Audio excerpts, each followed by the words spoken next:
Okay, everyone, can they find their seats, please? And please silence your cell phones as I'm doing. We're about to get started.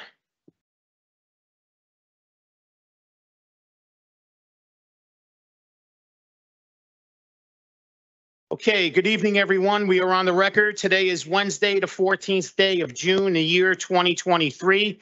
This is a regular meeting of the Jersey City Municipal Council. We had a scheduled 6 p.m. start. The clock on my cell phone is showing 6:05 p.m. May we have a roll call for the commencement of this meeting, Councilperson Ridley? Here. Councilperson Prinzary? Here. Councilperson Baggiano? Here. Councilperson Saleh? Here. Councilperson Solomon? Here. Councilperson Gilmore? Present. Councilperson DeGise? Here. Councilperson Rivera? Here. And Council President Waterman? Here. We have all 9 council members present at 6:05 p.m. Can we kindly rise for a moment of silence, please? And please close the back door.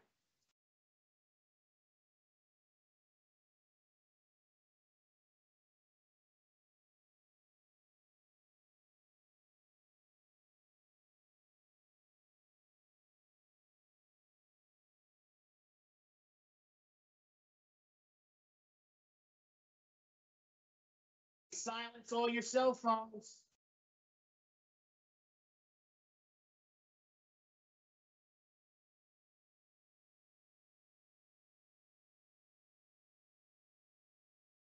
Remain standing as we salute the flag. Pledge allegiance. Flag.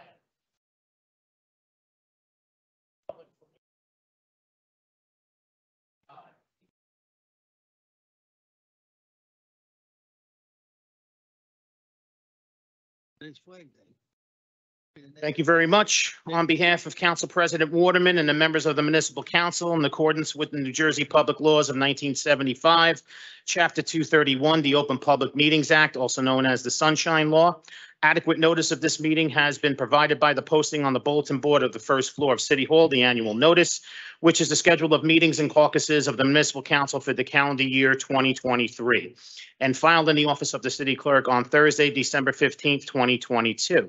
In addition, at the time of its preparation, the agenda of this meeting was similarly disseminated on Friday, June 9th, 2023 at 5:35 p.m. to the mayor, municipal council, business administrator, corporation council, and the local newspapers, and posted on the city's website, so I can certify as to our total compliance with the Sunshine Law.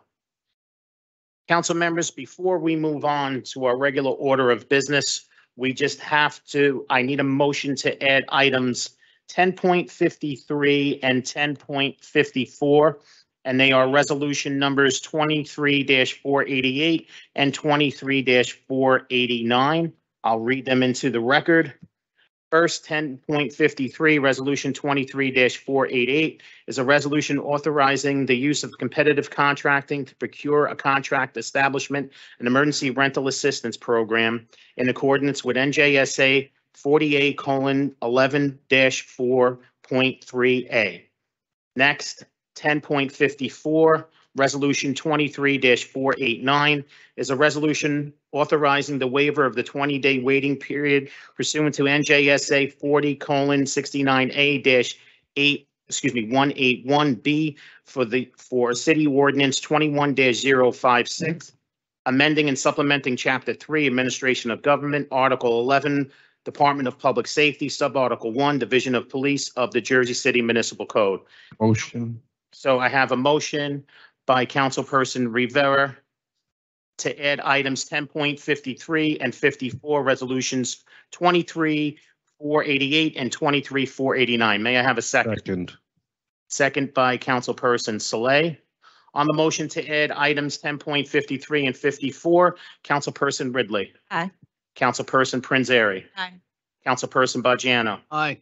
Councilperson Saleh. Aye. Councilperson Solomon. Councilperson Gilmore. Councilperson DeGise. Councilperson Rivera. Aye. And Council President Waterman. Motion carries unanimously 9-0 to add items 10.53 and 54 to the agenda. Council members, just make sure that your mics are on when voting and when speaking. Thank you. On to our first reading ordinances. If you would allow me to read them into the record, we have 8 of them, and I'll be as quick as possible. So we have our number one, for 3.1, City Ordinance 23-057. Is an ordinance authorizing the modification of restrictive covenant at Block 1630, Lot 65, formerly known as Block 1827, Lot T, also known as 784-8 West Side Avenue on the tax maps of the city of Jersey City. Item 3.2, City Ordinance 23-058 is an ordinance supplementing Chapter 332, Vehicles and Traffic, Article 2, Traffic Regulations, amending Section 332-9, Stop Intersections, and Article 3, Parking, Standing, Stopping, amending Sections 332-22, Parking Prohibited at all times, and Section 332-31, Parking Restrictions for Street Cleaning Purposes for Stanfield Lane, formerly known as Sycamore Road. Item 3.3, City Ordinance 23-059 is an ordinance supplementing Chapter 332, Vehicles and Traffic, Article 3, Parking, Standing, and Stopping, amending Section 332-31, Parking Restrictions for Street Cleaning Purposes on 18th Street, North Street, and Washington Boulevard. Item 3.4, City Ordinance 23-060, an ordinance supplementing Chapter 332, Vehicles and Traffic, Article 2, Traffic Regulations, Section 332-8, prohibited right turns on red signal to prohibit turns on red at all times at all approaches to the intersection of Caven Point Road and Chapel Avenue. Item 3.5, City Ordinance 23-061 is an ordinance supplementing Chapter 332, Vehicles and Traffic, Article 9, Parking for the Disabled of the Jersey City Code, designated reserved parking space at various locations throughout the city. Item 3.6, City Ordinance 23-062 is an ordinance amending Chapter A 352, enabling ordinance of the Jersey City Municipal Code, designated Glenwood Avenue from Kennedy Boulevard to West Side Avenue as Peacock Way. Item 3.7, City Ordinance 23-063 is an ordinance authorizing the city of Jersey City to enter into a lease with Liberty National Development LLC on real property at Block 27503, Lot 13 on the city's tax map, located at the foot of Chapel Avenue for the purpose of reinstating ferry service to the public. And last but not least, item 3.8, City Ordinance 23-064 is an ordinance authorizing the acquisition by purchase or condemnation of Block 10601, Lot 42 on the tax map of the city of Jersey City, also known as 50 Journal Square, for the construction of a public park. Council members, I'm going to. One, Yep. before we start, I'd like to ask that 3.8 be carried, because there's a lot more to this, and it's a lot of money for the building. And there's a person that wants to buy the building and turn it into a hotel. And I don't think the Loews people the people from the Loews Theater were contacted. We had the SID meeting the other night. I spoke to the owner of the building, and he was a little bit shocked about this whole thing. And I can't see that city of taxpayers spending millions of dollars on a private developer. We've destroyed enough of Journal Square. Let's remodel this building and have it put back to the way it was and put into it as a hotel. And another issue is like, I knew nothing about it till the other night, Monday night. And basically, as I said, the owner knew nothing about it. So I'd like to take a vote by the council to have this carried to a further time until we get all this straightened out. Go ahead, BA. Council, we're just asking that it be introduced. We've had this situation before where if it's not introduced, it doesn't exist. So we can update the council on any updates between first reading and second reading. And if the council has an appetite to stall it for the second reading, that's possible. We're just asking for it to be put on the record tonight. And then, no formal action will be taken tonight until a second reading is presented. Yeah, but John, this never should have been a resolution in the first place. It never should have been put on tonight. I mean, as I said, the other night, I opened my mouth about it, and I met with the owner, I met with the business people in Journal Square, and, this is typical of what goes on. And the Loews Theater next door, we're going on 3 years. It's sitting there empty. Nothing has been done. Oh, they're going to have a little park outside for the Loews Theater. So let's stop it, all right? I think this is a disgrace. And the city taxpayers don't have to spend millions of dollars to buy this building, tear it down and make a little tiny park. We have 2 parks being developed right now in our area over there. So, I'd rather have it pulled, John, tonight, or carry. Council President, the council's gonna, the administration wishes to introduce it. If the council wishes to vote it down, it's your prerogative. Vote to introduce it. Then from there, Rich Okay. will talk to you. So council members are going to be taking a vote on items 3.1 through 3.8. Again, that's items We'll open up- 3.1 through 3.8. Councilperson Ridley. I'm going to vote aye for introduction for all, with the understanding that the BA is going to work with Councilman Borgiano and whatever other neighborhood groups have an interest in this before we take it to a vote. Councilperson Prinzary. Aye for introduction with the BA on record as saying he will work with the councilman and the groups involved. Councilperson Bajiano. Aye on all, but no on 3.8. Councilperson Saleh. Aye for introduction for everything. Councilperson Solomon. Aye for introduction. Councilperson Gilmore. I'll vote aye for introduction, specifically regards to 3.8. I do want to see more dialogue as it relates to exactly what's going on, community meetings, community input, and definitely reaching out with a representative from that area. So I'll vote aye for introduction. Councilperson DeGise. Aye for introduction. Councilperson Rivera. Aye. And Council President Waterman. Can't hear you, Council President. I'll vote aye for introduction, but for the ordinance that's here, on 3.8, the councilman has a concern because he would like to be included in the conversation.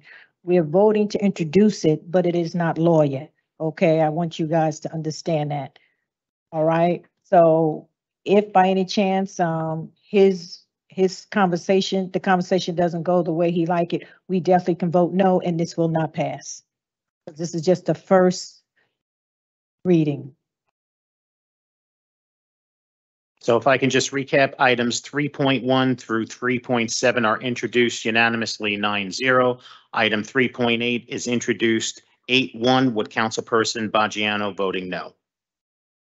Okay, before we move on to our second reading ordinances, I believe Councilperson Prinzary has a special presentation. Yes, so at our last council meeting, the city council, myself and Councilman Saleh co-sponsored a resolution recognizing January as National Muslim Heritage Month. We are the first municipality in the state to do so, following the state's introduction of this as well. There were members of the community that could not be here with us last meeting, so we invited them here to this meeting so they can celebrate and we can officially present them with the resolution. Oh, yeah. Okay. All right.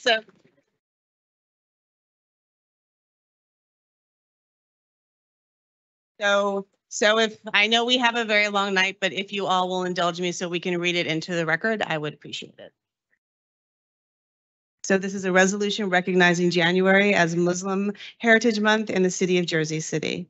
Whereas on April 29, 2023, Governor Murphy signed Joint Resolution 6 by Senate and the General Assembly of the State of New Jersey, designating the month of January of each year as Muslim Heritage Month. Whereas the city of Jersey City recognizes this monumental achievement for the Muslim community and desires to recognize the month of January each year as Muslim Heritage Month.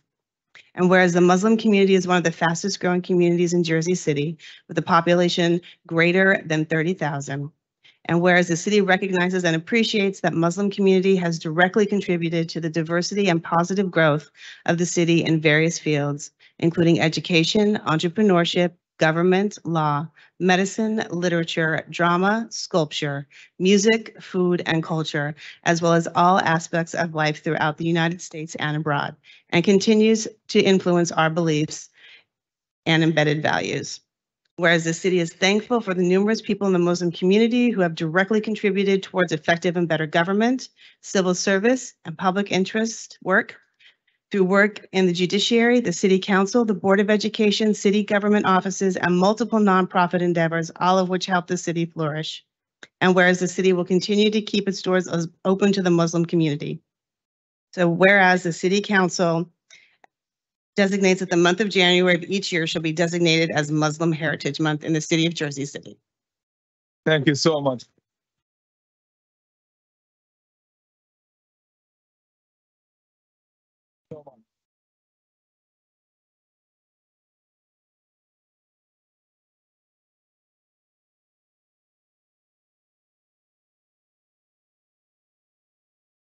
Council President, Councilmen and women. Thank you. Thank you. Yes. Come, let's take a picture and yeah.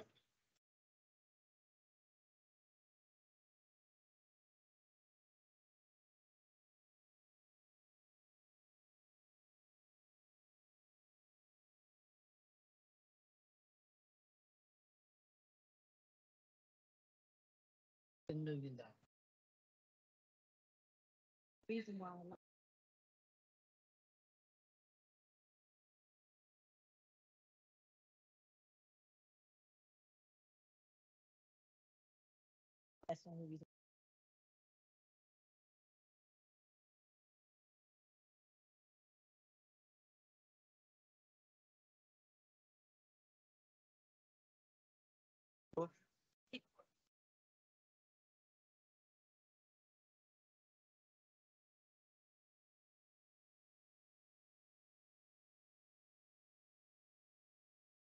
It's over. It's over. His name? Okay. Choice. The owner didn't even. That was the other day.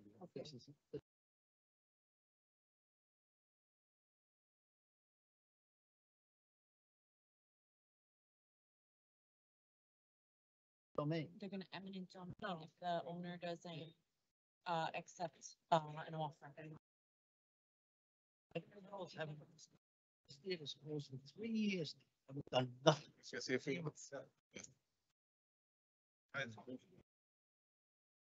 Okay. Listen here. Council Duncan. So. All right, so. Council If President. we could just Hold on, ask hold on one everybody to please take their seats. And Ahmed, if you'd like to say a few words. Thank you so much. Can everybody please take their seats?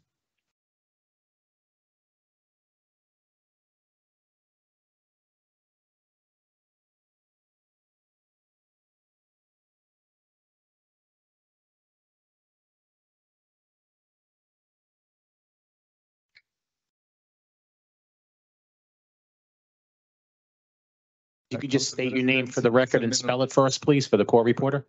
My name is Ahmed Shadid. On behalf of the Muslim community in Jersey City, and on behalf of myself personally, I'm coming here to thank you, Council Presidents, Councilmen and women, Mayor Fulop, the legal department for John McCain, also the Commissioner of Immigration Affairs, Commissioners was President Hamel and Mike McCain. I would like to thank you all, and a special thanks to Council Mera, Brez, Council Saleh, and my older brother and mentor, Council Rich Bishianu, for all the help that he did during the years for our community. I thank you so much for doing the resolution and following the resolution that Governor Murphy passed to designate January as the Muslim Heritage Month. Thank you so much. And I'm sure this is something good for Jersey City, recognizing a new community growing up and the fastest growing community. Once again, I thank you so much and best of luck for all of you. Musab, is gone. Council Saleh, thank you so much. Thank you. Thank I you. really thank you, Thank you. brother.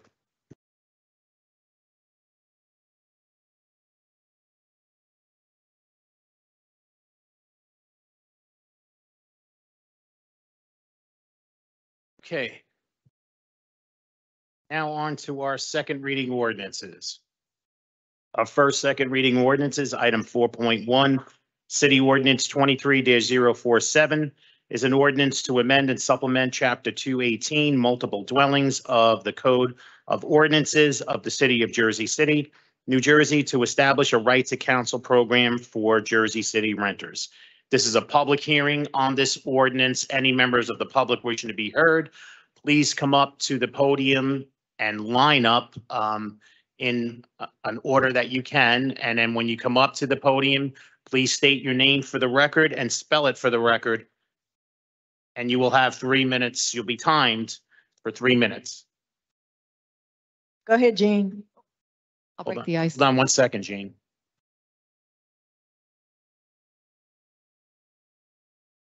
Let's respect each Okay, other Jean. here. Yeah. Go ahead. Thank you, Ms. Waterman. Mhm. This is so necessary that we have this bill. We've needed it for a long time. And I can also state that because our own rent leveling board does nothing. This is under the auspices of the council, and anyone who's ever had a problem with a landlord, and now you don't look at me, and had a problem at rent control or going to rent leveling, landlord, tenant, you get nothing from them. They ignore you. They do not follow the rent rolls. If an apartment owner puts in a false record from the prior year, they don't challenge it. You have 2 years to find out what's going on. And most landlords do not even tell you that you are in a rent controlled building. So it's a circular problem. The landlord doesn't tell you, you have no idea, and you're only lucky if you find out about it. So meanwhile, the landlord has broken the law, 1, by not telling you you're in a rent controlled building, 2, not telling you how much the former tenant paid, and 3, doesn't go in front of the rent control board and put in the proper rent. And then somehow you have to find out all that yourself within 2 years. And then also they don't give you the truth in renting guidelines. So at this point, you have the landlord violating 4 different laws minimally. You go to rent control and you get nothing from them. This is an organization that is run by this city and has been an abject failure. It's been a failure for years, and it's even getting worse. So this right to counsel is a long time coming, and I'm sorry, to chastise this city and its leaders for what it has not done for the residents. Thank you. Thank you, Jean.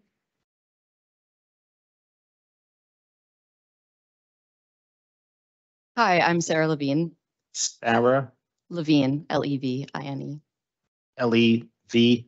Yes, like A- Adam, not Avril. Got it. But they closed the doors in the back because we can't hear.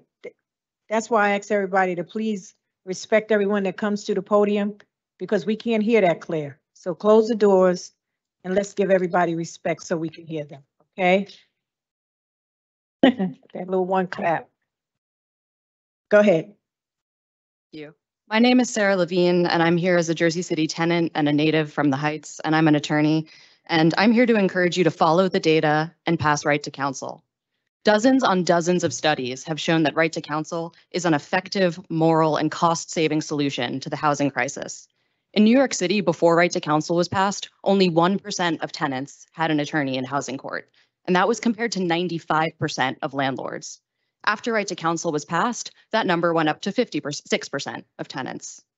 When tenants get representation through right to counsel programs, they are much, much more likely to stay in their homes. And that's because lawyers can help tenants identify legal defenses and also available programs like rental assistance that are specifically designed to help tenants who are experiencing temporary or emergency financial struggles.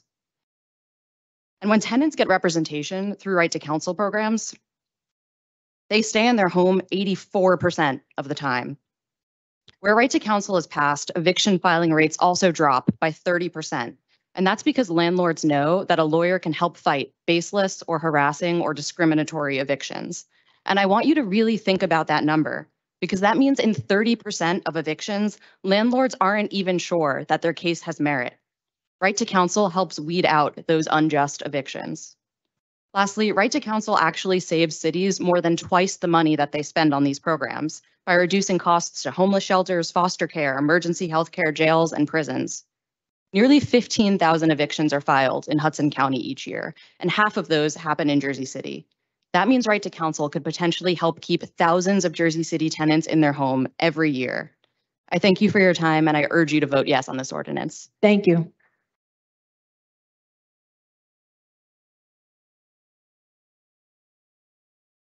Good evening. My name is Jake Efros. I'm a resident of the Heights. And I think I've mentioned before, I'm an organizer for a union. That's my day job. And I'm excited to speak about Right to Counsel tonight. I just want to share that as an organizer for a union, part of my job is to do something called inoculation, which is giving an expectation of what folks can prepare for ahead of time so it doesn't blindside people. And tonight, I want to give the expectation that we're going to hear from some members of the business community, the development community, homeowners associations who are going to have one last go at trying to end this campaign for Right to Counsel in Jersey City that has been trucking along for about a year now. And I want to remind us that 70% of Jersey City residents are tenants. Every single tenant I've talked to is excited for Right to Counsel, and we have talked to thousands and thousands of people at the doors over the past year over the phone calls that we've made. So just keeping in mind this evening, as we hear from folks in that business community later on, we remember which side are people on? Are we on the side of the residents or on the side of the corporate interests who are behind a lot of these groups that we're going to hear from? And I want to address just a couple questions that I have heard from tenants who are asking, what is this really going to do? Because I'm really excited to have support from our city in advancing Right to Counsel tonight. And it has been a long time coming. So I want to take this moment to address just a couple questions. We need to build power for tenants in a city that is being constantly under the attack of corporate development, right? And so how does this advance tenants' power? As we've already heard this evening, and as we're going to hear for the rest of the evening, Right to Counsel helps us fight evictions and actually helps stop eviction filings from happening in the first place. Right to Counsel also helps us take on the affirmative proceedings that tenants so desperately need in Jersey City. For instance, the tenants whose heat was off this past winter and were using their stoves to warm themselves in their apartment that I met, they would be able to get access to legal support in this affirmative proceeding of challenging their landlord to finally do something after they call a faceless property manager over and over again and get no response. The tenants who got their apartments through Section 8 and actually couldn't get the landlord to take care of mold growing in their homes that we spoke with, they could have that assistance from the affirmative proceedings, the proactive power of Right to Counsel. Tenants whose landlords routinely cross the boundaries of barging into their apartments, they could have that too. And so that affirmative aspect, that proactive aspect is part of how we build power with Right to Counsel. City Council, please vote yes for this. I really appreciate your support, and the tenants across Jersey City do. Thank you. Thank you. EPHROS. EPHROS. Good evening, Ritney Castine, Castine. Ritney.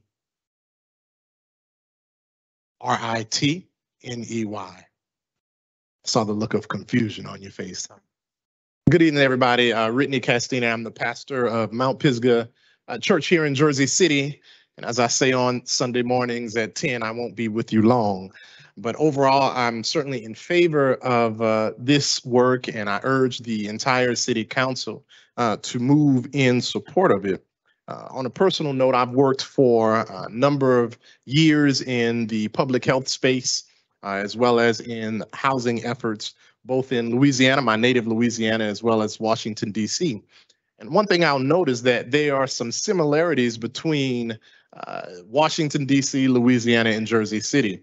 Not necessarily the reeling effects of devastation related to hurricanes, but certainly the historic levels, as I see, of displacement of Black and brown folks. And one of the things that I'll admit is that sometimes in our work to make people's lives and quality of life a little better, it will occasionally agitate some business interests.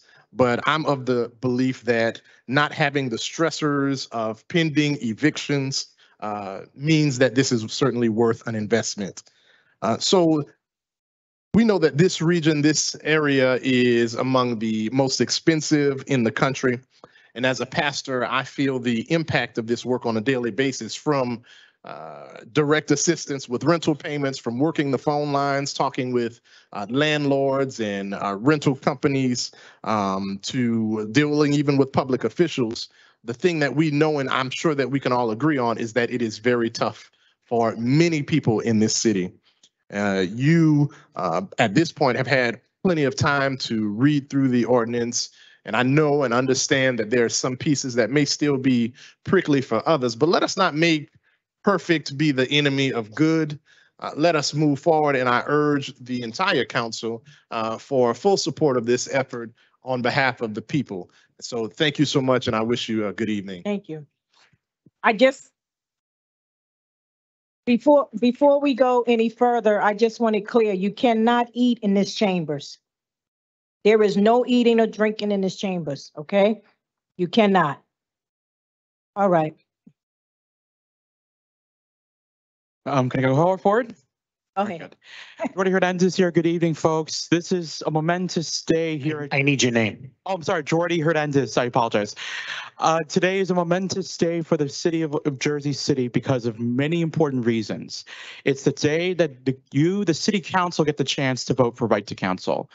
Behind me, all these tenants right there are now preparing to speak for what is considered to be a moment of their lives. Either they're going to have a chance to speak up against the landlords who are even sitting behind here, who's going to throw in their propaganda against right to council, or they will have the opportunity to voice their concerns and opinions through a right to council.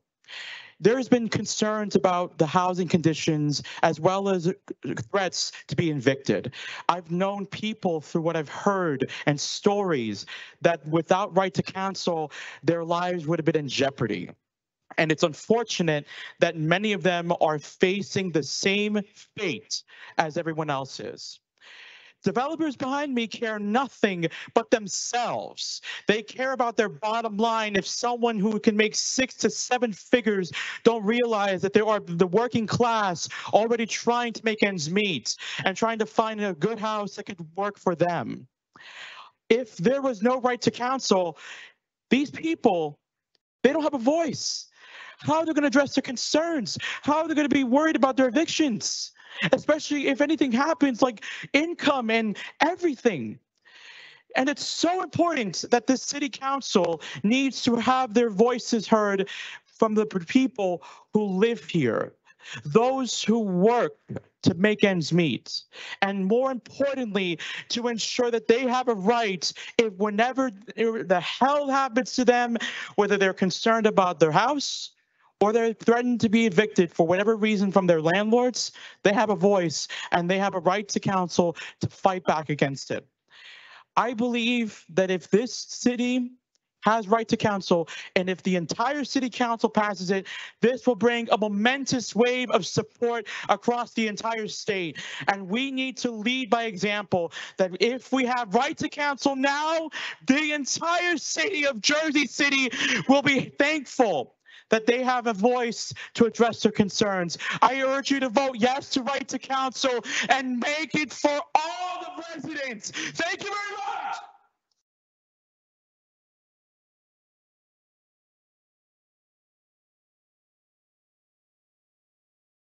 Good evening. Katie Brennan. Hi, Katie. All right. Hello, everyone. Hello again. My name is Katie Brennan, a resident of Ward C in Jersey City. I'm a housing expert, board member of the Waterfront Project, and generally a champion of cost-effective government solutions. But today, as I did last time I was here, I'm going to focus on one of my roles in particular, which is that I'm a small landlord. And I enthusiastically support the right to counsel ordinance. The ordinance does nothing to hurt me or any other landlord acting in good faith. It does not take anything away, but rather gives rights already guaranteed in all criminal cases. With right to counsel, the people of Jersey City can have a fighting chance, a fair chance against landlords that are just seeking a shortcut to profits or luxury developers that want to drive people out. And I am not an anti-development person, but that is happening without proper protections. It's not a free pass. It is just a fair chance. Our housing issues are not isolated. The housing demand means that landlords like me have too much power. It's too easy to evict someone illegally or for no good cause without any consequence at all. Almost all landlords come with representation. Almost no tenants do. I have nothing to fear from right to counsel, and nor does any other good landlord. So not only is it just the right thing to do, but it's the cost-effective thing to do. As was mentioned earlier, data from New York and elsewhere shows that it overwhelmingly pays for itself. The cost of evictions and the ensuing services that have to be provided in the wake of an eviction are just too high. It's clearly better for the people, the tenants of Jersey City, and it's better for the taxpayers. And better yet, the next item on our agenda, we have a creative solution with no added cost to the taxpayer at all. So thank you for your time, and I urge you to pass the right to counsel. Thank you.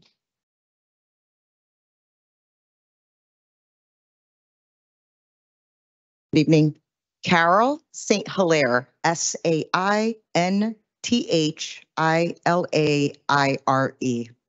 don't know how I learned how to spell that in kindergarten. All right. Good evening, everyone. I am the executive director of the Waterfront Project. Every day, the Waterfront Project sees how Jersey City grapples with a severe shortage of affordable housing. This crisis has disproportionately affected low-income individuals and families, pushing them to the brink of homelessness or forcing them to live in substandard conditions. Every day, we get dozens of calls from your constituents begging for help to stay in their homes. By passing a right to counsel ordinance, Jersey City is taking a proactive steps towards mitigating this crisis. In eviction cases, the power dynamics heavily favor landlords who often have legal representation. Only 3% of tenants have a lawyer. This leaves vulnerable tenants without the means to effectively assert their rights. In the last 3 months, our legal team has helped 320 tenants facing eviction. 64% of them are Jersey City residents. They're your constituents. Research has consistently shown that tenants who have access to legal counsel have a significantly higher chance of remaining in their homes or securing favorable resolutions. The free legal representation that the Waterfront Project provides leaves tenants with the knowledge and confidence to navigate complex legal processes, challenge the unjust eviction actions, and negotiate reasonable terms with their landlords. It is a crucial step towards ensuring fairness, equality, and justice for all residents of Jersey City. The New Jersey Judiciary Court Management Report issued in April reveals a distressing reality on the increase of tenancy cases. 1,000 evictions are filed each month in Hudson County. These numbers underscore the urgent need for intervention to prevent further homelessness and housing instability among low-income tenants. By passing right to counsel, Jersey City can demonstrate its commitment to protecting its most vulnerable residents from the devastating consequences of evictions. Thank you. Thank you.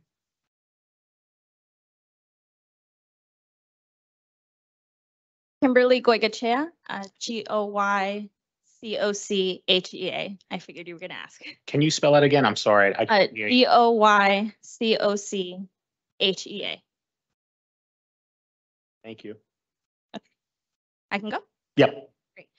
Good evening. My name is Kimberly Goycochea, and I am a HUD certified housing counselor and paralegal with the Waterfront Project. And I'm here today to state my support for the right to counsel ordinance. As someone who's seen various eviction cases for the past 2 years, I have seen how crucial housing rights are to our communities and families. During the pandemic, we experienced more hardship placed on families who are already in need and already in dire straits.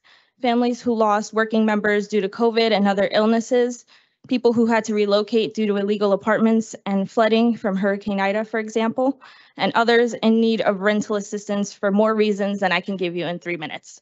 And just to write in as well, also we are noticing landlords evicting tenants and exploiting language barriers. And this is something I've had to experience personally since yo hablo español. What I'm trying to say here is through all of this, tenants in Jersey City are facing eviction day after day for more reasons, again, that I can give in 3 minutes or in 30 minutes.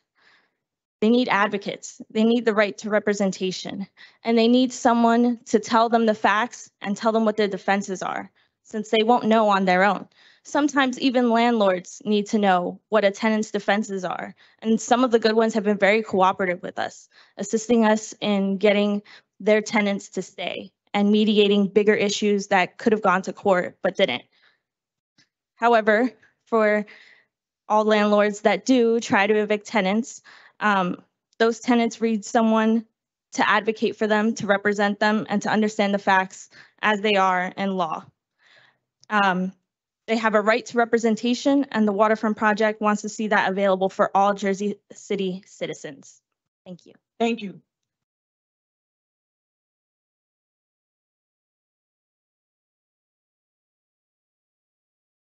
Your name Lisette Diaz, D-I-A-Z. and first name, I'm sorry. Lisette. Lizette? Mhm. Thank you. Thank you. I'm the legal director at the Waterfront Project.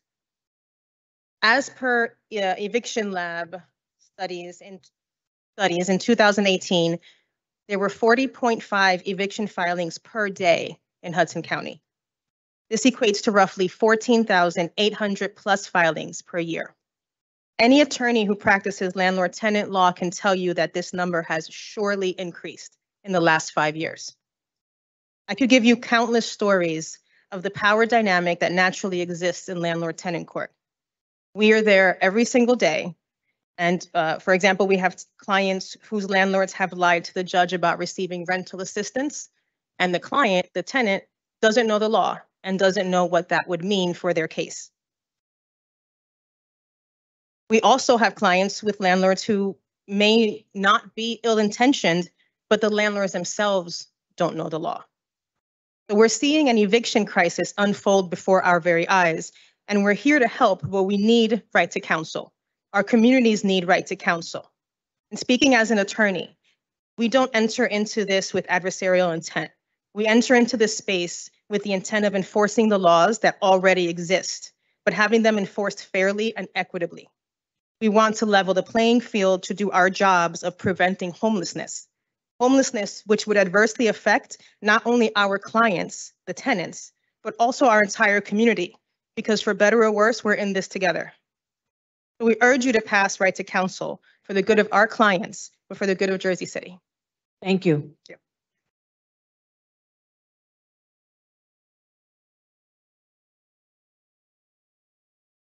Your name?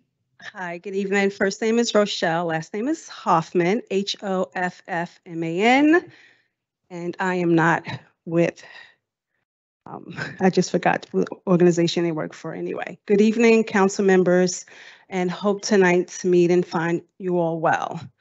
In the opening of tonight's council meeting, the Pledge of Allegiance was cited. I won't recite it in its entirety. However, I will elaborate on one nation under God. Yes, we are still one nation under God, under his authority, under his righteousness, under his allegiance. With that being said, the right for tenants to have an unbiased, universal, unmerited, without any loopholes or any cartwheels, without prejudice, and or those who are economically disenfranchised, be entitled to legal representation for all tenants. My organization is We Care Movement. We are a nonprofit community faith-based organization here in Hudson County, and I am a Ward A resident. Our organization was approached last year about some issues that they were faced with. When I was first approached, I had no idea the severity of the things that they share with us. Didn't know which way to go, how to handle it, and how to assist. But as I do with most things that's being approached to our organization, I do my due diligence and research the best I can to assist those in need. The tenants at the Lafayette Village here in Jersey City is being faced with a RAD conversion this coming summer, early fall. And what that means is that tenants are being notified via letter, some verbally, that they have to relocate in order for the renovations to take place in the Lafayette Village. It's 124 units. Most of them have expressed great concern for this process. This has happened before in Jersey City with the redevelopment and restructuring of the Lafayette projects, Kerry Woods, and so forth. The village community concerns that there are potential evictions from their homes while going through RAD conversion. I say potentially, just as long as the tenants are in good standings. They are able to return to their homes, which they are very much afraid of. Some of those tenants have expressed their living conditions and 15 years relationship with their management corporations of verbal and written intimidations, lack of human dignity and the respect, lack of love for thy neighbor, and horrible conditions coupled with extreme health concerns. However, our organization wants to thank Councilman Gilmore and his office and staff for the support and concerns during these matters. Council members. Time is up. Thank you. I would just like to say your unanimous vote will give the right, the voice to the voiceless, the hope to the hopeless. Time is up. And the Time is up. Thank you. Thank you so much.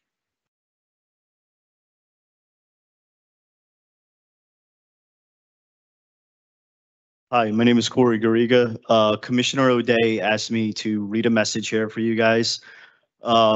Spell your name for us. Garriga. Last night, he sent me a memo highlighting that the county's Right to Counsel program needed more funding.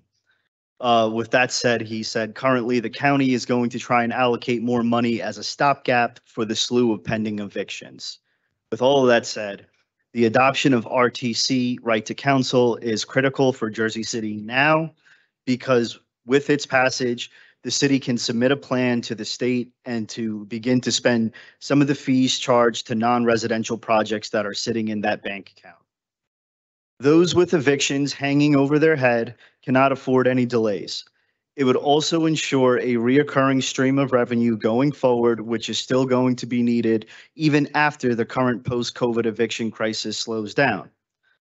As has been seen by the waterfront project, the lion's share of eviction cases that are being brought into them are from Jersey City. And as the memo points out, the county funding sources for this year are being rapidly depleted. Jersey City needs its own recurring revenue to ensure that all those facing the current crisis can be assisted financially as well as legally. This is why I urge the council to vote today to adopt this ordinance. Thank you. Thank you.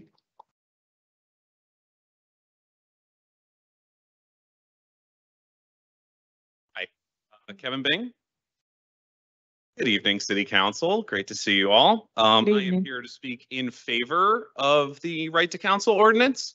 I actually want to kind of address the position that the landlords that are in here, right? We clearly have a housing shortage in Hudson County and in our region. We didn't create that. The landlords didn't create that. It's a byproduct of our incredible economic growth that we've seen. It increases our tax base. It leads to job opportunities for Jersey City residents. There's a lot of benefits to that. What we're trying to do is control one of the spin-off side effects. In that we have a housing shortage, we have a housing crisis, and that gives a lot more power to landlords and renters. But as my housing hero, Katie Brennan, said earlier, there's nothing to fear for landlords who are willing to do the right thing, who are willing to work with their tenants, have conversations, maintain their buildings. Matter of fact, if you own a rental property in Jersey City, it's highly likely that many of your tenants can already afford excellent attorneys. We're in one of the wealthiest zip codes in America. What Right to Counsel does is it protects the other half of the income distribution. All that we are asking landlords to do is to treat their lowest income tenant with the same amount of protections that their highest income tenant has. It is not a revolutionary change. And I understand it's a competitive environment. They want to get a return on their investment and everything. But, you know, this is and I want to address city council. You guys have the opportunity to level the playing field. You know, I assume you're all up there because you want to do good things. You want to help Jersey City. And you guys have an opportunity in front of you tonight. You have an opportunity to support right to counsel, to support the people that you grew up with, that maybe you went to high school with, the neighbor who's living on a fixed income. You guys have a really big opportunity tonight, and I just ask that you don't F it up. Thank you. What do you say?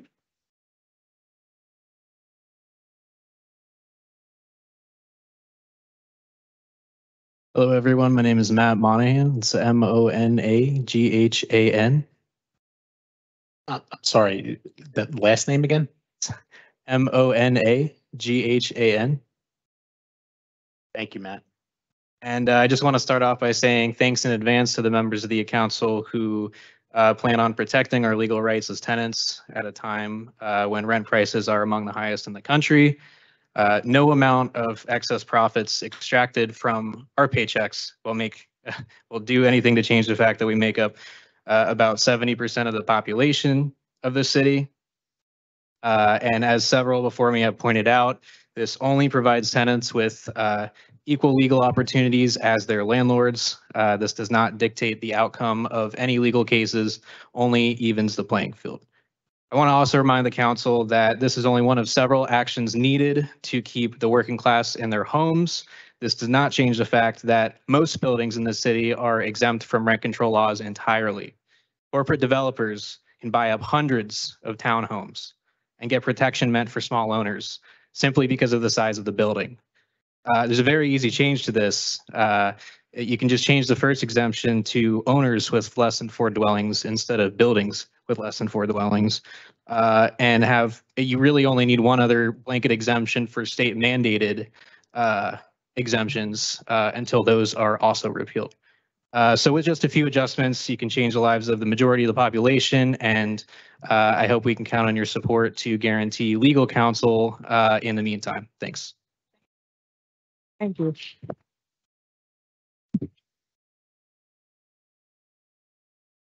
Hello, my name is Cameron. I live in Ward C.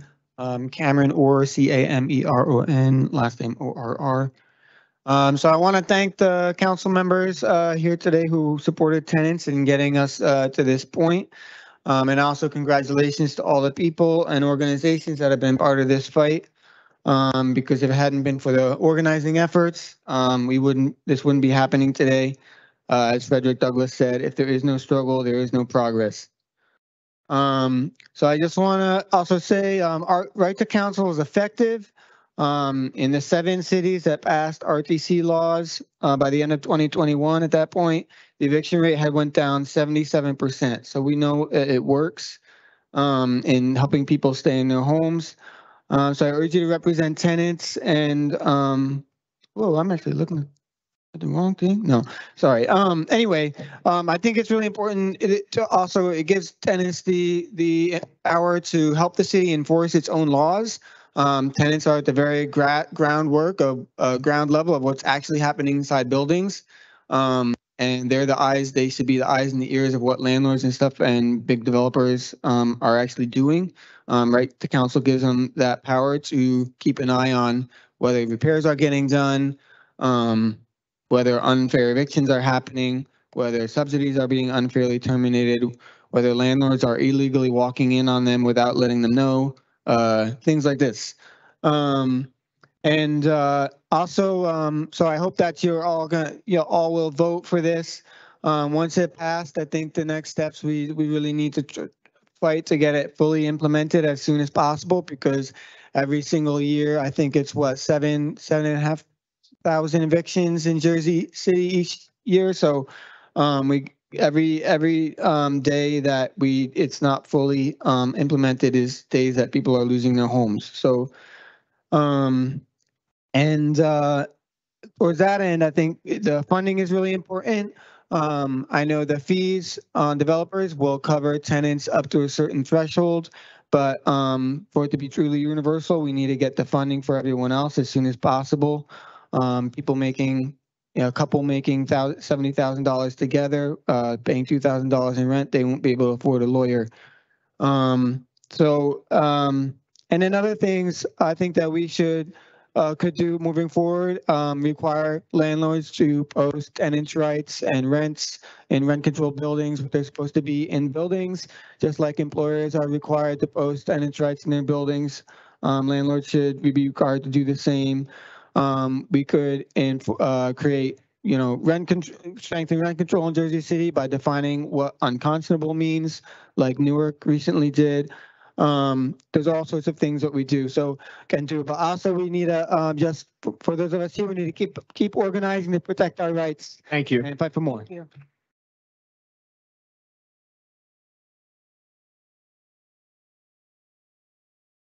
Name, sir. Good evening, Council President, Good council evening. members, Good staff. evening. My name is Gordon Gemma.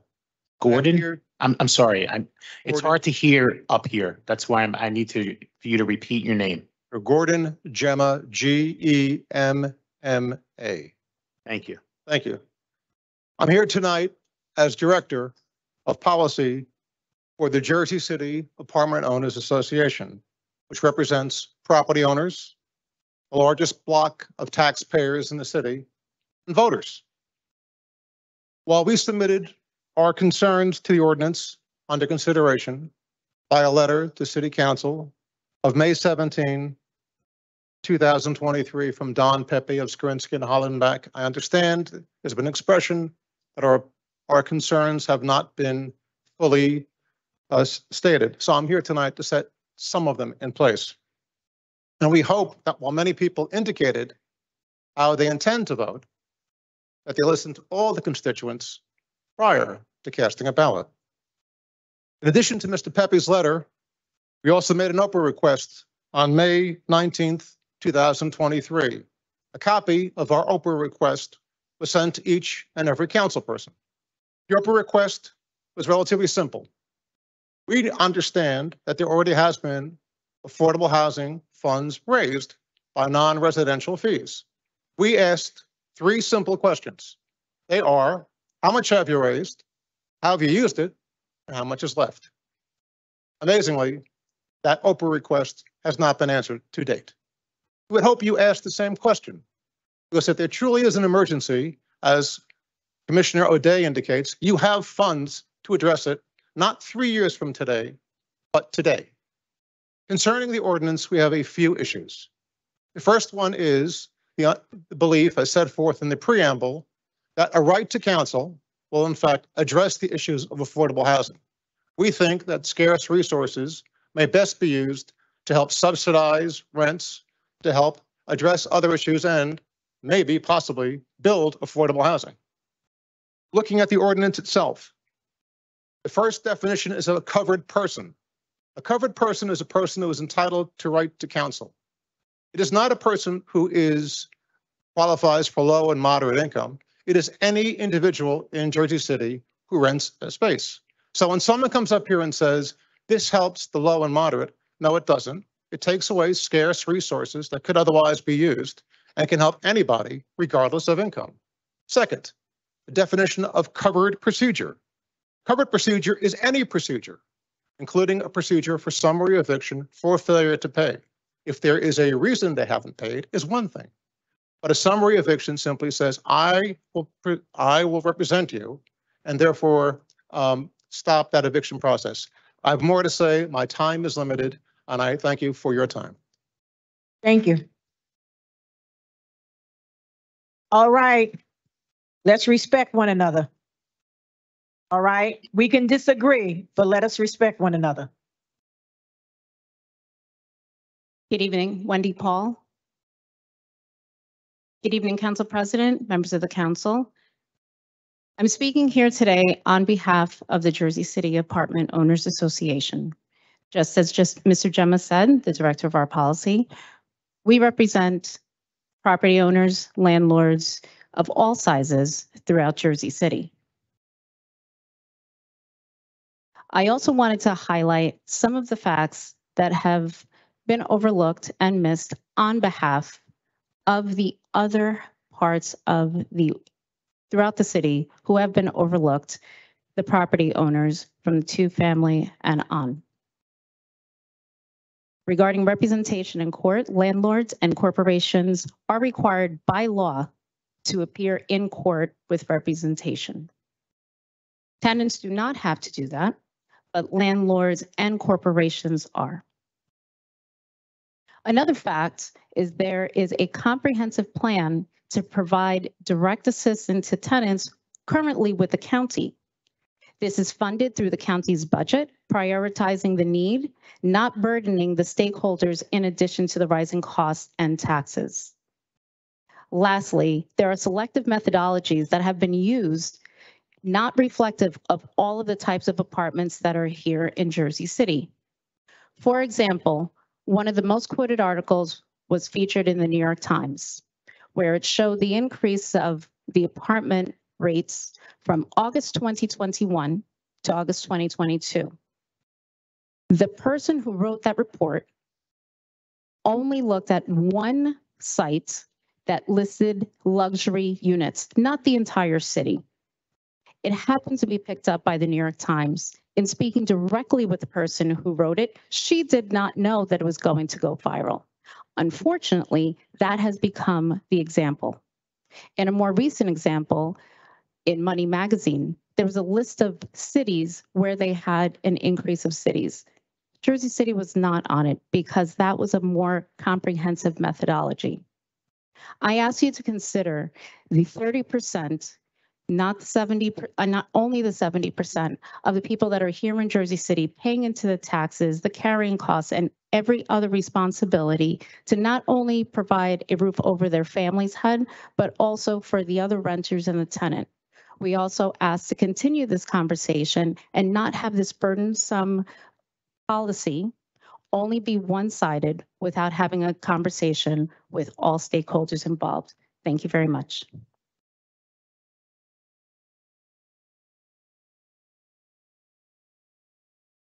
Hi, my name is Seamus Sullivan. Seamus is S-E-A-M-U-S. I live in Ward F. I'm here to speak in favor of the ordinance establishing right to counsel and the ordinance establishing development fees to pay for it. My wife and I moved to Jersey City in 2016, and both of our sons were born at Jersey City Medical Center. Our older son, Vikram, he loves the sandbox in Van Voorst Park, the children's section at Priscilla Gardner Main Library. He wants to go to Liberty Science Center practically every weekend. And our baby, Adi, who is going to be 8 months old, he loves to look out from our balcony. He loves to watch the traffic in Liberty State Park and the boats on the Hudson. We could not ask for a better place for our two boys to grow up, and we want to be able to raise them here for years to come. Like many of our neighbors in Portside Towers, we recently moved after getting hit with a double-digit rent increase.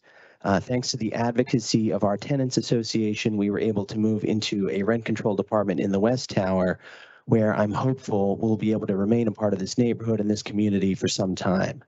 But it underlines the urgency of implementing the ordinances before the council tonight when you consider that it took tenant advocacy to prompt enforcement of rent control laws that were already on the books.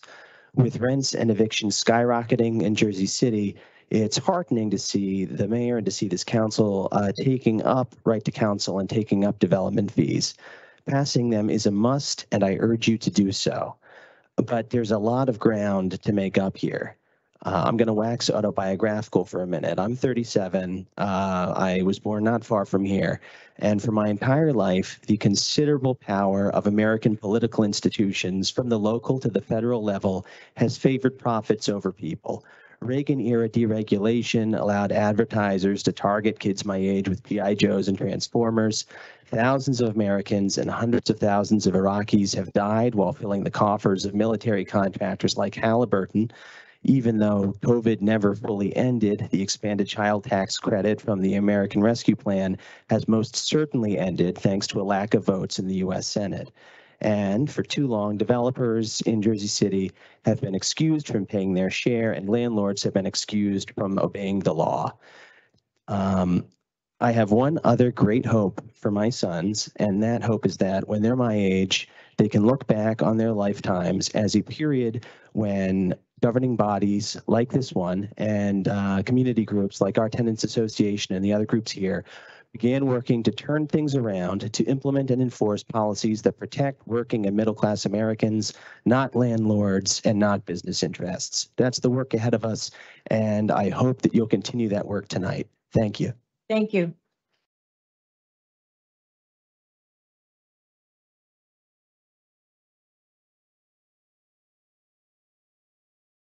Good evening. My name is Monica Ramsuk, and I'm here as I'm sorry, Monica. Monica, and your last name? RAMSOEK. SOEK? I'm here to tell my story as a tenant in Jersey City of why right to counsel is essential. During the pandemic, I moved into my apartment with a shopping cart with my life savings and my 2 cats to seek sanctuary living in a bad place.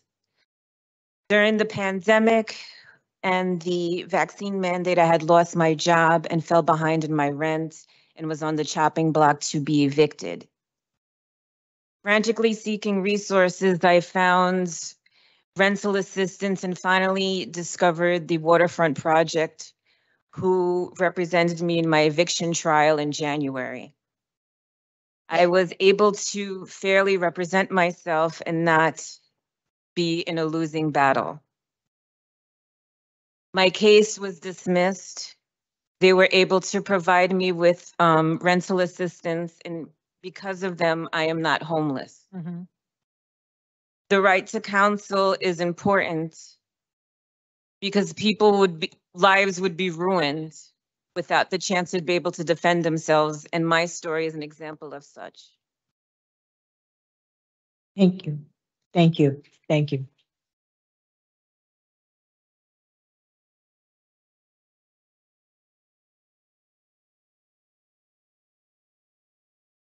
Good evening. My name is Karina Castrillo, Castrillo.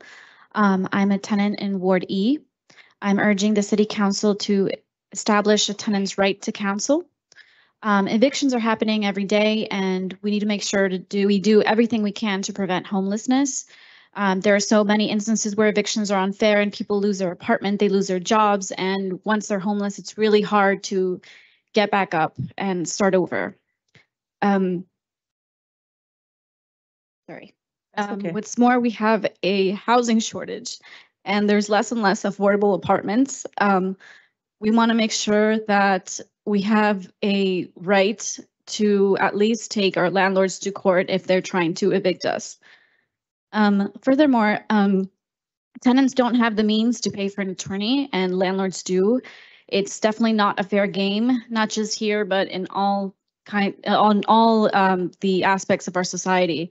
It's not a fair game, and we need to have a right to counsel to help level the playing field. That's why I'm asking the City Council to pass a tenant's right to counsel. Thank you. Thank you.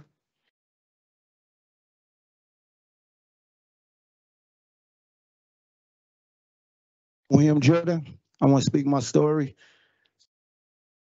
This one hard because it's so real. I've been living in a house for 5 years right now, and from the pandemic, just like she said, I stopped paying rent. Only reason why I stopped paying rent because mold, piss, leaks, everything. And so I end up having to pay it before I get padlocked out. I had to pay $40, so I paid it before they mess up my credit and if I won't be homeless with my kids. So after I paid it, they trying to go up on rent to $2,300 from $1,700 without me signing it. And like she said, it ain't no help for tenants because I be up there going to the square where the office at, and everybody hear your business and nobody should hear your business. Why our business out there like that when we should be speaking to a lawyer or anybody? And these landlords don't know nothing. I'm a local 3 member for 25 years. I'm helping them. Like y'all should have a rule where y'all checking the landlord background the way y'all check us. You know what I mean? And that would be good. But I'm here right now. I'm about to go to court again with the same landlord that ain't fixing nothing. And I've been here the last council, and I'm tired of it, man. I'm gonna give me a house, but what y'all gonna do if we born and raised here? It's like, come on, I got a kid. My kid got all A's. Like, can I get some help here? Thank you. Jordan.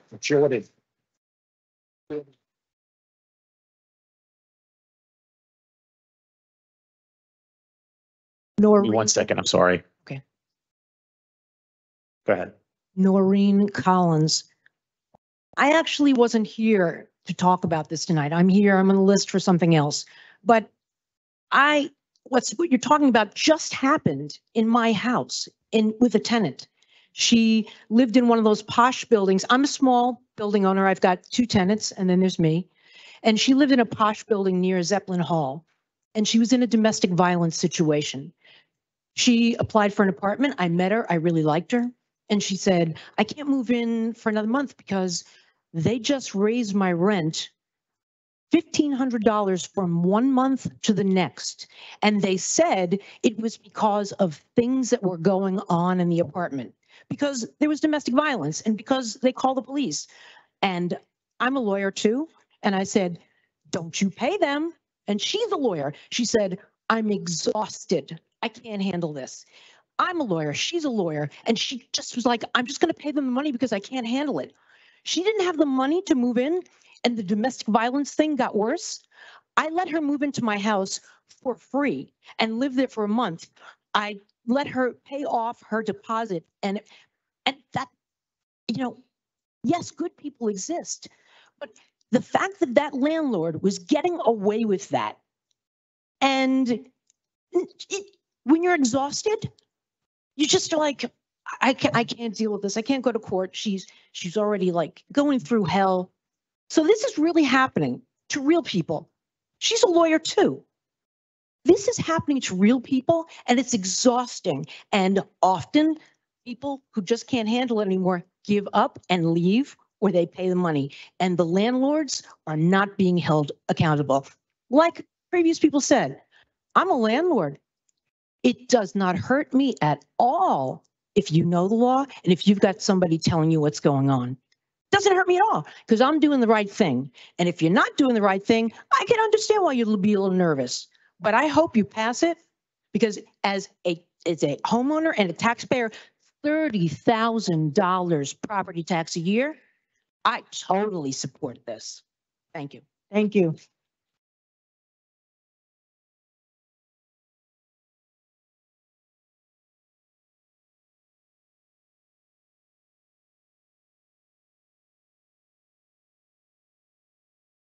Let's respect everyone. Okay, go ahead. Good evening, council. I'm not sure if that applause was to welcome me to the podium or not, but my name is Ron Simoncini, and I'm the executive director of the Jersey City Property Owners Association. Our friends at the Jersey City Apartment Owners Association certainly have our support, but we are different organizations. Our folks just deal with rent control properties. However, in this case, I think that our positions are completely aligned, and I just want to bring up a couple of points that I've already made in writing to each of you. First of all, non-payment of rent is not a crime, and it's not protected by the right to counsel. You're passing a law that provides the right to counsel, but there's no criminal aspect to these cases that provides if you can't afford an attorney, one will be appointed to represent you. That's not what right to counsel should be considered. It's a different set of dynamics.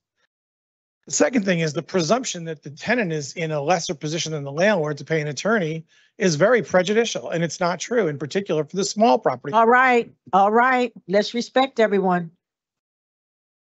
The irony of the disrespect is that these are the people who are providing the homes. Some of them aren't in great condition, but some of the conditions issues are related to the restrictions on income.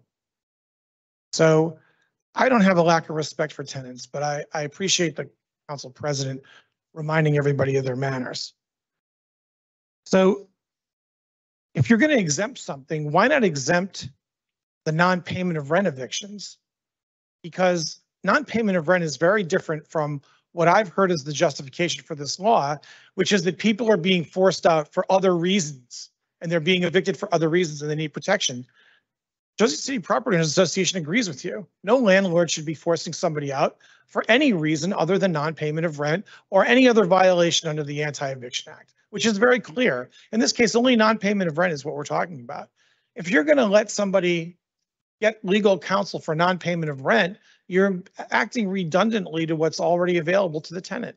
And that doesn't make any sense to us. And it particularly doesn't make any sense that if one of our landlords is a small property owner with 3 or 5 houses, units in their house, and they can't afford their attorney, or they can't afford the 3 or 4 or 5 months in addition that this is going to take to litigate out their eviction cases, what about that person? What about the exposure to prospective loss of their property? Listen, I asked you to be quiet, okay? Let's respect that. Go ahead. And I think that the consequences of these things, which people just shrug their shoulders and say, well, don't worry, the landlords can afford it. I just have one example of something else that I'm working on in Asbury Park, where Asbury Park increased its quotient for affordable housing to 20%. And everybody said, don't worry, the landlords can afford it. Landlords can afford it. You know how many houses have been built in Asbury Park since they did that? 0. There's no affordable houses being built in Asbury Park. So don't think that. Thanks, Ron. Give me a few more seconds because of this. Ron. Thank you. Thank you. Before the next speaker speaks, again, we're going to stress that we want you all to be respectful for one another, whether you're for it or against it, equal respect. Because every time the council president interrupts you, I'm going to stop the time and let the council president say something, and then I'm going to start it again. All right? Thank you. Your name, sir? Jack Conway. I'm here from Montclair, New Jersey. Okay. So since October, I've been out on many of my Saturday mornings canvassing for the Right to Counsel campaign and getting a reminder of what it is that makes this city a special and beautiful place. It's not the impressive buildings that I see when I'm rolling over the hill on the drive-in. It certainly isn't the people who own those buildings. It's the diverse community of all the people who live here. I understand over 40 languages are spoken in this city, so yeah.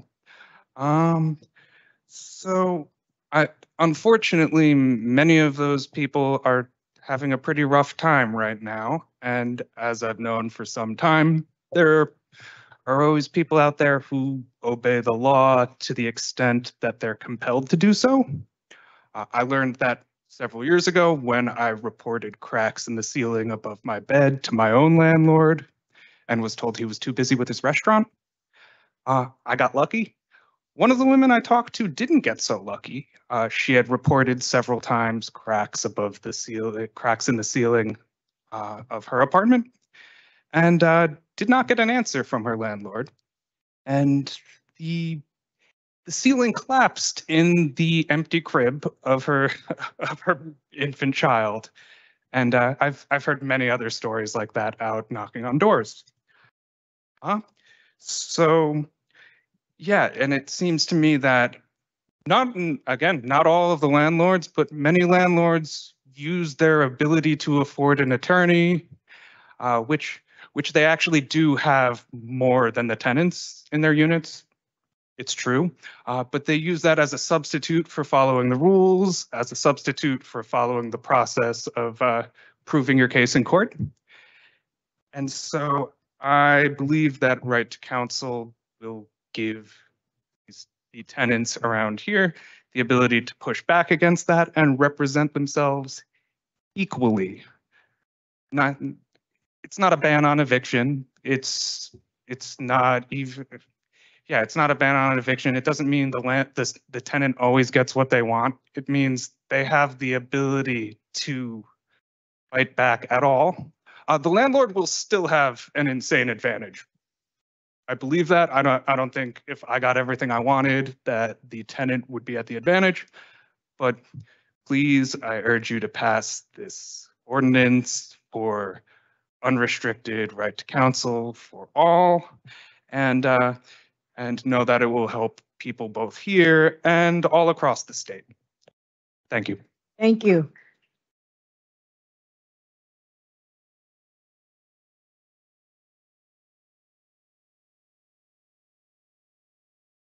Yeah, good evening, council. Good Luis evening. Aguas Vivas, LuisAguasViva. I'm here to speak pro right to counsel. And I want to thank everyone here, all the tenants who came here and everybody who got paid to be here as well, for taking the time out. I had a speech that I was going to say, but some of the comments that I've heard that I found to be untrue really disturbed me. So I'm a tenant in Ward E. Previously to that, I lived in New York City. Was a researcher at New York University, where we did a lot of work relating to tenant rights. And I was actually part of some of the initial research that helped push the policy that got right to counsel passed in New York. And it's made a huge change in many people's lives, as you've heard today by some folks that spoke today, and as you heard in the news. And Jersey City is very similar to New York in the sense of a place that's a beacon for opportunity for people. Some people that are here today, some landlords, some developers, their families came first here through Ellis Island. And when they came here, some of them didn't go first to New York. They came to Jersey City. Some of those people, because of some of the situations when it comes to policy, wouldn't have a chance to make a life right now in Jersey City. Right to counsel at least gives people the opportunity to be able to stay and make a home in this great place. So I urge you, ask right to counsel. Thank you. Thank you.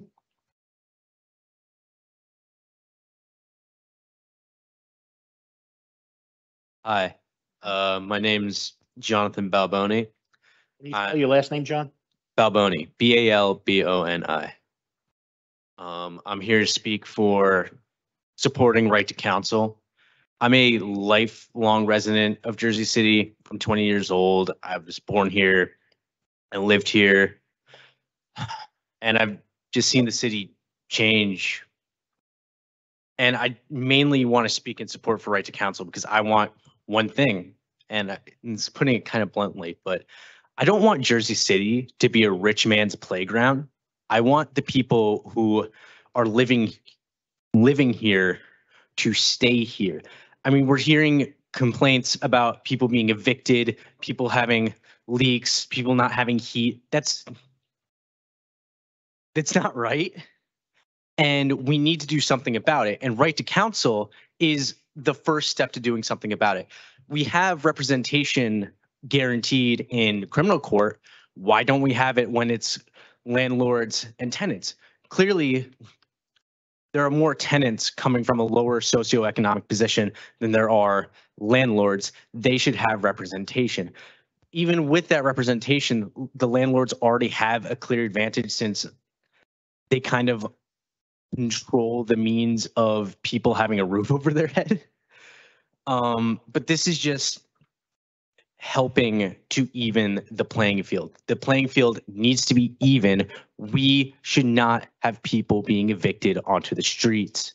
I don't want my city to be a playground for the rich. Thank you very much.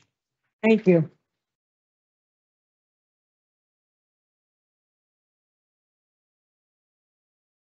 Hi, Angelique Diaz, Diaz and David, IAZ as in zealous.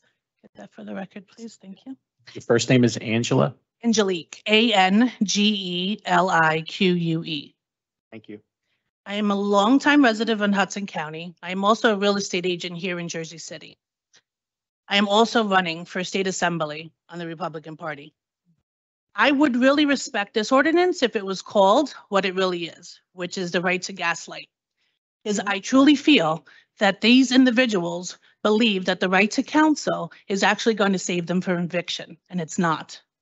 The right to counsel is just going to employ more lawyers and friends of leadership of the leadership of Jersey City. They're going to be evicted anyway.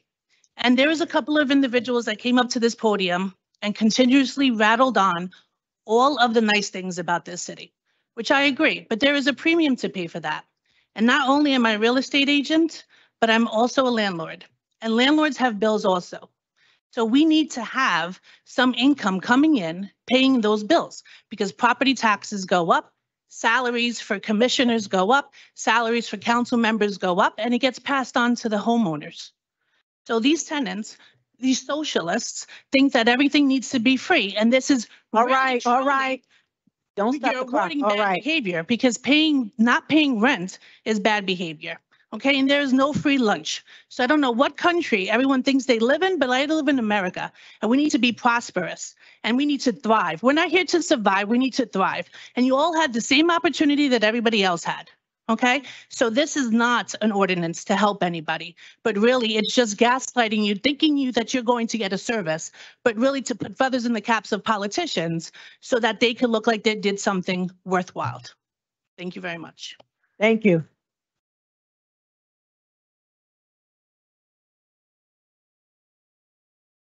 Good evening, Barbara McCann Stamato. Go. Good evening. Good evening. Just bear with me because this is the first time ever speaking before all of you. As you all know, I'm a city council aide to Councilman Soleil, but I am not speaking as a city council aide. I'm speaking as the chairwoman of the Jersey City Democratic Committee and also the Democratic nominee for the New Jersey Assembly in the 31st District. I support right to counsel. And I just have a few words here. I just want to say that this is not an anti-landlord. It's pro-good landlord and pro-tenant and anti-slumlord.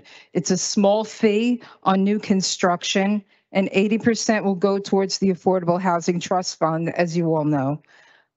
Which can be used to help landlords with repairs as long as they keep their units affordable. As a council aide, I've seen both ends of the spectrum. Landlords who turn off heat on residents and don't play by the rules. I've also seen tenants who don't pay rent for a myriad of reasons. This ordinance will help all of Jersey City by offering assistance to tenants and landlords and will level the playing field for all. I know we've been through an intense primary recently, but let's remember that no matter how you identify, progressive, liberal, or centrist, real Democrats support right to counsel. Thank you. Thank you.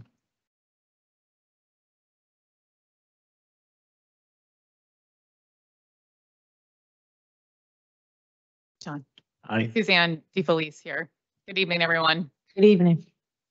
I wasn't planning to speak in this part, and I'm just kind of fuming at hearing some of this, so I had to get up and say something. I want to address, well, really two things now, but the former man who disrespected the speaker, who gave relief to a woman facing domestic violence, that's not cool. We were clapping for her. Non-payment of rent does not only happen because someone runs out of money or because they feel like being a bad tenant. It is within the law to withhold rent due to a plethora of issues in the unit. The problem is when you have a vicious landlord, such as Equity Residential, try and sue you for non-payment of rent for issues that they did not resolve. Issues such as constant mold that causes illness, which did happen in Portside Towers, or perhaps due to a safety issue. The problem is now a tenant is faced with mounting legal bills and they need counsel. The majority of tenants cannot afford to go to court. You end up seeing tenants either pay astronomical, really criminal fees, or they just pay the rent and continue to live in hell with no reprieve. There's no help. This is why we need universal right to counsel. There are way more good tenants than bad tenants. And finally, to the woman running for the Republican Assembly, I give you respect, but my rent went up 25% last year, and I just got my renewal now for another 10%. There is no need for my rent to go up 35% in 2 years. There's just no need. There have been plenty of profits by Equity Residential. They're the 4th largest REIT in the United States.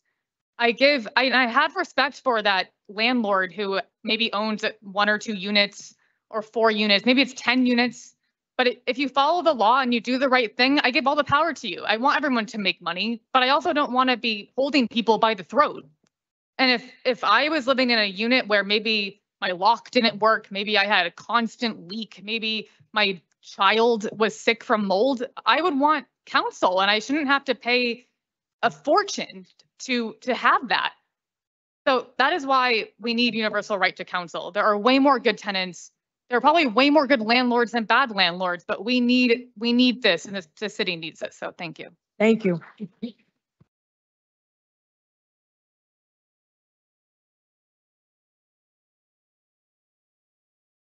Hello, council.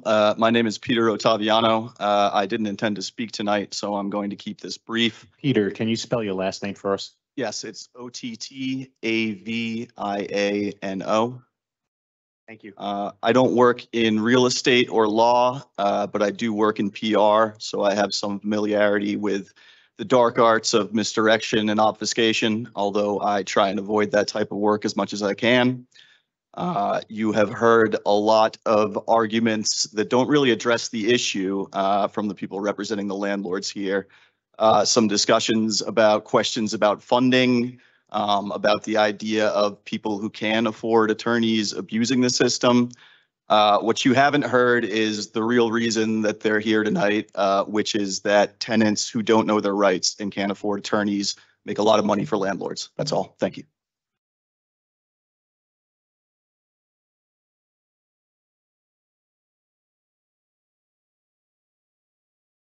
Hello. You can raise the mic to you, sir. Stephen Jevedon, Gevedon, Stephen with a PH. This is more just an anecdotal story. I happen to be dealing with a landlord who's particularly unpleasant for the last year. Well, actually for more than the last year. Anyway, in the lease that we ostensibly had to sign because, well, we weren't going to go to court. There's a clause that you may know of, the New Jersey NJSA 2A 42.6. Ostensibly, it's a holdover clause that you can put in any lease at any time. If we were to choose to stay one day over the length of this lease, the landlord would have the right to double the rent. Not for nothing, I'm wearing a suit, but I don't got that kind of money. So what's interesting is I've been living here for 20 years and I grew up in the city in Manhattan. And I found I've been living in brownstones for 20 years. There's nobody to call. I mean, I don't know if this is going to solve the problem, but I know there's nobody to call because under 5, I live in 4 family housing. And as a tenant, you're on your own. And you just got to hope that the judges lived in the neighborhood at some point. Anyway, thanks a lot. Thank you.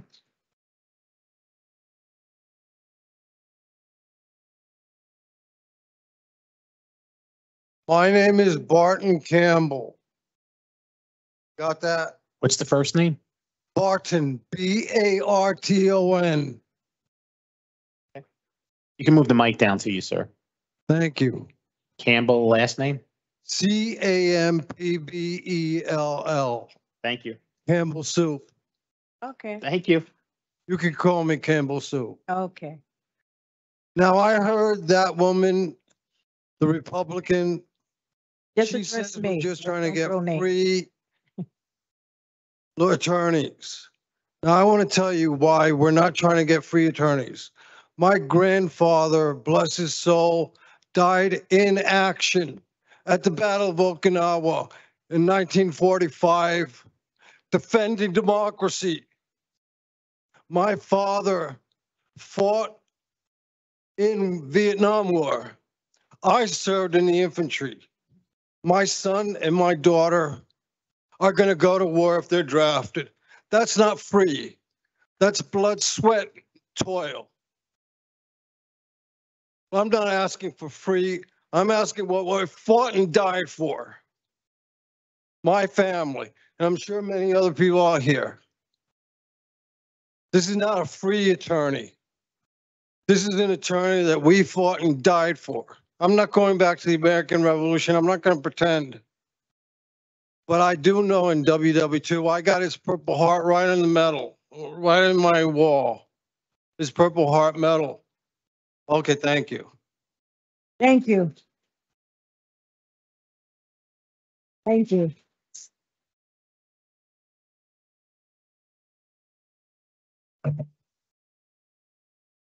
Good evening, Council. Good evening. Ryan Spain, Spain spelled like the country. I wasn't planning on speaking tonight, or at least at this portion of the meeting, but frankly, I've heard a lot of nonsense from speakers, which I feel is worthy of correction. I heard one speaker say that by law, landlords must be represented in court. That's not true. Unless the landlord is an LLC, they do not need to be represented in court. I've went in court against a good number of pro se landlords. I heard one speaker say that Jersey City is not that expensive. New York Times literally said that Jersey City has the highest rents in the country. Then I heard one speaker say that this right to counsel ordinance would help non-paying tenants stay in their apartment. That's simply not true, and it represents a fundamental misunderstanding of how landlord-tenant courts operate. Having a lawyer in that court will not make a smidgen of difference in a non-paying case. I think any argument which says that landlords and tenants are equal in court is disingenuous, I think any argument which says that landlords and tenants are equal in power is totally disingenuous. I have seen landlords try to get vulnerable tenants to sign away their rights under the Anti-Eviction Act, despite the fact that the Anti-Eviction Act is as clear as day in saying that they cannot. I have seen landlords try to kick a tenant out without taking them to court, totally against the law as well. I have also seen a landlord use scare tactics, turn off the heat in the middle of the winter, ring the doorbell in the middle of the night just to try and scare the tenant, some really ugly stuff. A lawyer would help stave off stuff like this, so don't buy the nonsense. Please pass this right to counsel ordinance. Thank you. Thank you.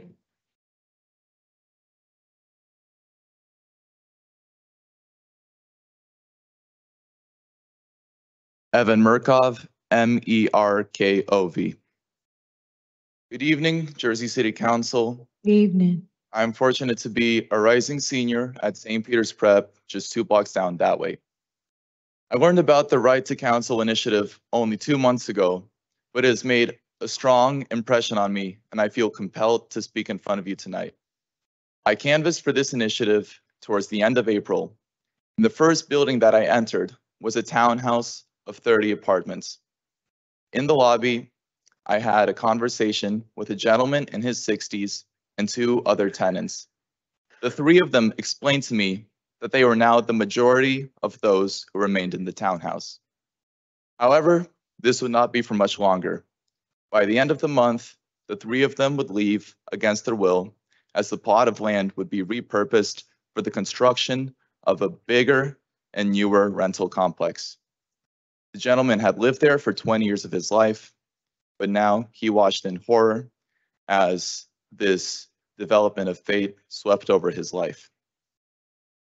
And now I look forward to a time after I'll be fortunate to obtain a college education in fear, where I'll want to return to the city, Jersey City, where I was born and raised, and pursue financial or career pathways near my home.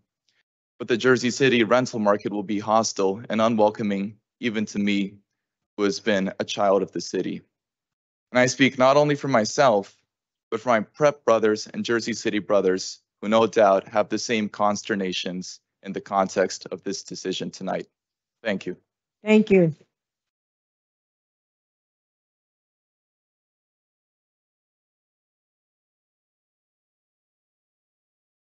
Suzanne Byrne, B-Y-R-N-E. So good evening, council members, and thank you for the opportunity to speak before you in support of the right to counsel and the residential developer impact fee. My name is Suzanne Byrne. I'm the executive director of the York Street Project, a social service organization that does educational housing and supportive services for homeless families, as well as people living in poverty. I'd like to share a paragraph from the Princeton University Eviction Lab website. Eviction causes a family to lose their home. They are also often expelled from their community and their children have to switch schools. Families regularly lose their possessions too, which are often piled on the sidewalk or placed in storage only to be reclaimed after paying a fee, assuming they can afford it. A legal eviction comes with a court record, which can prevent families from relocating because many landlords screen for evictions.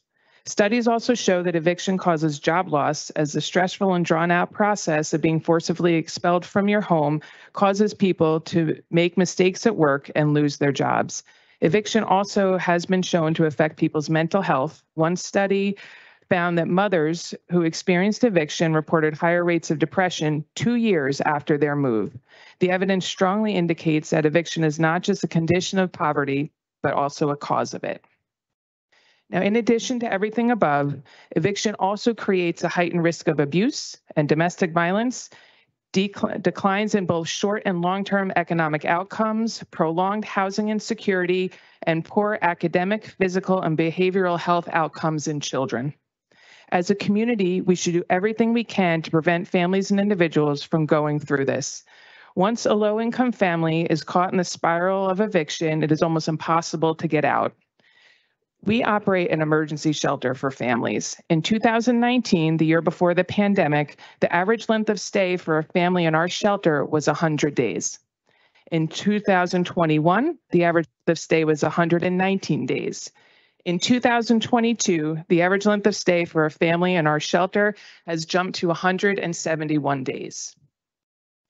There has been a housing crisis and a housing affordability crisis in this city for a long time, but it's gotten significantly worse over the last 3 years. The best thing we can do for the people in our community is to establish the systems and tools that will help prevent them from becoming homeless.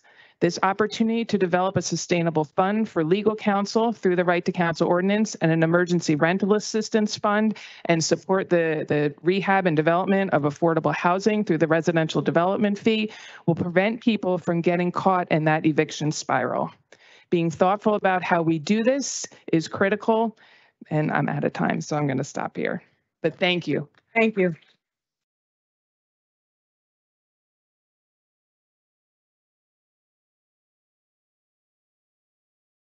Evening, Council. Laverne Webb Washington Good evening. from the Affordable Housing Coalition. I'm at this council after council meeting, and I guess people think I'm crazy when I keep talking about affordable housing, workforce housing, low-income housing. This is why we're gonna need this bill. The different level of housing people can afford in this city. It's a big difference between low income, affordable workforce housing, and modern housing. We need your support more ways than you imagine. I did 2 affordable housing coalition projects, the Webb Building, the Fred Martin Building, and I didn't make no money. It wasn't about money. I sleep good at night knowing that 40 people in each of these buildings got somewhere to lay their head.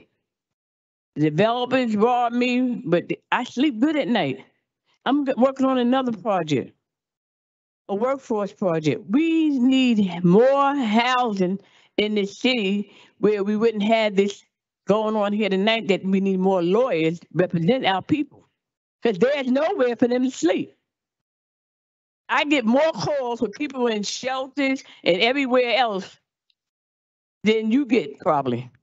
They think I work in City Hall. I don't work in City. I work for the community. I don't get paid.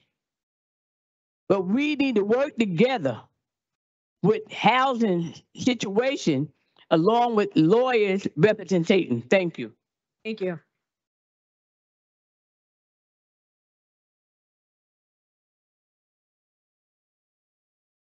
Can you hear me? Yep. It's Jessica Brand. Tonight, I'm here to speak on behalf of Right to Counsel. I stand before you to discuss this issue because it does transcend party, and I think that there's been some unpleasantness about party affiliation, but this isn't a party issue. This is a solution for everybody issue. It's not simply a legal matter. It's also an essential cornerstone for fostering a stable, thriving, and equitable community. So let me say what this is not. No one's looking for a free lunch or to avoid paying rent. What they're looking for, and what we are looking for, is support and someone who can be an ambassador for us when we don't know how to navigate the law. So first, Right to Counsel serves as a fundamental safeguard of justice. Eviction and other legal proceedings with landlords are often very intimidating and complex. And without legal representation, many of our community members are ill-equipped to navigate these waters, leading to potential injustices and wrongful evictions. Ensuring counsel for all is all about upholding fairness and the rule of law. Second, providing counsel can help keep families and individuals in their homes, preventing displacement and homelessness, as many speakers have commented about. And this promotes community stability, community that can support growth and economic development as well, and help build an intact framework for passing laws that make sense, right? Our city thrives when we ensure that our residents can maintain their roots and continue to contribute to their neighborhoods. Third, the right to counsel, can save our city money in the long run. The cost of providing legal services is significantly less than the financial burden of managing increased homelessness, which often leads to higher public expenses in healthcare, emergency services, and social services. The right to counsel can serve as a deterrent also to predatory practices. It sends a clear message to unscrupulous landlords that our city will not stand for exploitation and will take every measure to protect our residents. Only 3% of tenants are represented by a lawyer in eviction proceedings. This is because they don't have the money to retain one. One law firm involved in evictions at Portside boasts, additionally, we successfully handle over 300 evictions per month. This landlord and law firm charges each tenant an instant $1,000 penalty upon filing an eviction. So if you're already underwater or behind in rent, guess what? You get to pay more. This landlord and law firm pursued eviction of a Portside tenant after refusing to accept payment of rental assistance that tenant qualified for after losing their job during COVID. In conclusion, please support Right to Counsel. It's an investment in our community stability, our economic health, and the very principles of justice that we stand for. Thank you.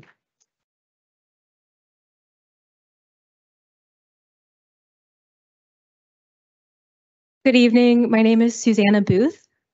It's Booth. I also urge you to pass the Right to Counsel. I speak at this from kind of a unique perspective where I am a Right to Counsel attorney.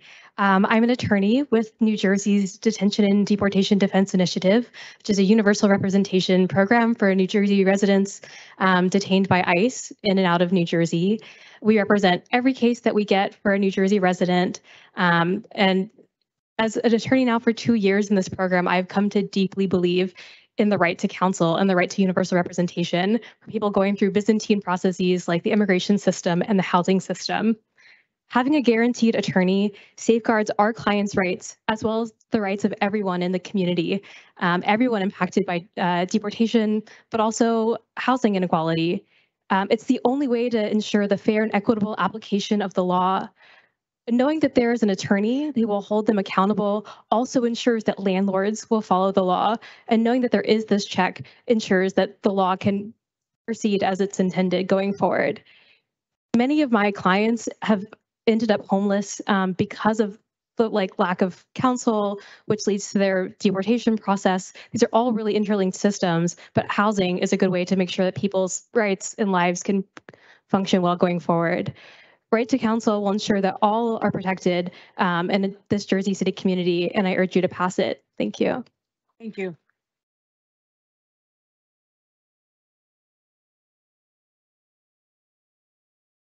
Okay. Mia Ganga. Good evening, everyone.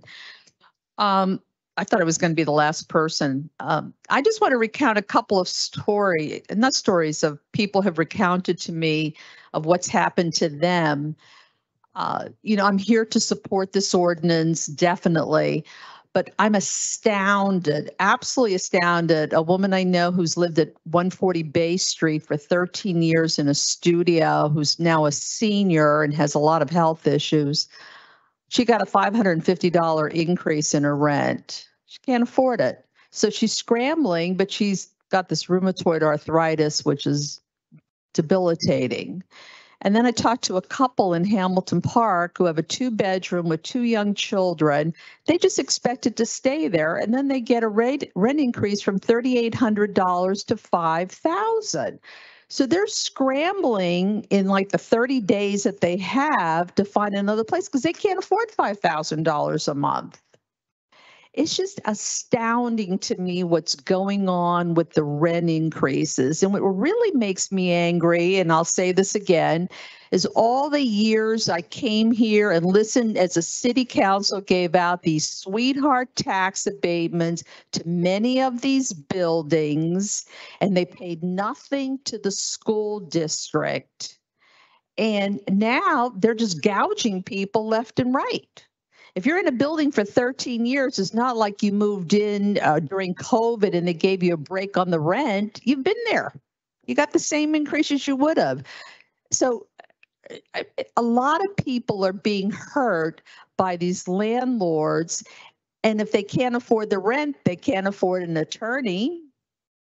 So some of them are caught up in having to stay because they can't find another place in the short period of time when they got the notification of their rent increases.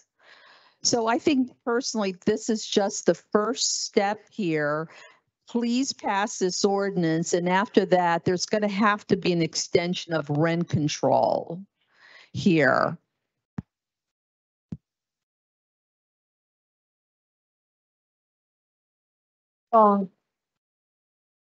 Because too many of these buildings are LLCs, and I used to talk to one of the previous tax collectors, and you can't make out their financial statements because everything is hidden. And we don't know what the profit is or whatever. But please pass this ordinance. Thank you very much. Thank you.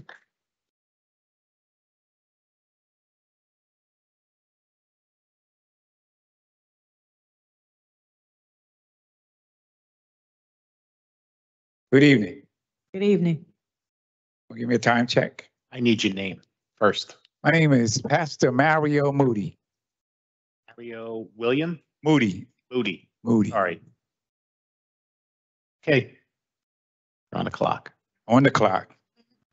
Good evening, Madam President, and to all the council at large and to the council members, to the city clerk and to all your staff and to everyone here. First, I want to say my name is Mario Moody. I am pastor of the Cotton Temple Church here in Jersey City. I'm on the borderline of Ward F and middle line of Ward B. And also, I'm a retired firefighter, fire captain, 28 years here in the city. Lived here, born here, still here. One thing I would like to do before I do anything, I would like to salute Councilman Solomon, Councilman Gilmore, and Councilman Ali, and to all of those who are supporting this ordinance. And most of all, to the residents here and to all these fighters. Come on, y'all.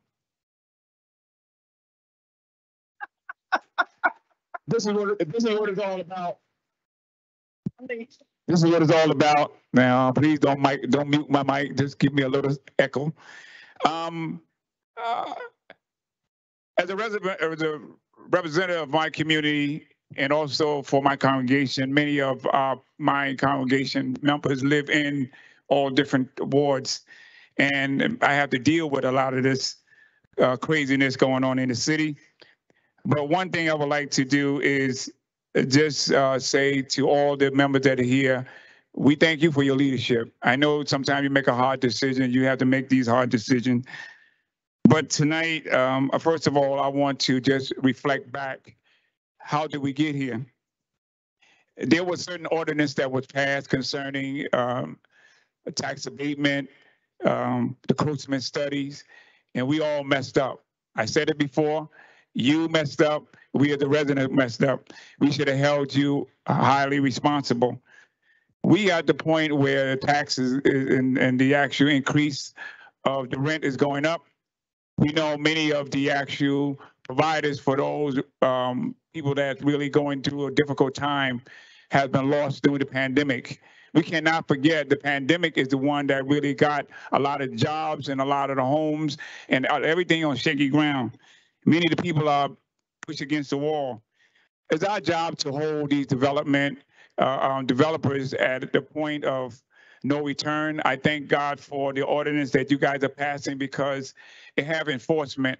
And that's what was needed, enforcement from the courts, enforcement from the state legislators. And I thank God that we have support from the residents, and the residents do deserve a representative. And so you, as the representative tonight, I just wanted Thank to say, you. Thank you. Thank you. Your time and is I just up. want to say Time is up. for everything you do. Thank you, Thank you. Reverend.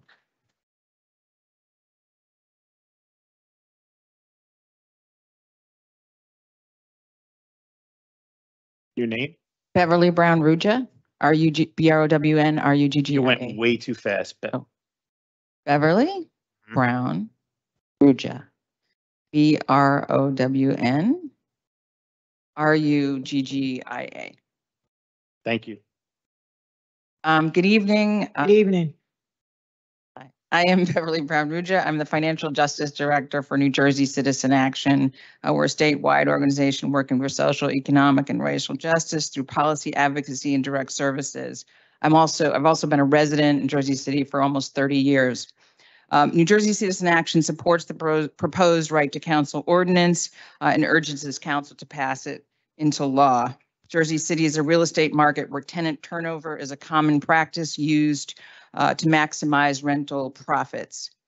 It's where property owners and developers consistently exploit this practice by pressing for evictions against tenants who do not have the ability to defend themselves against eviction filings. Unfair and unjust evictions perpetuate and exploit a housing market that is unaffordable and unsustainable. So many speakers have made the case tonight for the context in which this ordinance is needed, so I'm going to skip some of my remarks. I think we all know there's a housing crisis in this state and in this city. We have a lack of affordable housing, especially for the lowest income members of our community, many of whom are seniors and those with disabilities. At New Jersey Citizen Action, we're no stranger to housing insecurity. As a HUD certified counseling agency, we counsel thousands of tenants every year. That number grew during the pandemic. We know that the health crisis is somewhat over, but the housing crisis is only growing. Without proper representation, tenants can be unjustly evicted, meaning they not only face homelessness, but they can be saddled with inaccurate screening reports, tenant screening reports, and have their credit ruined. Those mean that they may face tremendous barriers in finding quality rental housing for the rest of their lives. Right to counsel ordinance can ensure that renters in Jersey City have the legal representation they need to respond appropriately and responsibly to eviction filings and defend themselves in eviction proceedings. It is not a free lunch. It's about everyone having their day in court.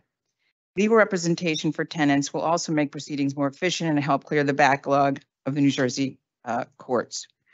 New Jersey Citizen Action supports the ordinance as written and its funding mechanism, although we urge the council to expand the funding for the Right to Counsel program by adding an annual municipal budget appropriations to the developer fees, which the city is obliged to collect anyway. We commend Councilman Solomon and the co-sponsors for putting this ordinance forward. And we applaud the members of the public and the advocates who have worked so hard to move this ordinance to you for a vote. And finally, we urge this council to strengthen meaningful control regulations and enforce them.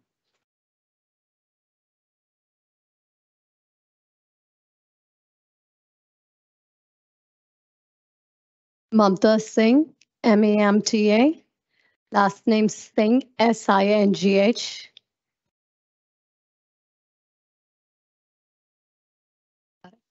Good evening, everyone. My name is Mamta Singh, and I'm here today to support RTC. And the reasoning for that is because I end up losing 70% of my friends every single year because they no longer can afford to raise their families here. And people who have been living here for 20 years, 30 years, 40 years, they're forced to move out because they have no voice. They have no money to fight in the court. And one question which I want to ask to everybody, how many developers you know the developers who have these multiple buildings, they live in Jersey City. Either they cannot afford to live here or they're just using us to make more money. And why are we defending them? It seems we are actually defending them. So I urge you to support RTC and please let Jersey City be a family community. Thank you. Thank you.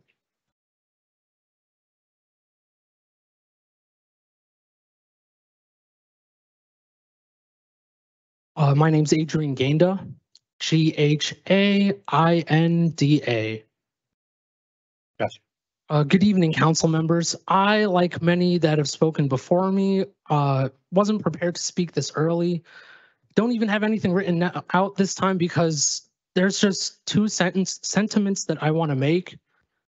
And I know for everyone else, including myself, each time we stand before this podium, it just gets harder and harder to keep like echoing these stories of people that are getting priced out, our own friends, families, neighbors. It's that much harder, but we're still here because we just want to show that it's a genuine human policy that we're fighting for. Like many have said before me, we're not trying to fight for something political. We're just fighting to keep people in their homes, people that have lived in this city, whether it's been 5 years or 20 years or what have you. Everyone deserves to live here with dignity, and that's the main reason why we've been fighting this fight for 11 months for right to counsel specifically. But for housing in Jersey City as a whole, I think what resonates with me the most is the rising senior that spoke. I didn't catch his name, but when I was in high school 11 years ago, I felt the same thing. Downtown Jersey City was a light rail ride away, and we saw firsthand like how different downtown Jersey City is from where we live. I live on West Side, and just to see that disparity, it's so disheartening to see that that sentiment is still shared 11 years later, which goes to show that there's a need for it now, not in 2026 or some other time after that. And the second sentiment that I want to share that I wasn't prepared to say tonight, but today I spent the whole day in the hospital at Jersey City Medical Center because my cousin, who's been like an older brother to me, is fighting a losing fight with cancer. And he lived in Jersey City his whole life. And he won't be able to see his family live in the city that he's called home for over 20 years, the city that opened its arms to him when he was a refugee and had no other place to call home. For me, those are the emotional aspects that I will always keep with me every day that I come and I speak before this council, or every Saturday that I sacrifice my mornings so I could talk to my neighbors, with my fellow organizers behind me, with my fellow friends and residents, because again, it's not a political fight. These are real emotional battles that many of us wear the scars on our chest, wear the scars with us every time we come to these meetings, every time we organize. And the fact that we're all still here just goes to show that it's an immediate need. And I know that we have the votes. I just hope that every council person votes with their heart, not any sort of political agenda. And I thank you all for listening to me. Thank you. I hope you're feeling better. Oh, that's touching.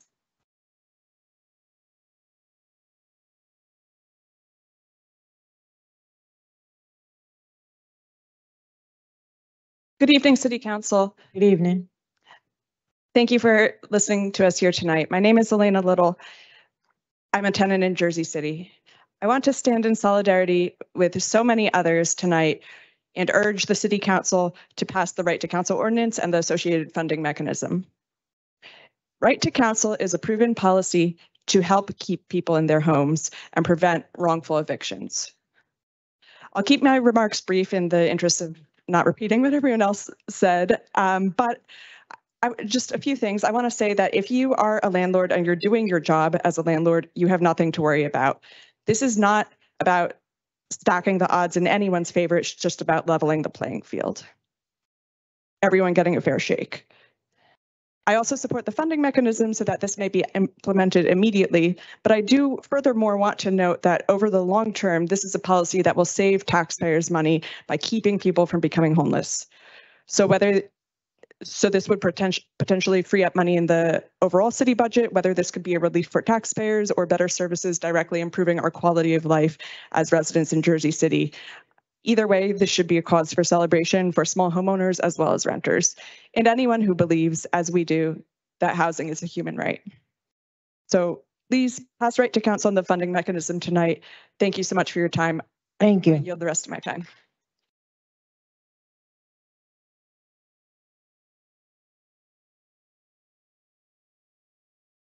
Hi, my name is Isaac Jimenez, ISAAC JIMENEZ. Good evening, council. I'll keep this brief as well. Let's pass right to council. We have been here for months. We drafted the ordinance. We organized tenants. We agitated on class lines. This campaign has been about class struggle in Jersey City, a class struggle that's been waged in Jersey City for decades. But finally, we're seeing the day be won by tenants, for tenants, a coalition of organizations led by DSA to bring immaculate legislation to y'all, to pass it, and to talk about what the future of Jersey City is going to look like. So I hope you'll join me in that. Thank you. Thank you.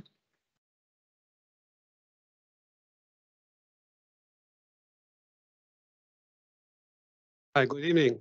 My name is. Hold on. Go ahead. Your name? My name is Henry Zheng, ZHENG. Okay.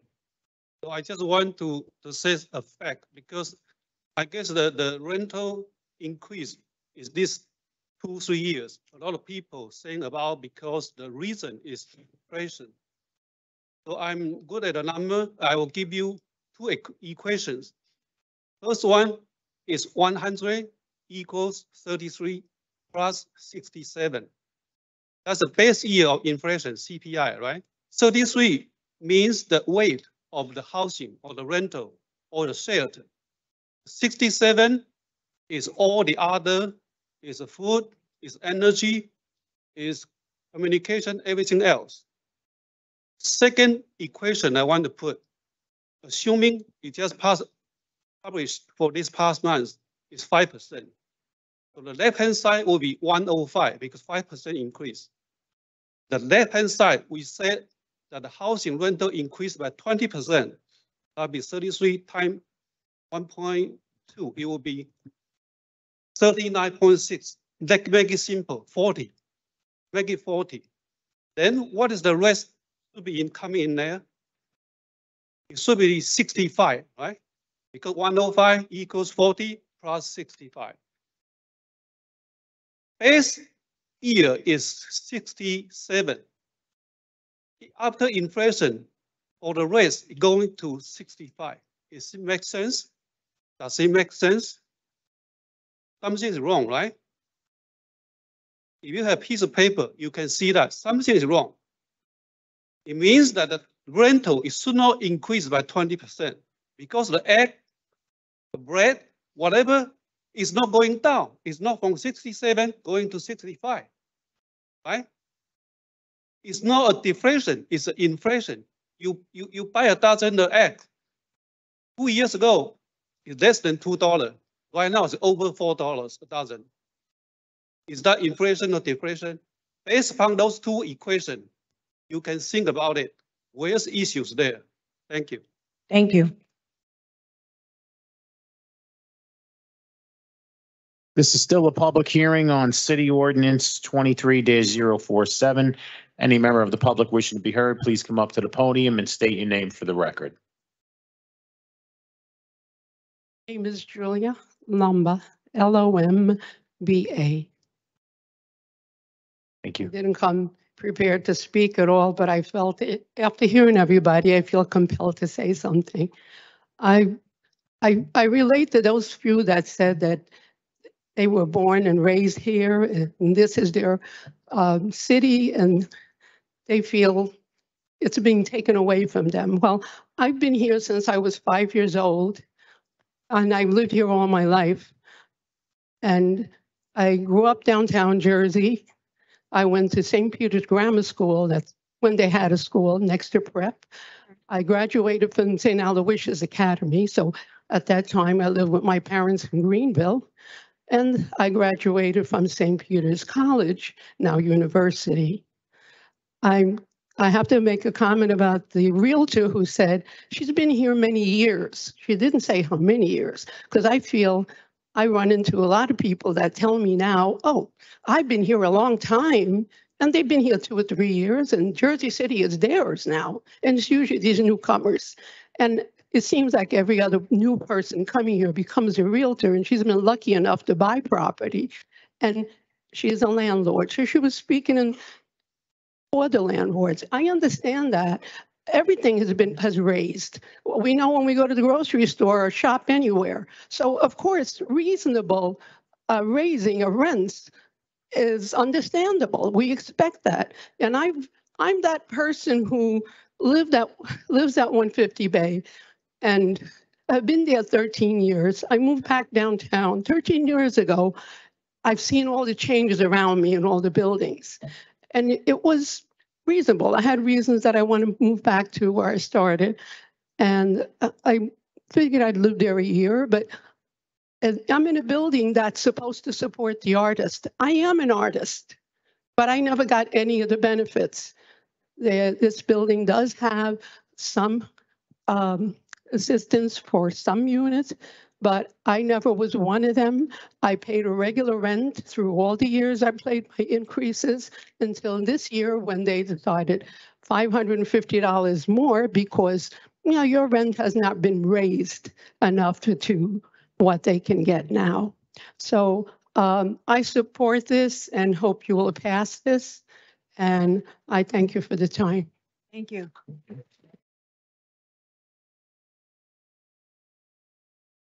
This is still a public hearing on ordinance 23-047. Any member of the public still wishing to be heard, please come up to the podium and state your name for the record. Motion. Second. Okay, give me a second. Motion to close the public hearing on city ordinance 23-047 was made by Councilperson Rivera, seconded by Councilperson Saleh. On the motion to close the public hearing on city ordinance 23-047, Councilperson Ridley. Aye. Councilperson Prinzary. Councilperson Bajano. Aye. Councilperson Saleh. Aye. Councilperson Solomon. Aye.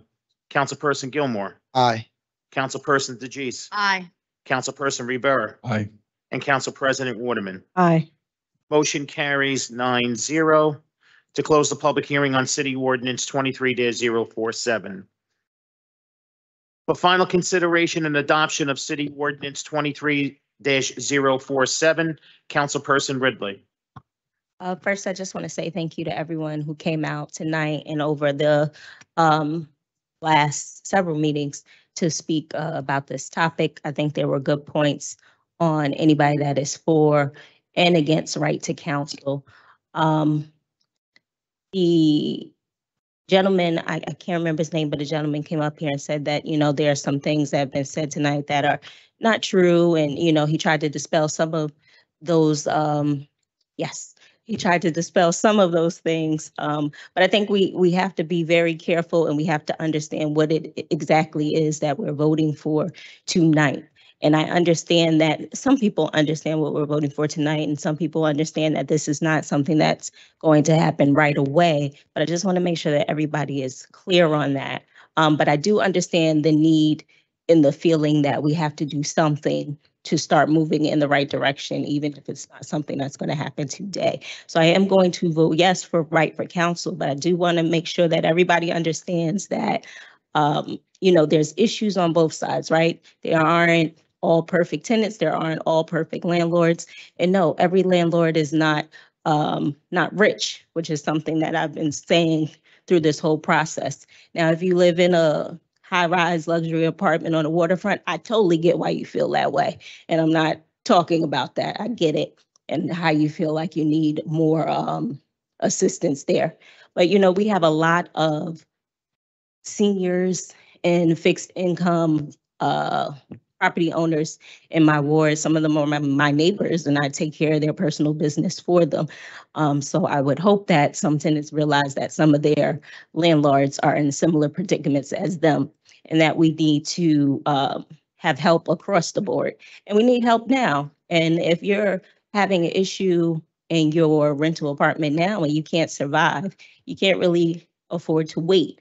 So I think we have to do a better job of finding more assistance on both sides currently to help people as soon as we can. I know that Council President, Councilwoman Prinzeri, and myself have been meeting to try to work on some things where we can get some folks some assistance immediately. And it's just something that we have to continue to work on an ongoing situation on both sides. But I totally understand the feeling and the need to start moving on something. So with that, I vote aye.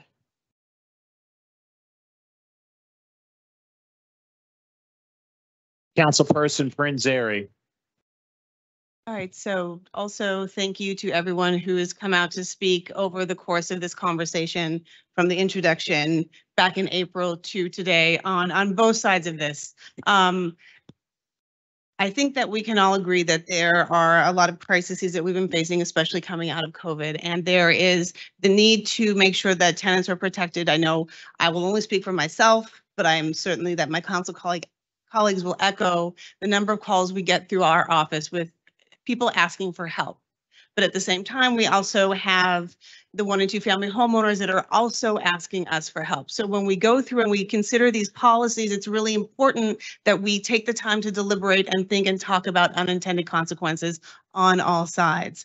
And again, getting back to this sort of immediacy of right now, we do need to start down the road. It will take time to develop right to counsel.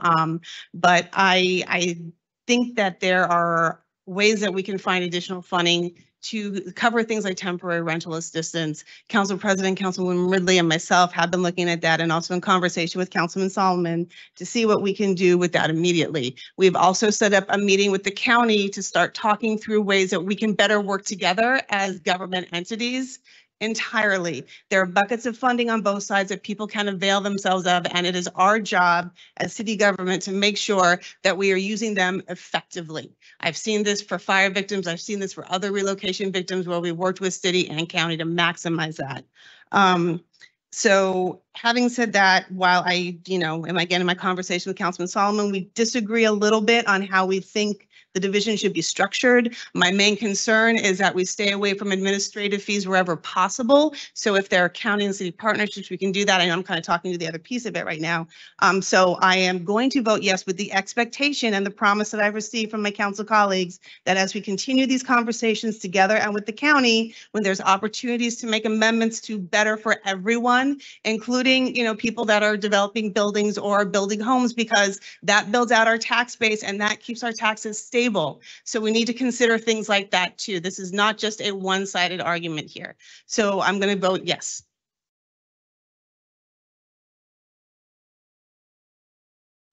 What's that? Councilperson Baggiano. I just want to say one thing. The people that sponsored this should go back and speak to the real estate people also, because evidently you excluded them. I'm going to vote yes on this, but I want you to promise to go back, speak to the real estate people that own buildings and property and get their view on certain things, because I don't think you did it. I vote yes on it. Councilperson Saleh. I was born and raised in Jersey City, as some of you may know, and I've seen Jersey City go through head spinning change, and I'm one of 8, first generation. I have 7 sisters. Some of you may know that. I'm fortunate enough to be a homeowner. And I just know that the dream of home ownership for my sisters, if you didn't catch the wave, like when Jersey City was affordable, then it's a very distant dream for any millennial, Gen Z, Generation Alpha, anyone in my generation. It's going to be really, really hard for us to own a home. And that's why we also have 70% of Jersey City is comprised of renters. We face a housing supply shortage and a shortage, especially of affordable housing. I personally believe that housing is a human right. I want to thank everyone that came out to speak today. I want to thank all of the groups like the Waterfront Project, the York Street Project. I want to thank Sarah Levine, who was the legal eagle on this, and she set up the moral, legal, statistical. Yes, we'll give her a groundwork for this when she brought it to me 10 months ago. And I want to thank my council colleagues for keeping an open mind, for their openness, their critiques, which ultimately will only better this law and has bettered this right to counsel law. It's been a slow burn until this moment, so it's really heartening to see everyone that came out to speak, whether you're for or against it. This law is going to impact the right to counsel will help those that make $64,000 or less for a single person household and $94,000 or less for a family of four. It's a 1.5% development fee. It's a glide path towards that 1.5%. Okay. Development is a double-edged sword. We use development to keep our taxes stable, as Councilwoman Mira Prinzarea stated. It helps the city's coffers, but also we have to be mindful that we are not gentrifying, that we are not pushing out the very people that built this city. And this de minimis fee is going to help so many people because 80% of it will go towards affordable housing trust fund. And the Affordable Housing Trust Fund can help out the landlords who keep their units affordable. It's going to help out tenants with rental assistance. So they might not even have to go to court with this. Okay. And we have seen so much development in Jersey City, and 80% of that 1.5% fee is going to go towards the Affordable Housing Trust Fund. The other 20% for administrative services is going to go towards right to counsel. And this right to counsel, there will be someone in charge of it, okay? And they will produce, there'll be a committee and they will produce a biannual report that's twice a year, okay? It's going to tell you who is getting right to counsel, what zip code, what is the demographic. We'll be able to find out who the slumlords are, okay? So I am fortunate enough and I am just blessed to be a council person and sit here and be able to vote in favor of this. I represent a majority Latino, a majority Hispanic and Indian population in Ward D. And I have seen everything that you can imagine, but some of the most egregious things I've seen are people who have their heat turned off. And I'm sure all the council colleagues up here on this dais will attest to this, okay? That they have had landlords that turn the heat off, that try and push their tenants out, that lock them out illegally, and then the tenant doesn't want to fight it. They don't have the means to fight it. I've seen their immigration status threatened. I've seen a lot of things, and it just like, I don't know where to send them. Sometimes they make a little too much to qualify. This right to counsel will help those people, okay? And we've also seen in New York City, there are units, affordable units that are vacant because it doesn't make financial sense for the landlord to repair it. And there are so many units that are offline, but they can be used to house these individuals. And this law will make us go a step towards helping those landlords that keep their units affordable and making sure that we increase our housing supply appropriately. I don't see this as a socialist issue. I don't see this as a capitalist issue. I see this as an American issue. We have seen the pendulum swing too far in one direction, and it's on us. If we don't do this, shame on us, but it's on us, the government, to balance the scales of justice. And that is why I proudly vote aye. Thank you.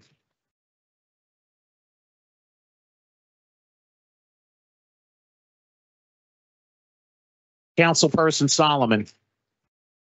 Councilman Saleh sort of said it, and all of us have seen it. we get the calls of the tenant whose heat is turned off on Friday night, knowing the inspector may not come until Monday morning when it's magically turned back on, of the tenant with the roach infestation, because the landlord knows if that guy is pushed out, they can do a vacancy improvement and raise the rent potentially nearly double. Of the tenants at Portside Towers or 100 Montgomery who are dealing with multi-billion or $100 million corporations who have lawyers coming out of their pockets, who can find every loophole in the law to attempt to raise rents 30, 40, 50%. And we know the organizations that we go to for help, who've been here today, the Waterfront Project, are stressed, are overburdened, cannot handle every single case that comes before them. And each time we are not able to help a person that is a resident of Jersey City, maybe born and raised, maybe here for a few years, who is pushed out.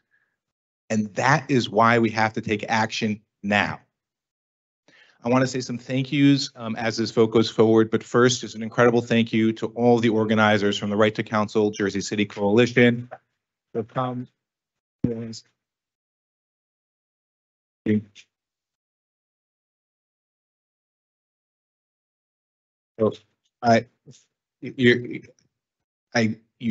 spend your time, your energy to fight for justice. Thank you.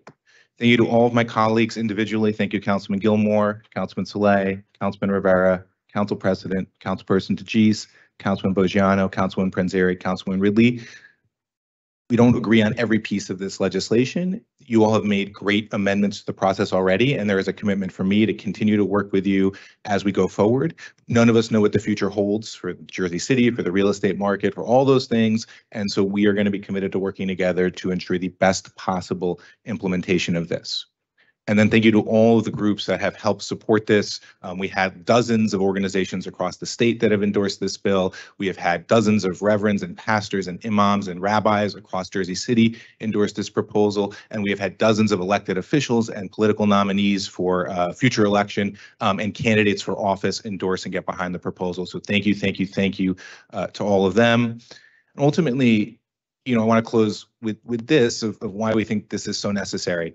For Right to Counsel, we've said over and over again, this is about leveling the playing field, ensuring that everyone has a fair shot to have the law interpreted fairly. And that is our system of justice. And yes, we know we have a guaranteed right in our Constitution for criminal cases, but there's reason for that.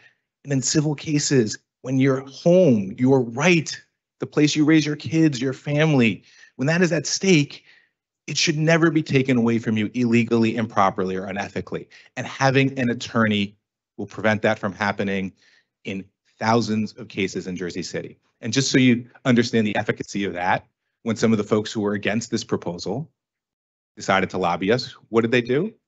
They hired an attorney to make their arguments for them before the council. So that tells you having an attorney makes a difference. So I proudly, proudly, proudly vote yes.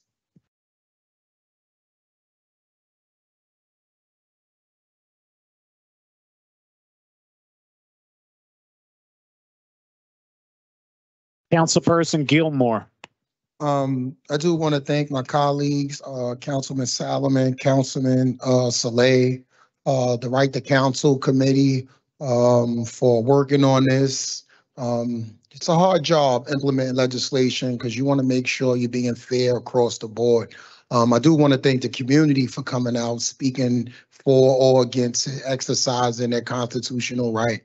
But for me, ultimately, it boils down to how do we make sure we're looking out for everyone? Now, a completely selfish Councilman Gilmore is voting against this because I'm a property owner 2-3 times over, right? But in all fairness and making sure everyone is looked out for, I mean, it's kind of a no-brainer. All we're saying is give them representation. We're not even saying side with them.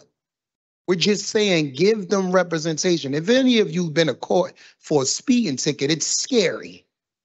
Imagine going to court or a landlord giving you an eviction letter to vacate the premises, and you have children, and you have all of the wear and tear of everyday life encountering. It is a scary process. So what we're doing here is we're just asking to level the playing field. And this is not legislation that's going to be pro people not paying their rents. Because we all know and understand that everyone have finances and everyone have to be able to take care of their finances. However, in the same breath, I don't need to receive the calls of landlords turning off heat. I can just walk into family members' house and witness it myself. I see it in real time every single day. People are scared. So we just want to protect them. And as I look at this legislation, if you're doing what you're supposed to be doing, you really have nothing to worry about as a landlord. You know, so for me, I just think that it's the right thing to do. Is it perfect? Is it a grand slam? No. But it's getting a player on base and getting the hit to give us a fighting chance to get to the next inning. So I proudly vote aye.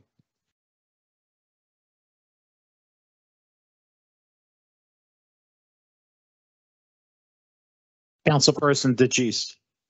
Echo the sentiments of my fellow council members and thank them for all the work that they put in and what their offices have started. I thank all of you for your continuous contributions to this conversation and coming out and, making us aware of it and shaping it and framing it. And it's not perfect, but it is in the right direction. It's a crucial step that we need to go into being a city of majority renters, but also a city still with small-time landlords as well, with very few units. I do believe that it is the right direction, and we'll continue working on the framework because I think we're all talking about, no matter what side you're on, housing stability. And that's something that we all deserve, no matter where we are on this spectrum.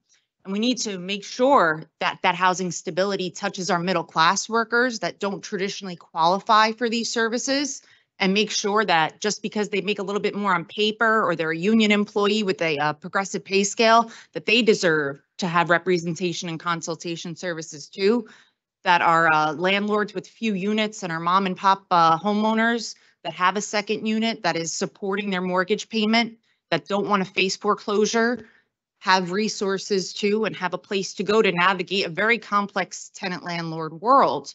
And we also need to look at where this has worked in the other places that have implemented right to counsel, and that's mediation, education, and relief funds. And I'm proud to be on the board for the Affordable Housing Trust Fund and hope to devise a plan that they can allocate those funds to people in need to just catch up on payments so they don't have to face an eviction notice. So they don't have to get in that conversation with their landlord, and that we can continue framing this out over a period of few years and probably more than that. But it's definitely the step in the right direction. So I vote aye.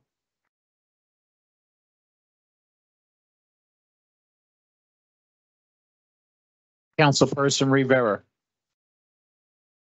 I almost got chest pain because I thought Councilman Gilmore was going to vote no. But before I want to congratulate because this ordinance has passed already. So big shout out to you guys. But let me just tell you something. I remember several months ago, and I want to thank everybody that's come out here for it, against it. It's not healthy to agree with everybody, it's really not. But we just have to come together to create some sort of structure that it'll work, for the city of Jersey City and its constituents. But there's been a lot of people that have been in the mix, from council colleagues to constituents out there, and they've been really kicking ass on this, okay? I just want to highlight one person. I don't see that person here. And this person, I kind of grew very fond of this person because he took a bunch of people, he created an amazing structure, and he just nailed it. And he just was relentless with the Portside people coming here every single week. I want to give a big shout out to Kevin Weller.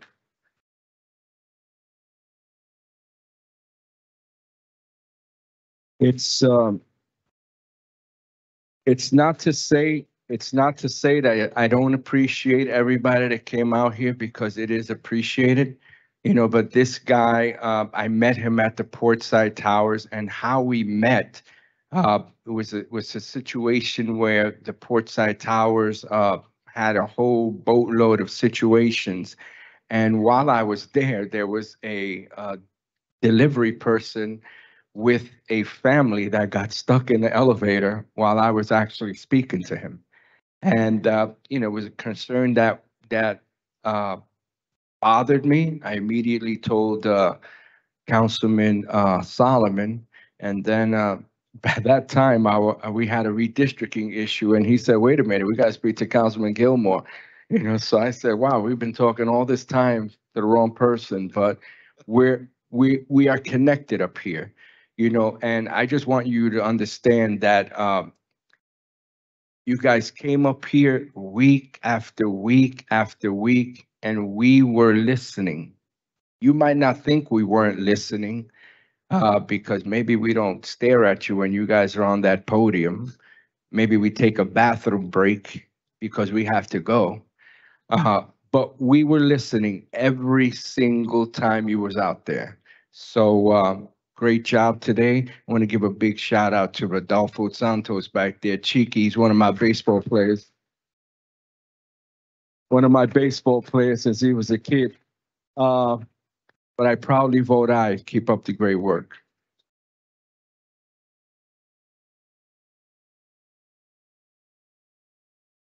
Council President Waterman. First of all, I would like to thank everyone for coming out time and time and time again. I know I met with some of you and I expressed my concerns, and I had a conversation with Councilman Solomon. What some of you don't know is I've been an advocate for affordable housing really since I took office. So anytime I can get an opportunity to get some type of funding for affordable housing, that's the direction I'm going to go in. Because in spite of it all, people are losing their homes constantly. And so with this ordinance here, we adjusted it so people definitely can pull from rental assistance in this, because there are going to be more people homeless if we don't try to do anything. So what we are in conversations with too, because to me is a money issue. It really is a money issue because people can't afford to stay there. And we've seen that with Portside coming out week after week after week, advocating, saying how their landlord went up on their rent. And so what we have done, Councilwoman Ridley and Councilwoman Prince Airy, we partner with the county because the county did have a program, because I sponsored it last Saturday in Ward F for people to come out and get rental assistance. All right. I want to say this, we are a country, and so often there are issues that try to divide us, and I see it. When you come in this chambers, I do listen to what you say, but I do want everyone to be respected. I was born and raised in Jersey City, okay? But now Jersey City has changed, and I don't want people who have been in Jersey City like 5 years, 7 years to feel like they're not a part of this city. You live here, whether you rent or whether you own, I want you to feel a part of the city. So even though we can disagree, let's make sure when we leave out here that we do abide by the Constitution, we the people, because that's important, very important.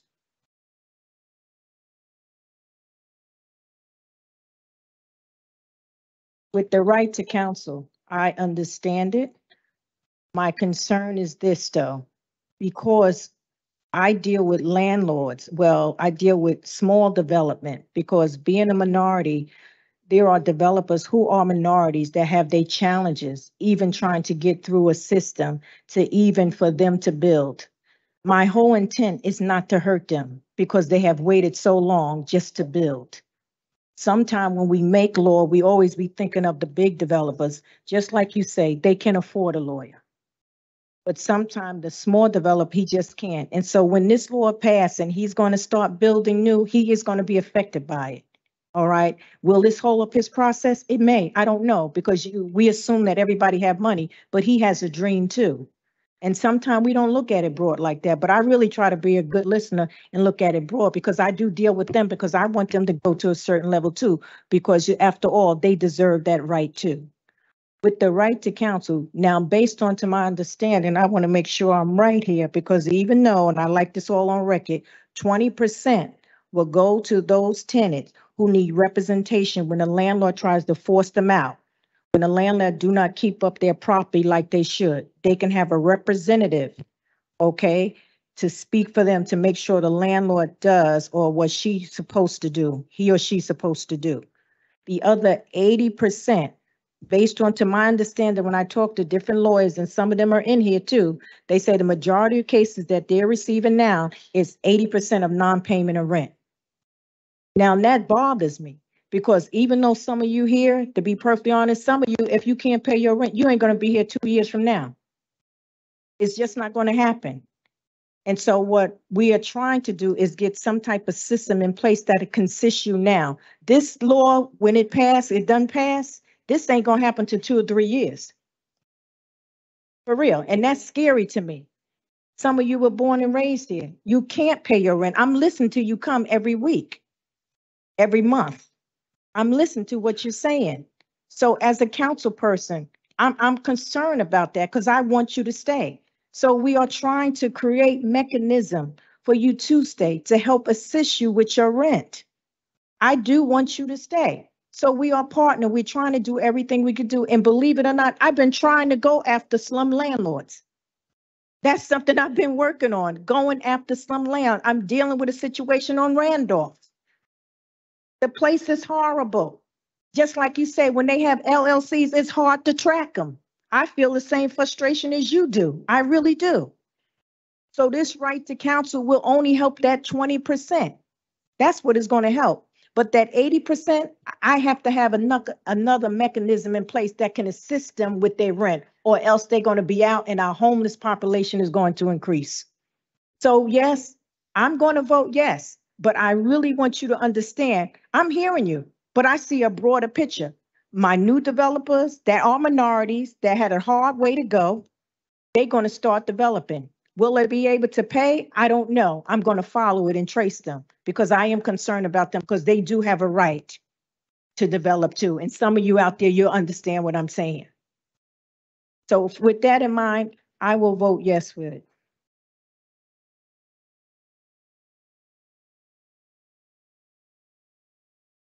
City Ordinance 23-047 is approved, adopted unanimously 9-0.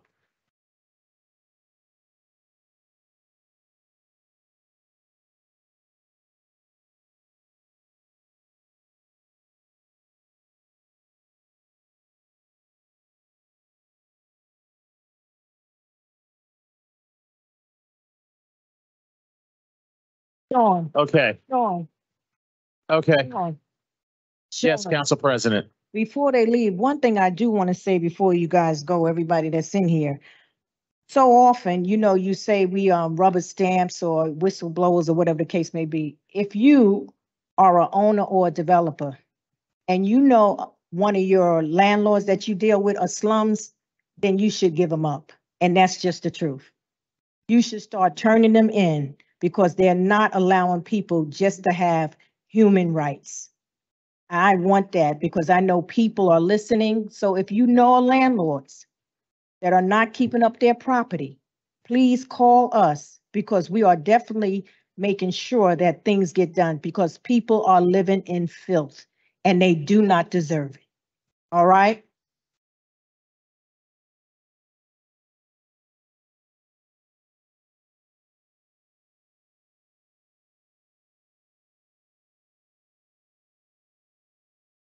Okay, our next second reading ordinance, item 4.2, City Ordinance 23-048 is an ordinance to amend supplement Chapter 160 fees and charges of the Code of Ordinances of the City of Jersey City by adding Section 2 entitled Development Fees to Fund Affordable Housing.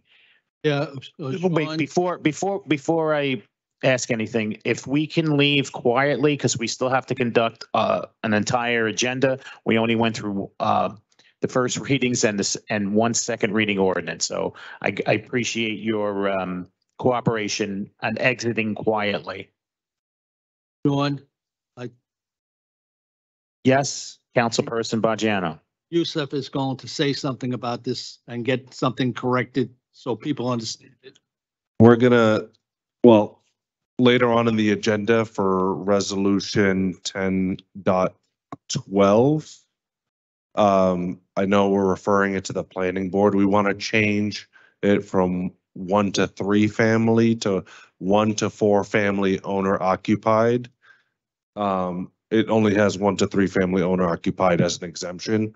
But we're going to change it to 1 to 4 family. That'd be a significant. Excuse me, if you guys are gonna speak, you need to carry that conversation outside of the chambers, please.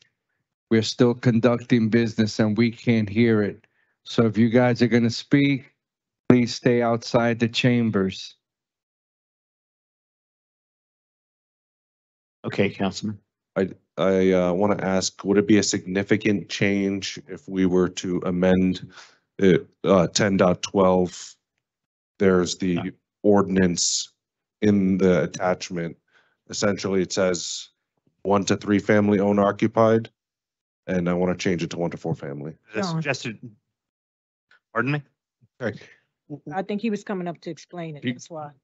Okay, just my understanding, the change has been made. It is not substantial. And this is, it's also in the resolution. That doesn't affect the ordinance. It's the resolution that will eventually come back to us, but right now it's just the resolution. So there will be an exemption for owner occupied 1 to 4 family.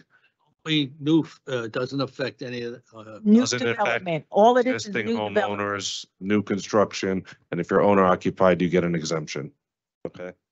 1 to 4 family. That's for the resolution, which is later on. It'll come back to us. It's going to the planning board first. So right now, I'm calling for a public hearing on city ordinance 23-048. Any member of the public wishing to be heard, please come up to the podium and state your name for the record. Hello again, Katie Brennan, resident of Ward C. First of all, thank you all. I'm beyond words. Second, thank you, Council President. As the council person just said, there are folks that can't pay their rent. So let's move on to getting affordable rental units. Right. I'm now up here, before I was up here as a landlord, now I'm up here as a city planner and an affordable housing expert. I enthusiastically support the residential development fee ordinance. I have spent most of my career in New Jersey as a planner and working in affordable housing. And I've worked with the development impact fees in hundreds of New Jersey municipalities and have seen firsthand the successes. As I just said, there are hundreds of towns with this fee in New Jersey, and at least 251 of them have both inclusionary zoning and the fee. There is a huge precedent in New Jersey, decades of precedent. So this is new to Jersey City, but it's not new. Our neighbors in Hoboken, Union City, and Bayonne, they all have the residential development fee. It's normal, it's expected. It is the most common tool at the municipal level in the entire country for bringing in more affordable housing. Thousands of towns all across the United States, including places with enormous growth like San Francisco, Houston, dozens others, they all have this fee. It is not deterring development there. So we should do everything we can to maximize all the tools we have in our toolbox to make Jersey City and keep Jersey City affordable. So please give Jersey City this tool. I urge you to pass this ordinance. Thank you for your time. Thank you.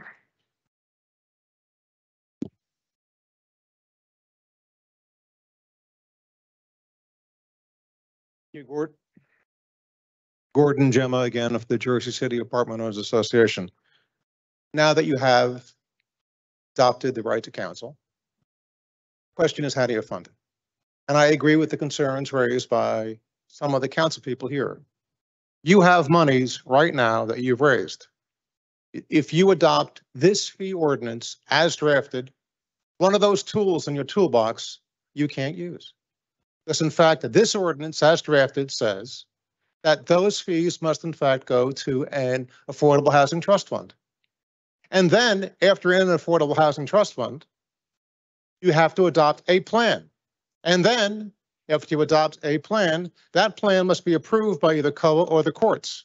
And then, and only then, can you use those fees that you are going to raise and those fees that you have in fact raised.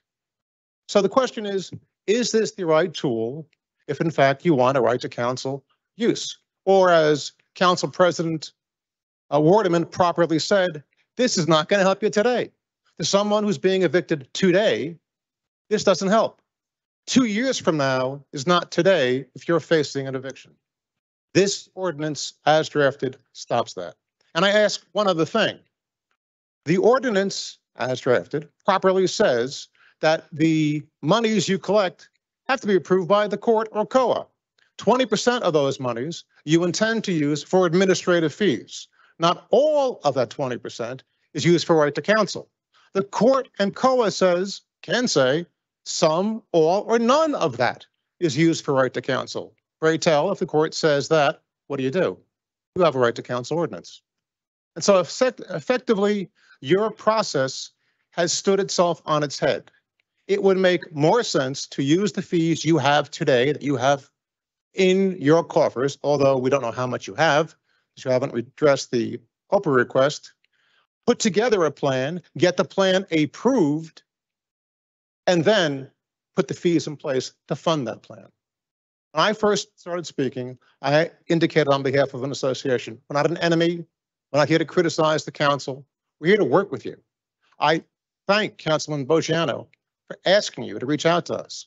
In this process, that wasn't done. We continue to stretch out our hand as not only taxpayers, but some of the biggest organizations that support civic and charitable groups that have helped the city grow. And we recognize with any growth, there's displacement, there are issues. We should be part of the solution, not the enemy to be vilified and occasionally to be seen as someone to simply take money from without asking us to be part of the solution. Thank you. Thank you. Thank you. Hello, Wendy Paul. Again, I serve as the Executive Director of the Jersey City Apartment Owners Association, taking an opportunity to speak on behalf of the stakeholders that are not here and the stakeholders that will be paying into the fund for the development fees that will fund right to counsel. As Mr. Gemma just said, those stakeholders have not been represented, so I would like to give a moment to give them the voice. Everyone affected by this fee should have been engaged in a productive conversation to develop policy that will best serve every community member in the long term, tenants, future renters, and property owners alike, because sound policy will and should serve everyone in our city. The Planning Department published a report in April giving an outline of different properties, using it as an example of what 1.5% looks like for residential. 1.5% seems like a smaller amount, but in the example that was published in the report was a building with 4 units on Giles Avenue that went from 4 units to 4 condos. In theory, if this fee was in place, each of those units would have to pay a certain amount. This is taken directly from that report. These amounts of the land assessed value of close to $250,000 is the amount that a property owner, in this case a condo owner, would have to pay for each one of the units. And this is at 1.5% as it is proposed. Unit 1, $8,392. Unit 2, $8,457. Unit 3, $10,837. Unit 4, $10,493. That particular property in total would be $38,181. This is one example of fees of smaller properties of what they would have to bear. It is the smaller property owners that also would be shouldering this, simply from converting to condos and no other renovation, no other expansion. while one building with multiple and hundreds of units will be able to divide that fee among all of the units over a long stretch of a 30-year fixed loan. For 4 units, that is a prohibitive fee. I ask you to please consider having an extended conversation with not only the homeowners, but also the small businesses in the same case that would be paying 2.5%. And those calculations are similar. Thank you. Thank you. Thank you.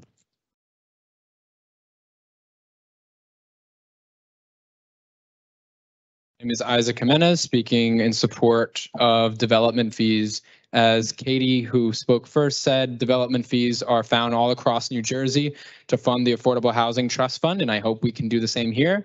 If there's an issue of thinking about if this disincentivizes development, I think then what we've been talking about here in creating a blueprint for housing justice for across New Jersey, what that means is we should be doing this across New Jersey with a statewide right to counsel. So I just want to put on the record that we should look at Governor Murphy and folks in Trenton at passing a statewide right to counsel.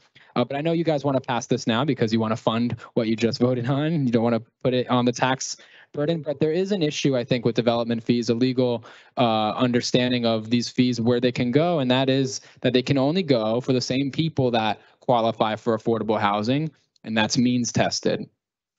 We know a right to counsel works when it's universal. I mean, it works in all these other cities, when it's means tested, but when we really want to get to the heart of housing justice in Jersey City, and we want to find not just the slumlords on the bottom, but the folks that are housing the lowest income residents, but the folks that are slumming it out on the waterfront, right? We want to find folks at all levels. So I know that we also want to look at Stout and they're reporting on how for every dollar right to counsel saves, $3 is saved in city services like healthcare, housing, triage services, right? So I say fund it with development fees, fund it with general revenue as well, so we can fund a universal right to counsel, so we could really start getting to the bottom of the housing crisis in Jersey City.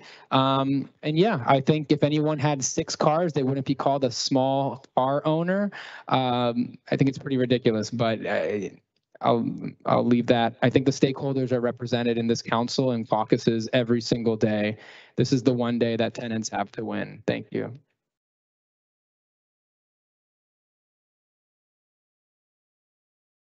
Rudy Hernandez again. Thank you so much for passing for right to counsel. And I also want to express my support in favor of having developers fees to fund for right to counsel and affordable housing, like what Isaac just mentioned.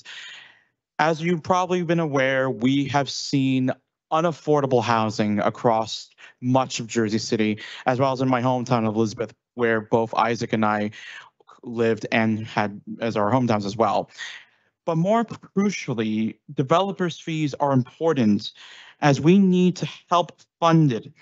As you've probably been aware, the city has failed to collect $100 million in residential fees. And while single family homes are exempt and they're not included, they don't apply to buildings. The ordinance won't apply to buildings that is producing to affordable housing units. In case point, when we have developers fees, they're actually are required by the state as long as they're invested back into affordable housing. And that's very important. We put this investment that developers are required to give and put them back to affordable housing units. We do not want developers to build these luxury condos and basically end up becoming vacant because someone who can't afford them is not going to be able to spend on them. They need to be put back to affordable housing units, and it's very important that we support the ordinance on making sure that not only will right to counsel be funded by developers' fees, but it's well funded so we could be able to continue to have all those people to have a right to counsel. I'm very thankful you guys passed it, but I also believe that we also need to continue giving developers fees their fair share of putting into the right to counsel process. This is so much more than just affordable housing. It's also to make sure that right to counsel is well-funded and to ensure that they're available regardless of where they live. And this is important because we do not want to have a system where developers don't care about our communities. We need them, when they come to us or when they come to develop them, they have to put it back to us, to our communities, which is why I support the ordinance that ensures that right to counsel is funded by developers' fees. Please, I urge you to pass it now. And thank you so much for passing right to counsel as well. Unanimously, it's great, but I encourage you to please pass the ordinance and give developers the mandatory requirement to pay for right to counsel. Thank you so much. Thank you.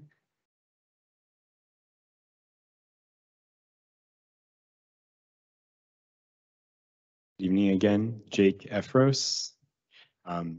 First, an expression of gratitude, yes, for unanimously passing a tenant's right to counsel in Jersey City. Really appreciate the support from our city in making this happen finally. I am also here to express my support for the developer fees that will fund right to counsel. I think this is the exact creative right move to get the office funded initially and as the seed money. I understand it's going to take some years, and I am appreciative that we have Hudson County, even at the state level. We were talking about right to counsel in these places too, and hopefully we can work with county officials, folks in state government to get money for Jersey City's right to counsel beyond just the income threshold that is built into the developer fees here, because we have pushed forward this campaign from day one with the message that housing is a human right, and that means for everybody. And so if this is for everybody, if this is truly universal as it ought to be, then I will commit with you all to continuing to fight for even more funding beyond this as we scale up in the next few years with a fully implemented Office of the Right to Counsel in 2026. I will commit to working with you all to make sure that we campaign for and win funding to even be on top of these developer fees right here. But this is the right move right now, and I'm excited for a vote on this as well so that we can begin the process of setting up the Office of Right to Counsel, protecting tenants in Jersey City, and being one step closer to instantiating housing as a human right in our city. Thank you.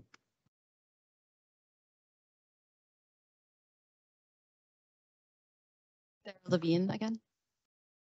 I want to start by thanking all of you and saying I am very moved. I especially want to thank those of you who had your concerns and your doubts that you were candid about, but who were still willing to come to the table and listen and learn. And I also just want to thank you all for your patience and attention. I know this is a long night, but I really value your commitment to making sure that everyone here is heard and respected. And I would be remiss to not say a special huge thank you to my very dear old friend, Councilman Saleh, who has been working for over a year with us at this point, as well as Councilmen Solomon and Gilmore for their leadership, their real ferocious moral leadership on this issue.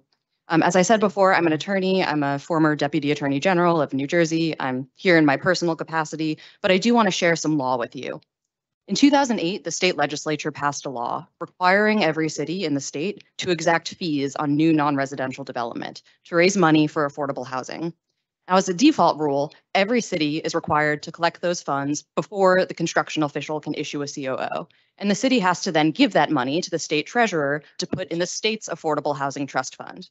Now, that statute outlines a process by which cities can choose to keep those funds for local purposes in the city's affordable housing trust fund. But to do that, the city must pass an authorizing ordinance.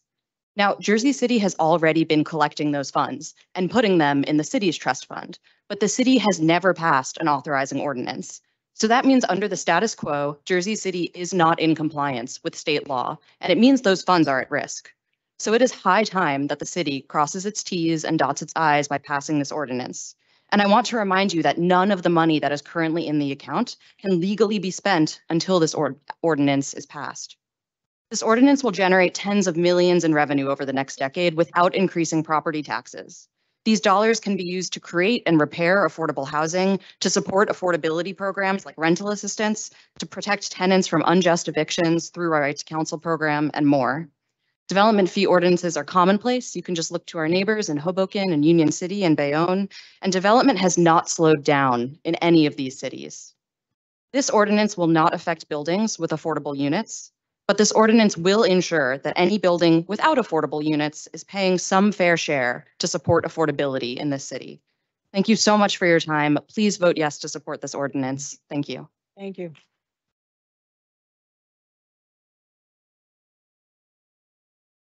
Evening, council. Once again, my name is Ryan Spain. Ryan, just lift up the mic a little bit so you can, there you go. I want to speak in support of this development fee ordinance. Outside of funding programs, which are eminently important, I also support this policy because it makes sure that those who benefit from the growth of Jersey City also contributes back to the very city that's making their success even possible. And given that we live in a time of record inequality, I think it's a very important policy stance to take because in comparison to everyone else, those at the top are doing better now than ever before. Just consider that the richest 1% of Americans hold more wealth than the bottom 90% of the country combined. And then out of every dollar in new wealth that is created in this country, the top 1% take in 80 cents out of it. Meanwhile, with rising costs and stagnant wages, the middle class struggles more and more as time goes on. So why not enact a program whereby those who benefit the most from our growth pay it forward and fund an initiative which provides real substantive help to middle and working class people? And that is the reason I want to address an argument which I heard an attorney make recently. He said that small landlords who build structures with 3 or 4 units, regardless of whether or not they're owner occupied or not, ought to be exempt from this fee. So with that, I think it's important to consider who exactly would benefit from an exemption like that. If you're building a 3-family unit, you're likely going to pay about $2 or $3 million in construction costs. Now, to be fair, that doesn't include property taxes, interest, licensing fees. But nonetheless, if it's not owner occupied, that owner can expect to pull in about $8 million in rent revenue over a span of 30 years. Lest we forget, at that point, they will also own that property, which by that time will be worth about $4 or $5 million. And lastly, at that point, 30 years from now, they can expect to pull in about $1 or $2 million in straight profit every year thereafter. And that is who the lawyer wanted to exempt. Sorry. To be clear, that is not a small landlord. That is a multi-millionaire. When we talk about inequality and why it's so high and why the majority of our country's gains just flows to those at the top, it does not happen by accident.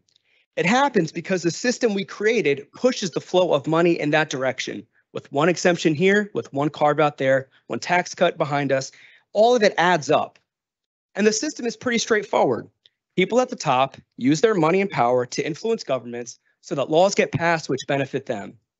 As a result, they're able to make more money and they use those extra funds to exert more influence and so on and so forth. And what's created in the process is a vicious cycle that is diametrically opposed to the interests of middle and working class people. So please do not perpetuate that vicious cycle and let's pass this development fee with limited qualifications and make sure that these important programs are properly funded. Thank you. Thank you.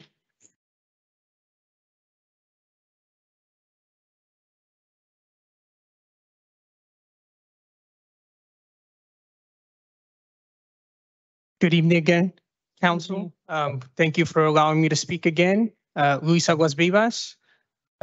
First of all, I want to say thank you for unanimously passing right to council. And now comes the question of how to fund it. I understand that some of you, rightly so, had questions about how would this affect small landowners, small houses occupied by landowners. And, you know, these are good questions to consider. But also as some of my previous people discussed, you know, it's also a question of fairness as well, not just with them, but everyone that lives in Jersey City. So I just want to really just reiterate this with a question. Without Right to Council becoming a campaign, without this push by the tenants of Jersey City, did any of these organizations, these landlords, developers, did they ever come to you knowing that there was a housing crisis, asking you how can they help? Just finish your statement. Yes, how can they help in regards to the situation afflicting tenants across Jersey City? Because I find it amusing to hear some come up here now talking about they weren't asked, which might be true, and those who live here and those who invest money here, they should have room at the table. But also, where were they when all this was happening? Thank you. Thank you.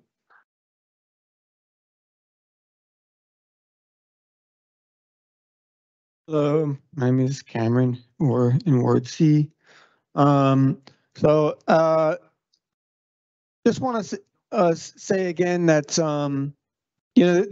this fight for affordable housing that led to like the Mount Laurel decisions and Council on Affordable Housing and all that stuff has its roots in the civil rights movement. So it's about tenants. It's also about racial justice. A lot of the arguments in those court cases point out that when developers use the land, which is limited in supply, to build market rate housing, they're limiting the supply of land for affordable housing. That was the whole argument for why, or a big part of the argument for why fees are justified, so that they instead of directly building their own units, affordable units themselves, give money to the city to do it. It just makes sense. Affordable housing is not profitable. That's why the city needs to be in charge of it. It needs the money to do it. And so that's what the fees are for. And obviously, like others have said, we need the funding for right to counsel. And Jersey City is one of the few municipalities in New Jersey, which never implemented core era policies. We're decades behind. It's time to do it. Just in the last 5 years, like others have said, $115 million that weren't collected, could have been collected. Over 30 years, not collecting those fees when we could have been collecting them. It's really a shame we don't have that trust fund, but it's time to start it now. And then the last thing I just wanted to say is, once we start collecting the fees, I hope that the city will seriously consider building the housing directly itself, rather than hiring private developers and private construction companies to do it, because that's going to make the money go a lot further. Instead of the money that we've collected for affordable housing being transferred into more profits for developers and construction companies, just build it directly. The money will go a lot further. That's it. Thanks. Bye. Thank you.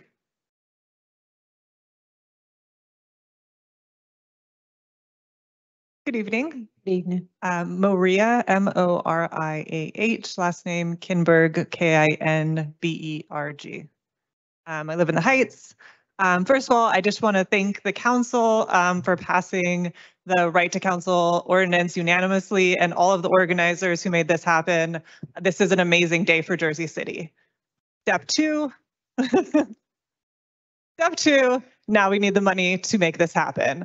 So that's why I'm also in support of this ordinance for the developer fees to fund, both the right to counsel and affordable housing. As we heard tonight, we have a dual crisis. We have an affordability crisis in terms of housing, and we have an eviction crisis. And so these developer fees would fund both of those issues. And Sarah Levine so eloquently explained the nature of these development fees. This is not something new. Passing this ordinance brings us into compliance. So this is a win-win-win for Jersey City. So I'm asking you to pass this ordinance so we have the funding to make this happen. Taking, step two, we've just taken step one. Let's bring it home. Let's do it. Thank you. Thank you.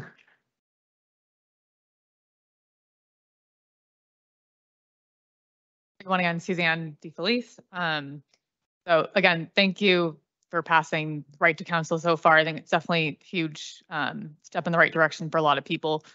I did want to elaborate on a point that I think is fair, just by the when you do the math and you make considerations to the point that someone said over here that basically the 1.5% shouldn't be the same for every type of landlord. I don't feel like that someone who is developing a 2-unit building or 4 units, or maybe they've renovated a building and they want to rent out a couple of units, should have to pay the same percentage as equity residential or any other giant multi-billion-dollar developer.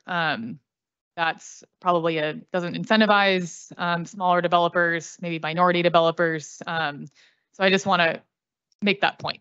Take it with a grain of salt if you want to, but that's why I'm here. So additionally, for the right to counsel, while this will definitely benefit a huge portion of the tenants in Jersey City, there's still the gap with those who are renting in probably most of the high rises, such as Portside. So I know that you both, or a couple of you, mentioned Portside Towers and the efforts that we've made and been here with right to counsel. But for those who are renting in Portside, they're still not making, raking in sums of money to pay for counsel as well. And part of the reason that Portside has made such a huge effort, and especially when I got my 25% increase as a single, young woman last year, was because I had no access to counsel. So while this does support so many, I think that we still need, or you still need to consider that this still leaves out the luxury high rises, which maybe you do have some people in there making $500,000, or they have wealthy parents paying for their rent, but there are probably a vast majority. I mean, the tenants in our group here are hardworking, single people, parents. They might care for an elderly person.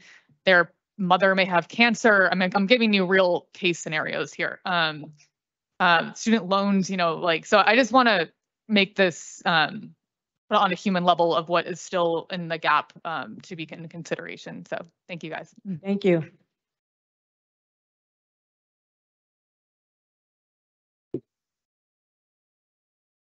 Good evening again, Council. My name is Adrian Gainda. I just want to echo the sentiments of everyone else that has spoken in favor of the first right to counsel ordinance. I want to thank the council for voting in favor of it. Now we just have to seal the deal and make sure that I'm pretty sure you guys haven't heard this one in a while, but I'm going to bring it back. The Tale of Two Cities, that narrative can finally be eradicated, and an easy step of doing that is just making sure that these developers can pay their fair share. Regardless of what the outcome is, they're still going to be making money. They're going to be making a stupidly amount of money, like an unseen amount of money that a lot of people that are here tonight probably won't see in their lifetime. And that just shows the imbalance that we have here in Jersey City. And this is a moment in time where we can say, you know what, it's time that we take that shift back. It's time that we can finally say that this Tale of Two Cities is over, because now we're going to be able to advocate to make sure renters are able to stay in their homes, to make sure that developers pay their fair share after getting their share of the land that they were able to purchase, to make sure that anyone that's either developing, whether they're a mom and pop landlord or they're a giant corporation, can just make sure that they pay what's equitable for them. So I know that all of you have been able to, share your sentiments about having fluidity and making sure there's room to work with it. And I hope you all make sure that you use that same mindset for this one. So I just want to take the moment and say, let's make it a 2 for 2 tonight, and let's make sure that we get those developer fees enacted. Thank you very much. Thank you.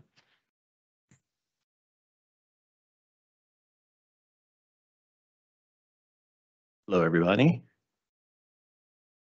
First, I want to thank you for approving right to counsel. My name is Kevin Weller. I'm from 155 Washington, one of the towers of Portside Towers. So first, I wanted to thank you for approving right to counsel tonight, but I understand that now we're up to the fee portion. And I wanted to speak about why it's actually a fair move for these fees to support this kind of a program. Right now, there is a right to counsel in Jersey City, but it has been up until tonight reserved for the landlords. And the way that their right to counsel program works is essentially built into the leases. There's a clause in the lease that says that the tenants are responsible for the landlord's legal fees. But unlike the right to counsel that we're talking about tonight, the landlords don't have to get approval from the tenants. They don't have a budget from the tenants. They basically can spend an unlimited amount of money, of the tenants' money, in order to fight with the tenants. And so really this right to counsel is a shift towards fairness in this process and this relationship between the tenants and the landlords. During our fight as Portside Towers and as time has progressed, we've embraced more buildings and the community has expanded. We have encountered, I've personally encountered tenants that have faced these legal fees that have been imposed by their landlords that now we're basically asking to chip in a small amount. Examples from Portside Towers. What will happen when a tenant perhaps is as short as $65 on their rent and they've exceeded the grace period by a day? What will happen is Equity Residential will inform their legal counsel, Griffin Alexander, and they will send in a form letter to initiate an eviction process, and they will attach a $1,000 fee to the tenant for that form letter just to kick it off. And that is, to me, out of balance completely. Another story I can share that's not uncommon is when tenants are fighting with their landlord and they're paying the legal fees of their landlord. I've seen emails where the landlord will say, look, you can fight me, but I do need to let you know it will result in additional legal fees. And what happens is the legal fees end up being a tool to bully the tenants, and it's really unfair. And so by funding the right to counsel, it will restore balance and fairness to the equation. Thank you very much.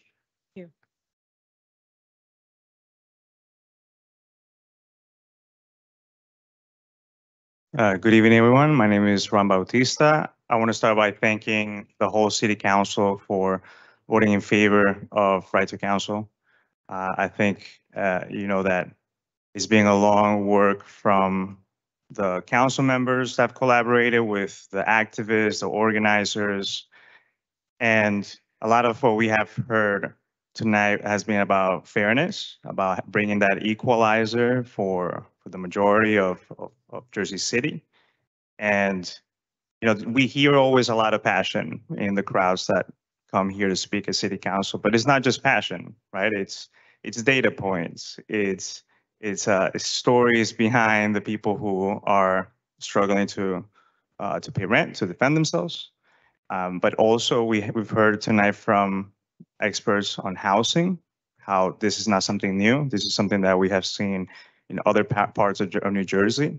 We've heard from advocates who are also lawyers who have been able to provide that expertise. But really, it takes a village. I just want to ask all of you to approve this development fee, so that way we can really put money directly into this policy of right to counsel and be able to provide that equalizer to all the residents in Jersey City. Thank you so much. Thank you.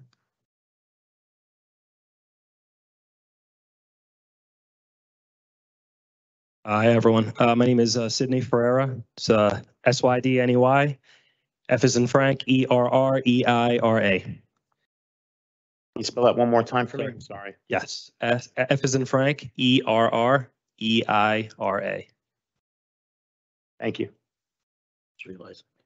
All right. So I just wanted to say that I'm a lifelong resident of Hudson County, and also in full disclosure, I am a landlord of some multifamily properties. I will be on the ballot this November, running to represent the 31st Legislative District and the New Jersey Assembly. I am here to represent the Jersey City property owners and the tenants of the 31st District. This ordinance is very disingenuous because the ordinance will only serve to hurt the people that it is meaning to help. The ones who will bear the brunt of this ordinance are the people who are standing here today in favor of it. All expenses are passed on to tenants. All landlord expenses are passed on to tenants. That's just the way it works. Those are the fundamentals of business. People invest in real estate as they do in any other business to make money. That is the ultimate goal. We do not invest in any venture to willingly and knowingly lose money. Therefore, any business that begins to see shrinking profits due to increases in expenses will begin to charge higher prices to their end consumers. We see it today at these high inflationary times. Businesses have all seen the rising costs of raw materials, oil, and labor. So in turn, we, the consumers, see higher prices at retail outlets and gas stations everywhere. The same is true for property owners and managers. We see taxes, insurance, utilities, and other costs go up. And so in turn, we pass those increased expenses onto our tenants. With this ordinance, you are introducing a new fee, an added expense that is meant to be paid by landlords. But in effect, we all know that it will be passed on to tenants because after all, real estate management is a business, and that's what businesses do. We pass on our costs to our consumers, which are our tenants. It will be the tenants who will be burdened by this affordable housing fee that will ultimately and ironically only serve to make housing even more unaffordable. You are creating barriers to entry, especially for small landlords. By passing this ordinance, you are curtailing the supply of housing in the city. You are imposing an added fee to anyone who wishes to improve, upgrade, or expand their property, or anyone who wishes to build new housing in Jersey City. This fee will prevent some investors, especially small mom and pop landlords, from improving their properties or adding units to meet the ever-rising demand of housing. If we do not meet this new demand with new supply, then rents will continue to increase, as we have seen in recent years. Rents in this area, and especially in Jersey City, have skyrocketed, and the shortage in supply can be partially to blame for that increase. Current supply is not meeting demand. By passing this ordinance, you will further stifle supply, and in turn, the tenants you claim to want to help with this ordinance will be the ones who ultimately suffer by having to pay even higher rents. I still have more, but I see my time is over. Thank you for the opportunity. Thank you.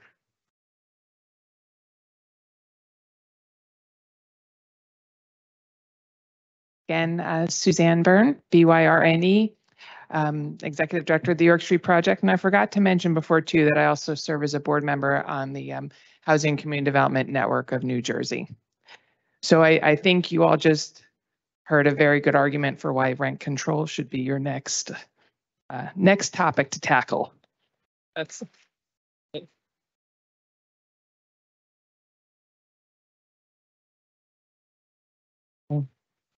You guys are using her time. You guys are using her time. Go ahead, Thank you. I don't have too much to say. So obviously, I'm here to speak in support of the developer fee.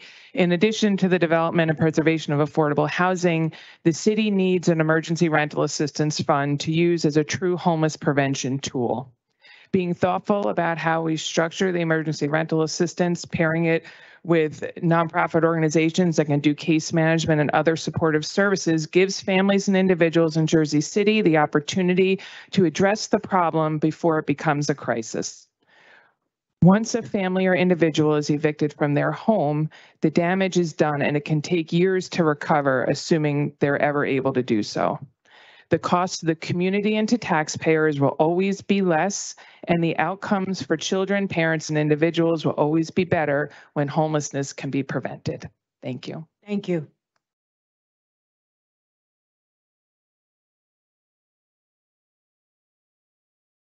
Jessica Brand, we'll keep this brief first. Thank you very much for passing right to council. I've heard all of the comments that you made. Some really good points about creating fair and balanced legislation, and I appreciate all the work you've done to work with the community to make this happen. I did want to say about the fee that developers do stand to benefit from a stable and prosperous community, that a city that is socially equitable and economically healthy directly contributes to the desirability and longevity of their developments themselves.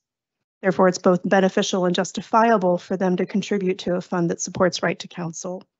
And this modest fee can go a long way It not only provides the necessary funds for everyone to have access to legal representation when needed, it creates an investment loop where developers contribute to the stability of the city, and in turn, that stability promotes their long-term success. So I urge you to see this as a unique opportunity to create a sustainable growth model for the city, for the tenants, for the citizenry of the city to benefit in the long term. Thank you. Thank you.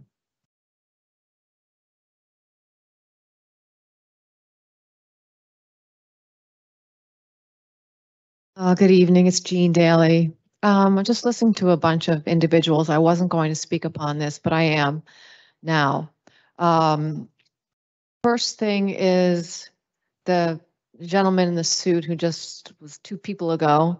I have to take issue with what he said, and I'm surprised he's from, I guess, section or Ward 31 or whatever that is, because that's in Ward F. But the fact is we're trying to protect people from, unscrupulous landlords, from people who are behaving poorly. So as far as saying this all cost is going to come down, is going to be evicted, we're not talking about the decent landlords. We're talking about the real slumlords, which I've had tons of experience with. So I just wanted to say that firstly. As far as the mega developers, if you look at them, they got billions of dollars in market cap. Billions. If you look at their entire portfolios, look at the publicly traded ones and get the research on the private ones, and you'll see how much they have. This is a drop in the bucket, and they always cry poor. So I have a problem with that as well. I am concerned about the smaller minority builders who want to do something small on a reasonable scale. That's very important to me, and I am concerned about that. They need a fair shot, and I do believe there should be some kind of scale as far as implementing those fees. I already see some loopholes, primarily if someone's saying that we're doing a 4-family new construction, it's going to be owner occupied. If you have an LLC, you're not going to know who that owner is. You don't even know if they're going to be there. You don't even know if they even own the building. So that I see as a real loophole already that has to be closed. So there has to be some kind of disclosure. I also then say to myself, okay, well, what if you have separate LLCs for all these different buildings, but it's owned really by one individual? How are we going to handle that? So I do see loopholes after loopholes after loopholes that are going to come up with this. And I just hope we can address it in a timely fashion, hopefully before they occur. Maybe we should have someone look at it from the devil's advocate point of view to do this ahead of time, because right now I can drive a truck through this, and I'm concerned about that. Thank you. Thank you. Hi, Beverly Brown Ruja, New Jersey Citizen Action. I'm going to be very brief. We also support this funding mechanism as it has been put forth. It provides sustainability. It brings the state into compliance.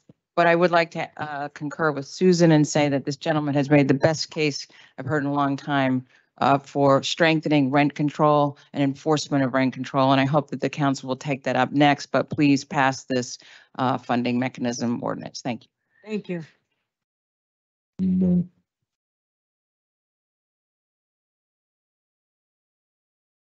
Hi, Angelique Diaz, Diaz and David, IAZ as in zealous. Thank you. I am here today to speak on behalf of landlords, not only because I'm a real estate agent, not only because I am also a landlord, but because the ordinance does not say anything about slumlords, okay? It does say landlords, period. And this fee is literally going to be something that is going to be passed on to the small developers, period. The larger developers could eat the costs and everybody's going to pay their fair share because it's going to be passed on to the renters, point blank, period. So now you're going to have these individuals that clearly can't afford their rent now and will not afford that once they get counsel. And this is what I was stating before about how this is gaslighting, because I think it's the council's responsibility to tell the citizens that they are going to be paying for their counsel. So it is not the right to counsel. It is the right to gaslighting. Okay, so I think, and also the council needs to take ownership on the fact that Jersey City is not affordable because of the last 15 years, it has been being developed. And this ordinance should have been back then where all the large corporations had come in and developed. Okay, so someone needs to, when you give your speech, before you give your yays, because that is what you're going to do, because you can't speak out of both sides of your mouth, you need to tell these people that it is the development of the last 15 years that you're trying now to backpedal from. Thank you. Thank you. This is still a public hearing on ordinance 23-048. Any member of the public wishing to be heard, please come up to the podium and state your name for the record. Motion. Second. Motion to close the public hearing made by Councilperson Rivera on City Ordinance 23-048, seconded by Councilperson Saleh. On the motion to close the public hearing on City Ordinance 23-048, Councilperson Ridley. Aye. Councilperson Prinzary. Councilperson Bajano. Councilperson Saleh.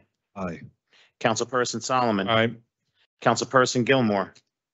Councilperson DeGise. Aye. Councilperson Rivera. Aye. Aye. And Council President Waterman.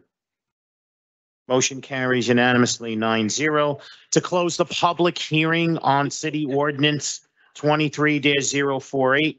Final consideration of adoption of City Ordinance 23-048. Councilperson Ridley. Aye.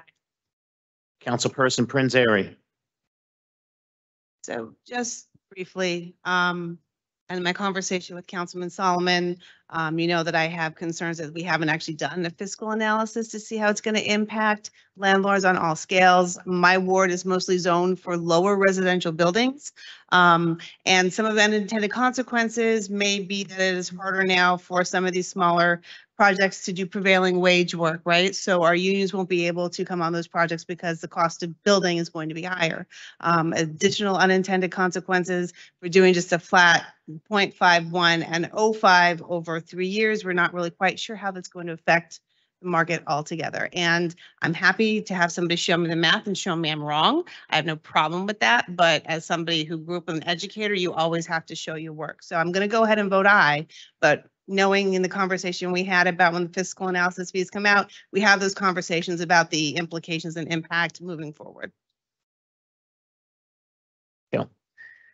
Councilperson Bajano. Going to vote aye on only on the one condition that the changes that I asked for are made and upheld. Well, then I'll vote aye. Councilperson Saleh.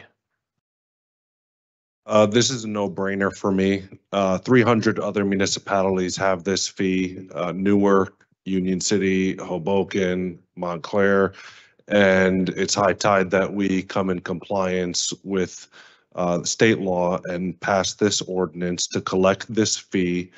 I know very well that landlords do pass those costs on to the consumer and pass them on to the tenant. However, the fact of the matter is, even in the Heights, you've seen 1 to 2 family developers. They've made money hand over fist. They haven't used union labor. They buy the property for about $400,000. Now it's 600. But I can pinpoint the exact moment when it started to get unaffordable in the Heights. It was circa 2015, 2014. And then they sell the condos for $700,000 to $800,000. Listen, I'm happy for whoever's making money. Like, that's the American dream. And they've done like 10 to 20 per block in terms of putting these Bayonne boxes. So they have made a ton of money on this. And you know what? This is a minuscule 1.5% development fee. It is table crumbs for, yes, I know some people are not shaking their heads. No, it is table crumbs if you're selling a $2 million Bayonne box in the Heights, okay? And they have passed on everything to the consumer. The government needs to basically level the playing field and collect this fee, because who's gonna, once you buy that $2 million house in the Heights, it's gonna rent out for $3,000 to $4,000 to $5,000.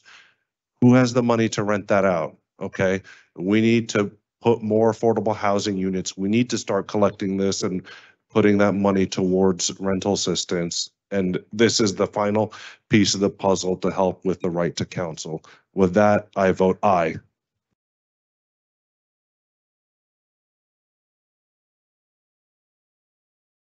Councilperson Solomon. Just a couple brief remarks. Jessica said this, and I thought it was a great term to use, that this is a model of sustainable growth. Way to think about it also is we're making sure that every single development in the city directly contributes to the most pressing problem in the city, the housing affordability crisis. And that, I think, is a principle to stand on, and is the principle that this legislation is based on. I know there have been concerns about the impacts of the legislation, as Katie Brennan said, as our planning board documented in their report to us. We've seen this fee exist in over 300 municipalities in New Jersey. Katie referenced a number of municipalities that also have an inclusionary zoning ordinance like ours. It is commonplace. And of course, New Jersey has built more housing than many of our neighboring states. Municipalities are not, removing this fee willy-nilly. I think we can have great confidence, given that we have some of the highest rents in the nation, that the fee is well-tailored and will have minimal impact on development, but extraordinary impact on keeping people in their homes. And we've talked about this, but just to be clear, for every $5 that comes in, $1 will go towards the Right to Counsel program to administrative fees. The other $4 will be part of the Affordable Housing Trust Fund. And there is a corresponding resolution asking the Affordable Housing Trust Committee to develop the spending plan, working with HE, DC, or Housing and Economic Development Corporation, department. And then it will come back before the council for ultimately submission to the Superior Court. So we're going to be able to do a lot of really good things with that fee. We're going to be able to fund the emergency rental assistance that has come up so much. We're going to be able to fund repairs on furnaces, on roofs, to keep people in their homes as long as the units remain affordable, and fund the construction of new affordable housing units. All of those are going to be incredibly important things. And so, yes, Right to Counsel has been so important, and I just don't want to get lost how important these other things are going to be towards keeping people in their homes. A couple of just quick misconceptions I wanted to sort of clarify. One is the timing of what's happening.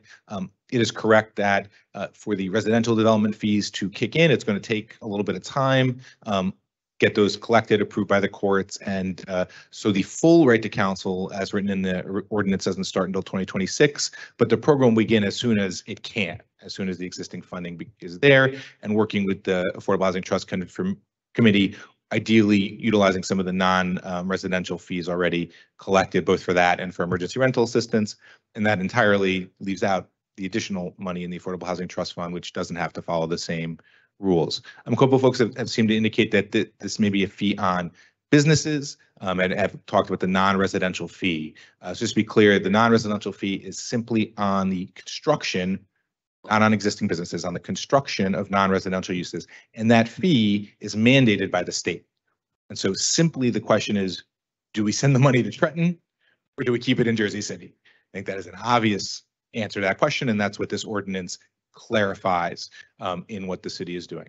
And then with the non-residential, with the residential fee, that is discretionary, but ultimately we have seen it succeed across the state of New Jersey for over 30 years. That should give us confidence that it will do the same here.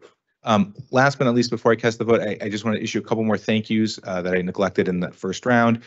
First, a huge thank you to our city staff and team, law department, corporation counsel, specifically John McKinney, Tom Slattery, who did great work helping us. A huge thank you to Fair Share Housing. They weren't able to be here tonight, but Fair Share Housing did extraordinary work on the development fee ordinance. And then a thank you to Mayor Fulop. Mayor Fulop and I haven't seen eye to eye on every issue, but his support has been crucial, and I'm very grateful for that. So with that, I'm very proud to cast my vote as an aye.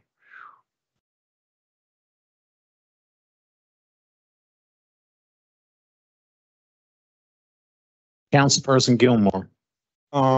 Yes, this one is fairly easy for me, Sean. Seeing that this development fee is going to help increase the affordable housing stock. And even with this implementation of the fee, the developer stands to make a pretty decent return on its investment. Literally in my backyard, someone brought a lot, 2 houses, 575 for each floor. So they've made a pretty hefty investment, and they should be reaping a reward of the investment. But in the same breath, they should be looking out for other individuals in said community that they're developing. And so I just think this is another step in the right direction. So I'll proudly vote aye.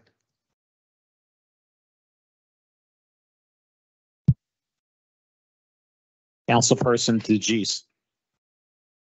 Development is an investment, especially on the developer's part, but they also have to show an investment into our community, and that's what this does here. It will address our affordability crisis. It will incentivize affordable housing construction all over the city in every different type of zone. And I think it does preserve the diversity that we have here, because it is going to be everywhere, and it's going to address every neighborhood, workforce housing, affordable housing, and beyond. So I vote aye.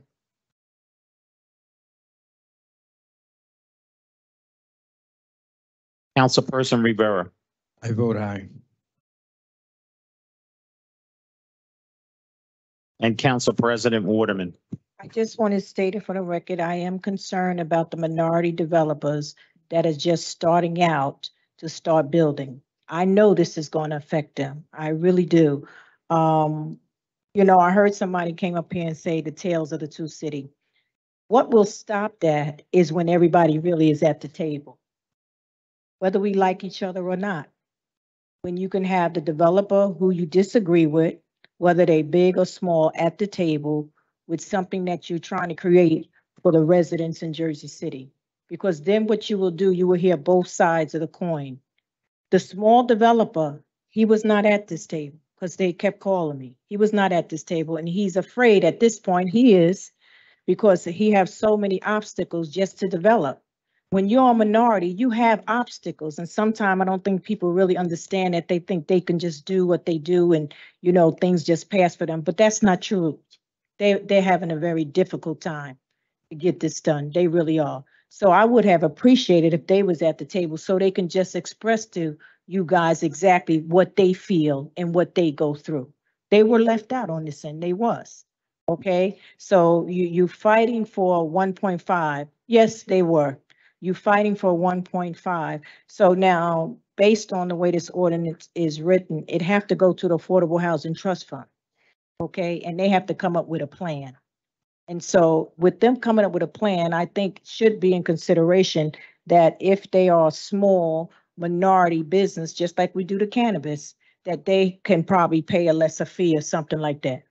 That's just fair. All right, because they're just trying to get in the business. And that's what some of you don't understand. They're just trying to get in the business. All right.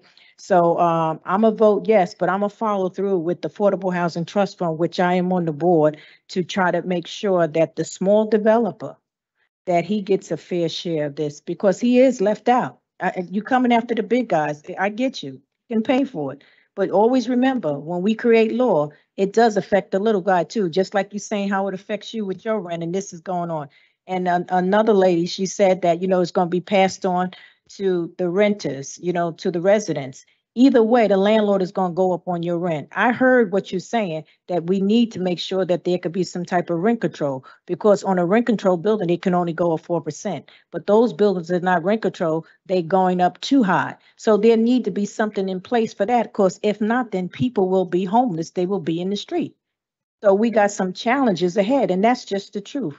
Sitting behind this debt is not easy, but we said yes, and you did vote for us. But give us an opportunity. Don't criticize us because we're not in the paper. Don't do that, because we really got your best interests at heart. All you have to do is pick up the phone and ask us how we feel, and we will definitely tell you.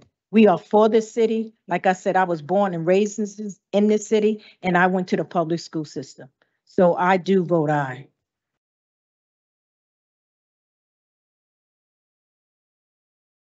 City Ordinance 23-048 is adopted unanimously 9-0.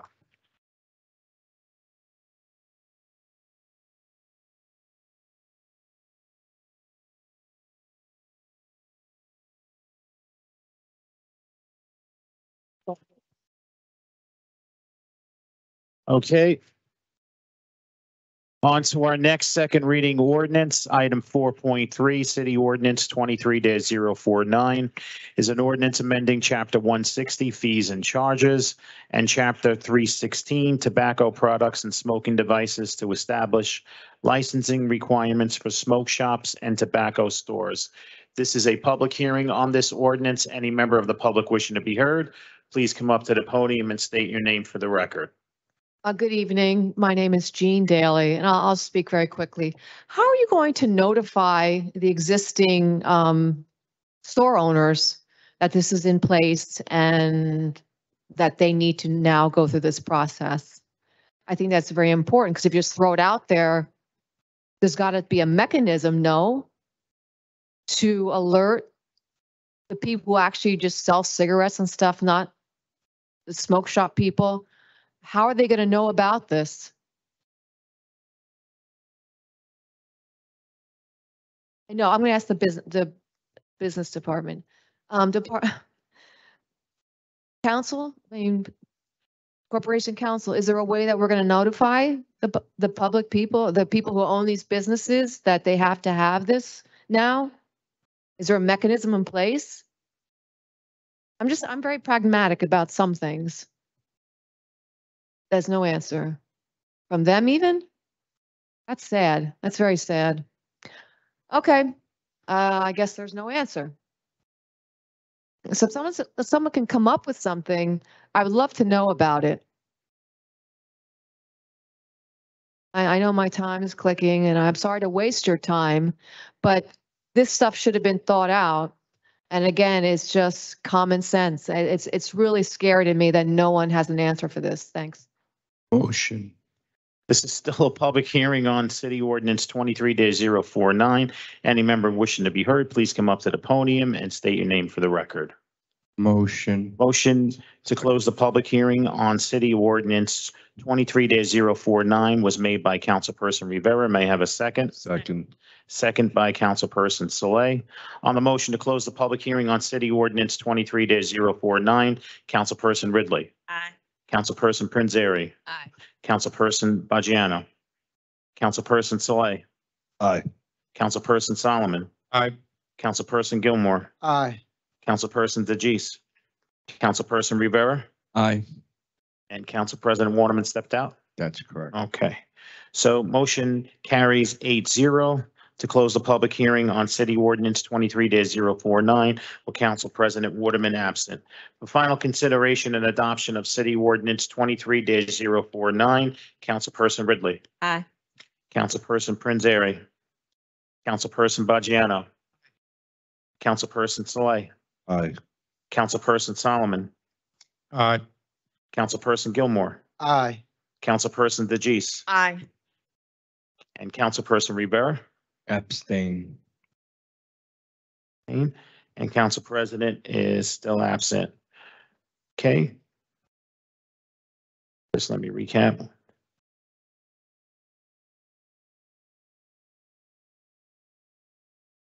Say, City Ordinance 23-049 is adopted 7-0-1 with Councilperson Rivera abstaining and Council President Waterman absent. On to our next second reading ordinance, item 4.4, City Ordinance 23-050. It's a bond ordinance providing for the acquisition of payment of the purchase price of, for real property located at Block 9501, Lot 21, on the official tax map of the City of Jersey City in the County of Hudson, State of New Jersey, appropriating $17,200,000 therefore, and authorizing the issuance of $17,200,000 bonds or notes of the City of Jersey City to finance the cost thereof. This is a public hearing, and I seen Jean Daly. Yes, I did watch the caucus meeting, and I understand that it's the JCRA selling it to the city.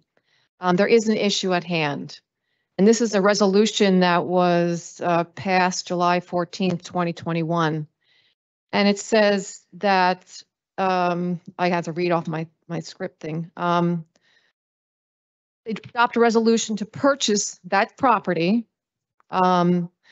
It says Jersey City Municipal Council has determined that the city has a strong interest in acquiring the properties, and whereas if the purchase by the JCRA, the city plans to use the properties as affordable housing as defined in chapter blah, blah, blah, blah.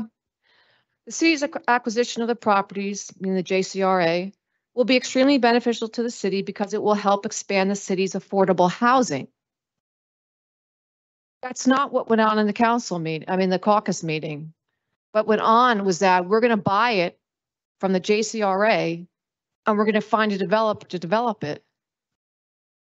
This is supposed to be for affordable housing. It does further go on. I'm not going to go through all of it, but one of it is that the Jersey City Redevelopment Agency shall not sell, lease, or otherwise transfer the property without the entire express consent of the governing body of the city of Jersey City. Said consent shall be in the form of a resolution duly adopted by the governing body. I searched Muni Code. There is no resolution that is allowing this to take place. This property was authorized to be purchased by the JCRA on the intent it was going to be affordable housing. It states many times in this resolution that that is what the property is supposed to be for. Now, if I don't know if I watched the caucus incorrectly, but they stated they were going to they're going to take this property and they're going to find a developer for it. That's not what the intent of this plot of land was for. This has to be withdrawn. You cannot vote upon this. And you can just look it up. I can get you the information. And I'd like to know what the Corporation Council has to say about this. Maybe can help me understand this question. I mean, normally you guys ask Corporation Council to explain this, and I don't see anything. Are we going through this again? I'm sorry, but that's why we're here, to ask questions and get answers, and especially when you are not entitled to buy this property and put this bond out there. It's illegal. Sorry. What more do you want me to tell you? That's why we come here. It's really a fiasco. This is very sorrowful. It's pathetic. This is still a public hearing on City Ordinance 23-050. Any member of the public still wishing to be heard, please come up to the podium and state your name for the record. Motion. Motion to close the public hearing on City Ordinance 23-050 was made by Councilperson Rivera. May I have a second? Second. Seconded by Councilperson Slay. On the motion to close the public hearing on City Ordinance 23-050, Councilperson Ridley. Councilperson Prinzary. Councilperson Baggiano. Councilperson Saleh. Aye. Councilperson Solomon. Aye. Councilperson Gilmore. Aye. Councilperson DeGise. Councilperson Rivera. Aye. And Council President Waterman. Is she gone for the night? Oh, okay. Just asking. Okay, motion carries 8-0 to close the public hearing on City Ordinance 23-050 with Council President Waterman absent. For final consideration and adoption of City Ordinance 23-050, Councilperson Ridley. Aye. Councilperson Prinzary. Councilperson Baggiano. No. Councilperson Saleh. Aye. Councilperson Solomon. Aye. Councilperson Gilmore. No. Councilperson DeGise. And Council President Pro Temp Rivera. Aye. Joyce here. Sorry. Council President Waterman, your vote on ordinance 23-050.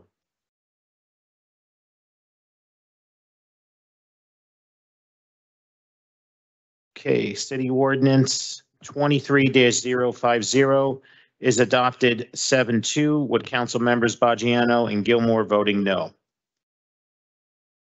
On to our next second reading ordinance. Item 4.0 4.5, City Ordinance 23-051 is an ordinance of the Jersey City Municipal Council for the amendments to Chapter 345-21 of the Land Development Ordinance regarding applications and checklists to make the zoning determination letter required upon staff request. This is a public hearing on this ordinance. I see Jean Daly approaching. Yes, Jean Daly. My question about this is that the determination letter, I don't know if it's after they're rejected or accepted, but that's something that we as the public need to have access to. Because when we're oftentimes at the planning board or we have community meetings, we need to know everything about a development or a planning or zoning board, because we don't know what's allowable, what's not. So any documentation that the planning board is created or zoning board is created of making, they should make it. Because the public needs it. It's public record and we need this. So I guess, Tanya's not here or no one's here to explain it further, but we have to remember you're here to serve the public, and the planning board is also here to serve the public.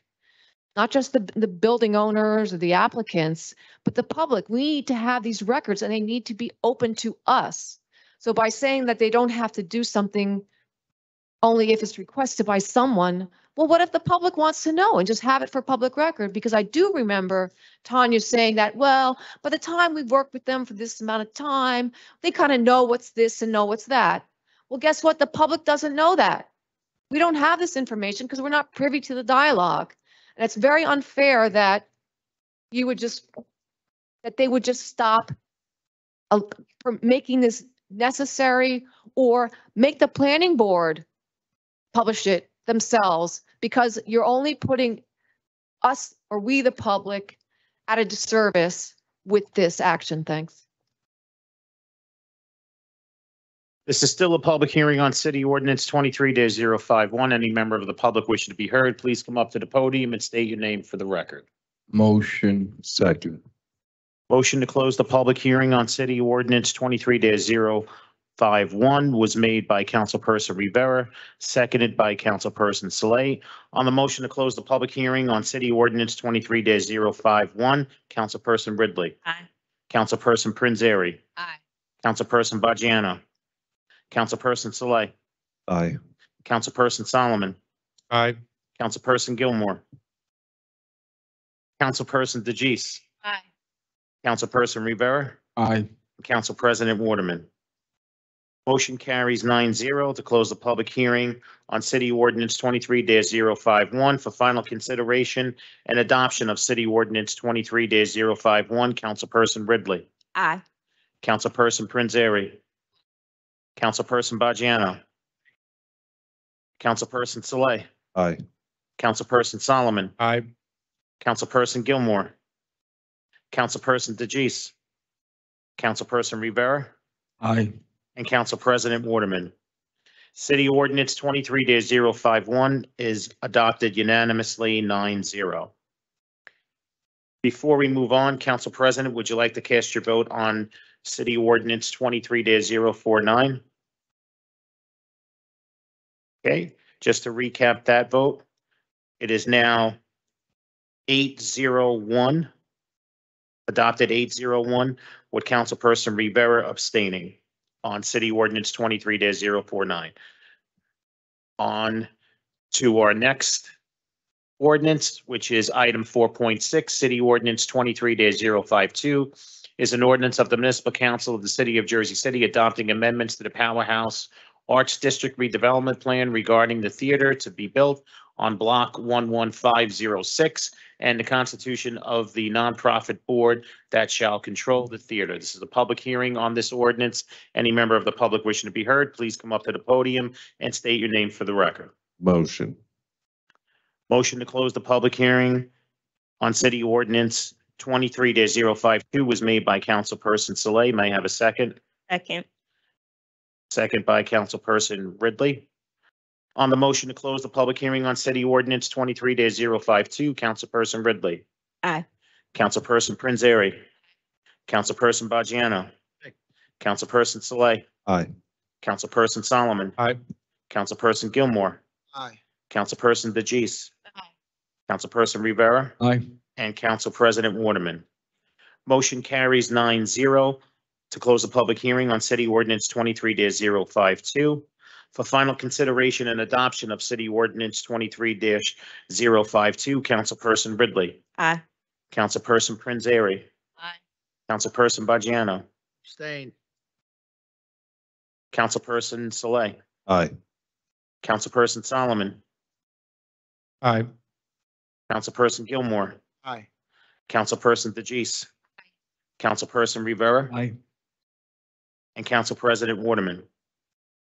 City Ordinance 23-052 is adopted 8-0-1 with Councilperson Bajano abstaining.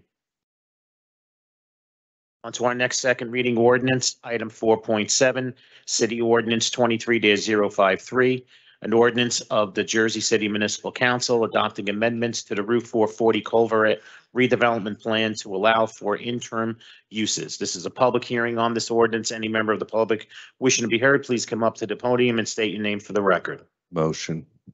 Motion made by Councilperson Saleh to close the public hearing on City Ordinance 23-053. May I have a second? Second made by Councilperson Prinzary. On the motion to close the public hearing on City Ordinance 23-053, Councilperson Ridley. Aye. Councilperson Prinzary. Aye. We just got to make sure that the mics are on. That's why I'm having trouble hearing. Councilperson Bajano. Aye. Councilperson Saleh. Aye. Councilperson Solomon. Aye. Councilperson Gilmore. Aye. Councilperson DeJeece. Councilperson Rivera. Aye.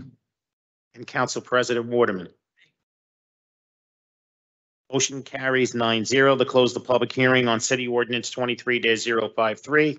For final consideration and adoption of City Ordinance 23-053, Councilperson Ridley. Aye. Councilperson Prinzary. Aye. Councilperson Bajano. Aye. Councilperson Saleh. Aye. Councilperson Solomon. Aye. Councilperson Gilmore. Aye. Councilperson DeJeece. Aye. Councilperson Rivera. Aye. And City Council President Waterman. Aye. City Ordinance 23-053 is adopted unanimously 9-0. On to our next second reading ordinance, item 4.8, City Ordinance 23-054 is an ordinance by the Municipal Council of the City of Jersey City vacating portions of West Side Avenue and Van Curren Avenue, Jersey City, New Jersey. This is a public hearing on this ordinance. Any member of the public wishing to be heard, please come up to the podium and state your name for the record. Motion. Motion made by Councilperson Saleh to close the public hearing on City Ordinance 23-054. May I have a second? Second. Second made by Councilperson Rivera. On the motion to close the public hearing on City Ordinance 23-054, Councilperson Ridley. Aye. Councilperson Prinzary. Aye. Councilperson Bajano. Aye. Councilperson Saleh. Aye. Councilperson Solomon. Aye. Councilperson Gilmore. Aye. Councilperson DeJeece. Aye. Councilperson Rivera. Aye. And Council President Waterman. Aye. Motion carries 9-0 to close the public hearing on City Ordinance 23-054. The final consideration and adoption of City Ordinance 23-054, Councilperson Ridley. Aye. Councilperson Prinzary. Aye. Councilperson Bajano. Aye. Councilperson Saleh. Aye. Councilperson Solomon. Aye. Councilperson Gilmore. Aye. Councilperson DeJeece. Aye. Councilperson Rivera. Aye. And Council President Waterman. Aye. City Ordinance 23-054 is adopted unanimously 9-0. On to our next second reading ordinance, item 4.9, City Ordinance 23-055 is an ordinance to the Municipal Council of the City of Jersey City adopting the expansion and amendments to the Green Villa redevelopment plan. This is a public hearing on this ordinance. Any member of the public wishing to be heard, please come up to the podium and state your name for the record. My name is Phil Carrington. I don't have much interest on this particular issue. However, the city has a policy of making amendments and changes to laws and in this case, a redevelopment plan. My only issue here is that if you are making changes to the laws, according to the state law, 25% of the municipality, the people in that area, must have some form of interest. My question is, or concerns, what group of people or what kind of information can we or can I get to prove that the making of the request to change this redevelopment plan, however small or big it is, that the people, 25% of the people has an interest in this? If you're not clear as to what I'm saying, a few years ago, I tried to develop 127, that's 133 Martin Luther King Drive. And it was correct according to the redevelopment plan. I needed the approval from the zoning. And according to the plan, I was correct. Zoning disapproved it. We went back and forth. We went to court. I prevailed in the Superior Court. The city appealed it in the appellate court. I prevailed. The city appealed it in the Supreme Court, and I prevailed. 104 days later, the city changed the law after we did all of that to benefit somebody else, right? So that I couldn't purchase the property or develop it. When Hasidic Jews want to purchase the same building to do the same thing, September 2016, the law was changed again by Diane Coleman and Michelle Massey. 25% of the people in that committee knew nothing about that change. What I'm just trying to say is that that was really spot zoning and illegal. And so this is the same thing here. I don't see the interest of people for this change. Whatever change it is, 25% of the people in that community should be making some form of comments or have some kind of interest, and I don't see that. Thank you. Next speaker. Good evening, Jean Daly. The reason why I'm speaking to this is because, as Mr. Carrington was saying, is that the interest of some developers who want to make these redevelopment zones. And if you recall, about 6 months ago, we had a developer up here putting through a resolution, or it was an ordinance, I think, for the vacation of one of the streets in that lot area before this was even passed. So there's definitely always, in my mind, there are developers who are going to the planning board, telling them what they want, and then the planning board sort of obliges or finds ways to oblige. So the experience of the cart before the horse, this is the one we were talking about, parking in that one street that was, the city was gonna vacate it. This tells you that there's some type of collaboration, collusion, whatever you want to call it, with these developers. And I am concerned that this is going to happen. All these redevelopment areas happen over and over and over again. All little guys get pushed out. The poor, people of color, the black, brown, whatever, they get pushed out. And I'd love to know if the redevelopment agency really should talk to the people in the neighborhood before they start putting these things through. So again, this is just a word of caution, because you know now what's going to happen next is they're going to ask the city to vacate that one street, that dead end street, to put in an oversized structure. So just making a comment on that. Thanks. Thank you. This is still a public hearing on City Ordinance 23-055. Any member of the public still wishing to be heard, please come up to the podium and state your name for the record. Motion. Second. Motion to close the public hearing was made by Councilperson Rivera on City Ordinance 23-055, seconded by Councilperson Saleh. On the motion to close the public hearing on City Ordinance 23-055, Councilperson Ridley. Aye. Councilperson Prinzary. Aye. Councilperson Bajiano. Aye. Councilperson Saleh. Aye. Councilperson Solomon. Aye. Councilperson Gilmore. Aye. Councilperson DeGise. Councilperson Rivera. Aye. And Council President Waterman. Motion carries 9-0 to close the public hearing on City Ordinance 23-055.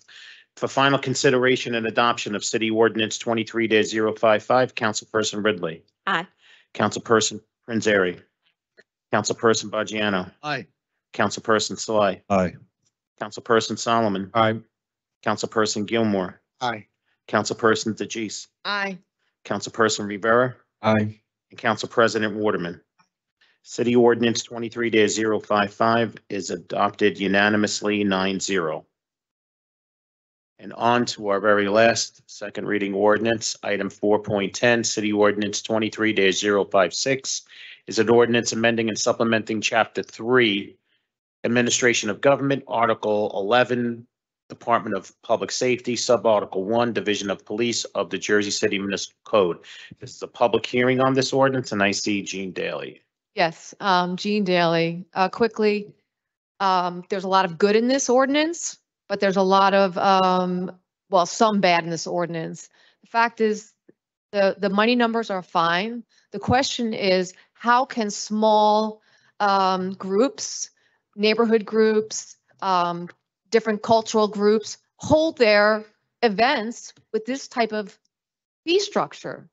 I do believe that they should be absolved from this type of hefty fee structure because they can't afford it.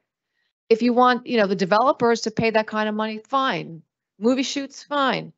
But the point being is that you have small entities and small groups. My understanding is I think the Filipino event was already charged $11,000 before this thing was even passed. From what I understand, that's a fact. And then some other place was charged an exorbitant amount. So, my concern is also about how fast this thing is going to be implemented. Because if these people got a bill like 2 days, I don't know, 2 days ago, whatever many days ago, and you guys pass it, this whole thing, and have it take effect immediately, they have no recourse. So the question I'm concerned about, or the one issue I'm concerned about, is that what are these small groups going to do? There has to be a sliding scale. The small groups, the nonprofits, the churches, the different block parties, what have you, should be exempt from these type of expenses. So that's basically why I'm here for this matter. And it's very important. We cannot, because we're going to lose our cultural events. We're going to lose the way we can celebrate our uniqueness and celebrate and share it with these exorbitant fees. So I ask that there be some provision that exempts these organizations who are doing good for our city, who are bringing our city together, and all of a sudden they're going to be priced out. Thanks. Thank you. This is still a public hearing on City Ordinance 23-056, and I see Philip Carrington. Philip Carrington once again. I would like to ask the council to table this until we get clarity. The price of everything is going up, and I would agree that the police need to have their fees. Everybody needs to have a raise. But it appears that this comes about a month before I have my festival. So I'm gonna kind of put a little peek here that they're punishing me or attempt to punish me. But that aside, this money goes directly to the police. Unlike my taxes that I pay on my property, it filters down to everybody's pocket. But if I'm having a festival and I'm paying the police, the money is coming directly from me to the police directly. Which means that if I am paying them directly, then I'm hiring them. And they shouldn't come to my place act like they own me or that I am less of a person than they are. And that the police should be given instructions, or there should be a meeting between me and the police to be informed as to what would I expect from them, what they expect from me, and that there's some kind of rapport.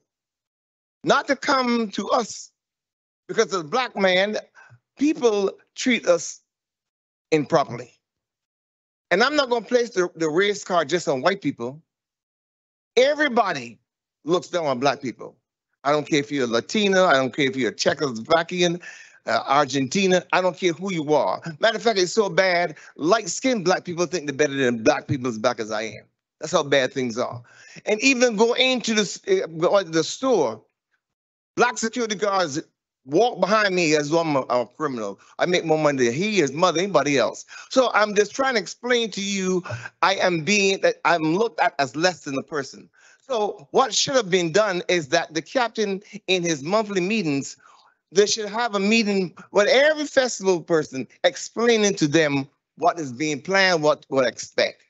And that when these policemen or whom our security detail come, they should go directly to the people that is running the festival, and we have a rapport with them. If something goes wrong, as it went wrong with us, and there's still today no explanation as to who called who and who did what. And I'm saying that the captains or whoever's affected by this needs to be informed before this thing goes through. I have no problem with giving them their money. I just need to be respected. And that does not happen at all. Thank you. Thank you, Phil. Motion. This is still a public hearing on City Ordinance 23-056. Any member of the public still wishing to be heard, please come up to the podium and state your name for the record. Motion. Second. Motion to close the public hearing on City Ordinance 23-056 was made by Councilperson Rivera and seconded by Councilperson Saleh. On the motion to close the public hearing on City Ordinance 23-056, Councilperson Ridley. Aye. Councilperson Prinzary. Councilperson Bajano. Aye. Councilperson Saleh. Aye. Councilperson Solomon. Aye. Councilperson Gilmore. Aye. Councilperson DeGise. Councilperson Rivera. Aye. And Council President Waterman. Motion carries 9-0 to close the public hearing on City Ordinance 23-056. As discussed at the caucus, I believe there is a motion to amend City Ordinance 23-056. And the amendment, I'll read into the record, right after the chart, the fee chart. The new language is going to be commencing on January 1st, 2024, or on or about each January 1st thereafter. The rates of off-duty police officers, traffic enforcers, and crossing guards shall be increased but not decreased by 50% of the percentage change of the consumer price index between January of the preceding year and January of the current year. And removing such annual increase will not affect the additional $10 per hour after 4 p.m. and adding, for purposes of this section, consumer price index means the consumer price index for all urban consumers, the CPI, U.S. city average, all items 1982 to 1984, not seasonally adjusted as promulgated by the Federal Bureau of Labor Statistics. And then lastly, removing the footnote on page 6, the fee shall, this is being removed, the fee shall be increased every 12 months based on any increase in the federal consumer price index during the prior 12 months. So, Corporation Counsel, is this a substantial change to the ordinance? No, the changes are not substantial. With that being said, council members, I need a motion to amend City Ordinance 23-056. Motion. Motion made by Councilperson Rivera. May I have a second? Second. Second made by Councilperson Saleh. On the motion to amend City Ordinance 23-056, Councilperson Ridley. Aye. Councilperson Prinzary. Aye. Councilperson Bajano. Aye. Councilperson Saleh. Aye. Councilperson Solomon. Aye. Councilperson Gilmore. Councilperson DeJeece, Aye. Councilperson Rivera, Aye. and Council President Waterman. Motion carries 9-0 to amend City Ordinance 23-056 for final consideration and Sean. adopt. I'm sorry, may I, before we do the final vote here, just because the issue was raised and now there is an amendment to change the effective start date. I do understand that what they're talking about with the fees for parades is separate from this in a way because the administration had sent out a letter to all event holders saying that what had been waived, the fees were already in place, but they had been waived, but what is now moving forward, they will no longer be waived. I just want to make sure that there's clarity because the question was raised here. So does that mean that the fees will continue to be waived through this year, or is that policy from the administration still the same? The administration's take was, before we introduced the budget, anybody that was already in the licensing for this year would be waived because they had already had their events planned. And then moving forward, we'd initiate the cost. I could work with the council if there's an appetite to extend it, but that's the administration's perspective there. Just some clarity on some of the conversation we had tonight. The public's right. It is scaled based on the event type, the construction type. It's all in the rate index sheet that we provided as backup on that. So you'll see here, any events under 5,000 occupants, then there's also a rule for if there's an alcohol license that's involved, and then it scales up over 5, and then weekend events, holiday events, weekday. So it is all scaled based on the size and the proximity to the calendar of each event. That also goes for construction. I know Councilman Borgiano had raised that some of the highest tier costs were substantial, but again, that would be the perfect storm of having a superior work, an overnight on a holiday, and as a second shift with the differential. So, I mean, there's only a few times in the year that would occur, and even in those times, there may not be work available. So, but in the event that perfect storm does hit as far as the holiday and the holidays and the weekends, we want to make sure that those officers are compensated for their time away from their families and during the holidays. So, we took all that into effect, and we hope that the council supports this. And we appreciate that the consumer price index was also included because it will scale continuously as the cost of living increases for the police officers. So just to be clear, we're waiving, for anybody that was in there, we're waiving those fees for any parades and that stuff. Yeah, anybody that was in the pipeline prior to the introduction of the budget. Got it.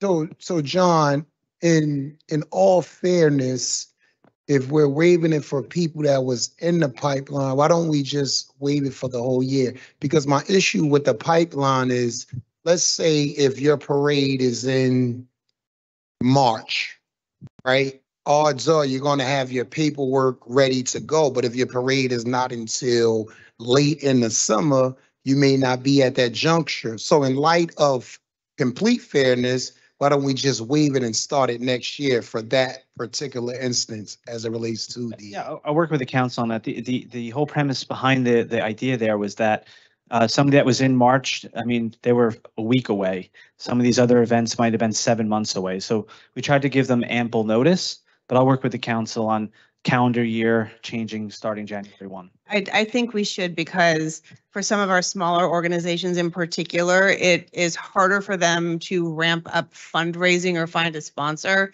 even in a 3 to 6 month window, especially during peak parade season.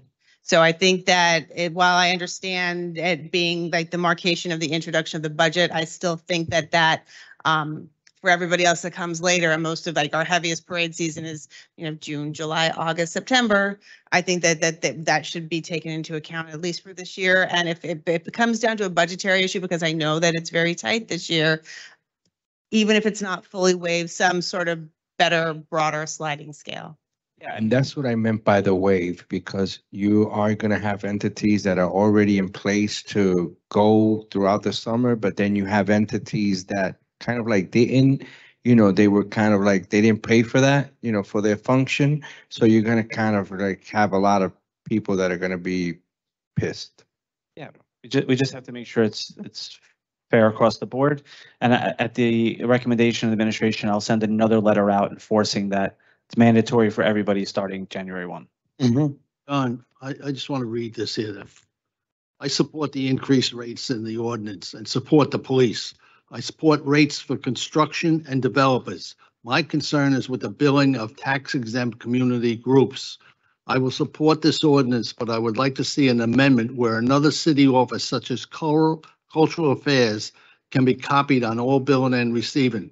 Because being honest with you, the office running the off-duty work is causing more problems with a lot of the organizations and a lot of billings, and there's a lot of issues there. I would also like to make sure that churches are being billed as tax exempt. Other than that, I'm going to vote aye, but this change has been made.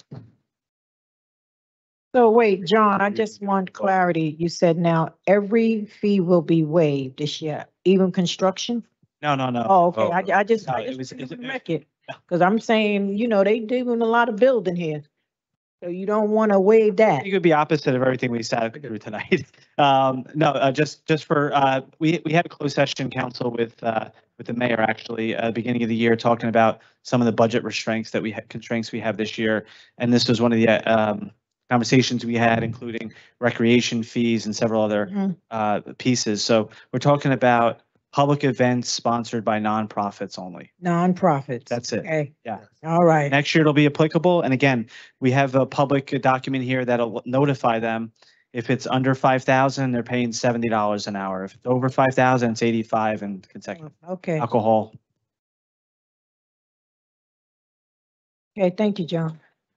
All right, council members. So for final consideration and adoption of City Ordinance 23-056 as amended, Councilperson Ridley. Aye. Councilperson Prinzary. Councilperson Bajano. Aye. Councilperson Saleh. Just want to vote aye in favor. I believe that the police, Jersey City Police Department off duty, they're paid pretty much the lowest in this area. And this is a good way to make sure we're level with the surrounding municipalities.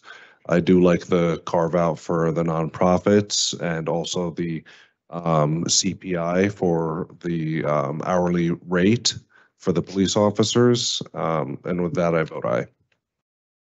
Councilperson Solomon. I vote aye. Agree with what my colleague just said, particularly that the rates were the lowest in the county or one of the lowest. And so this puts them right in the middle. So that I vote aye. Councilperson Gilmore. I vote aye, Sean. Thank you. Councilperson DeGise. I think it was great that the administration worked with not just the Department of Public Safety, but with the unions on this and came to something that they felt was fair.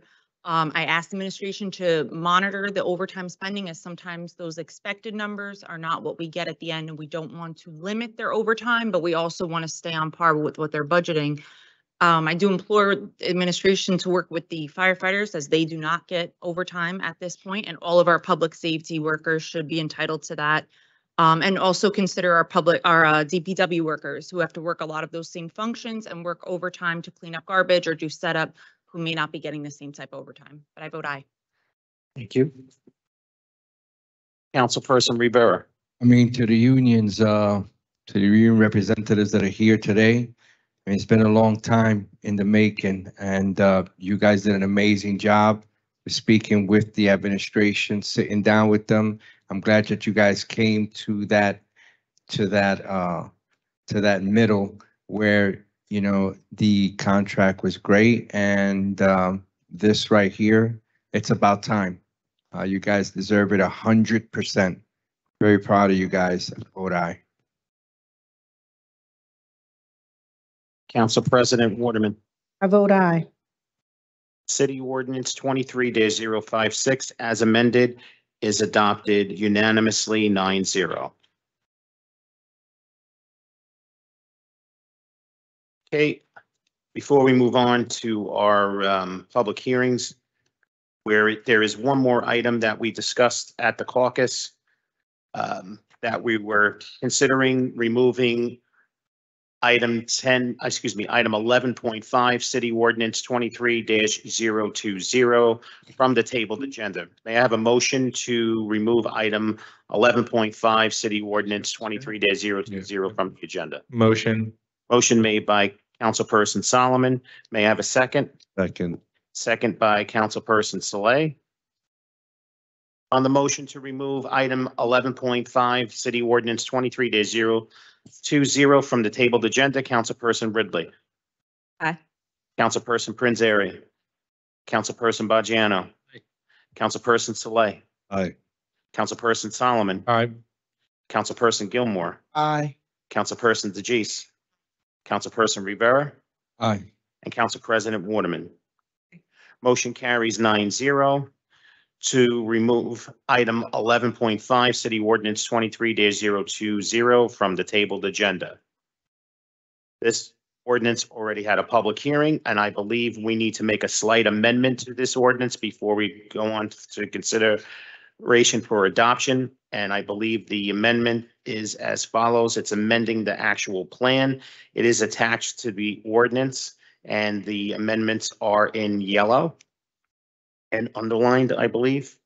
So if you're following around at home, on page 5, maximum building height, number 3, it's going to add at the end, and rear facade, and shall be no greater than 1,100 square feet of roof area. Missing another. Councilman Solomon, am I I missing believe that's another it. amendment? Is that the only one? Hmm? There was another one. Okay. Yep, yeah. It's just, yep. Is that a substantial change, Corporation Counsel? No, that is not a substantial change. Thank you very much. So on the motion to amend City Ordinance 23-020, Councilperson Ridley, excuse me, I need a motion to amend 23-020. Motion. Motion made by Councilperson Solomon. May I have a second? Second by Council President Waterman. On the motion to amend City Ordinance 23-020, Councilperson Ridley. Aye. Councilperson Prince Airy. Aye. Councilperson Bajano. Aye. Councilperson Saleh. Aye. Councilperson Solomon. Aye. Councilperson Gilmore. Aye. Councilperson DeJeece. Aye. Councilperson Rivera. Aye. And Council President Waterman. Motion carries 9-0 to amend City Ordinance 23-020 for final consideration and adoption of City Ordinance 23-020 as amended. Councilperson Ridley. Aye. Councilperson Prince Airy. Councilperson Bajano. Aye. Councilperson Saleh. Aye. Councilperson Solomon. Aye. Councilperson Gilmore. Aye.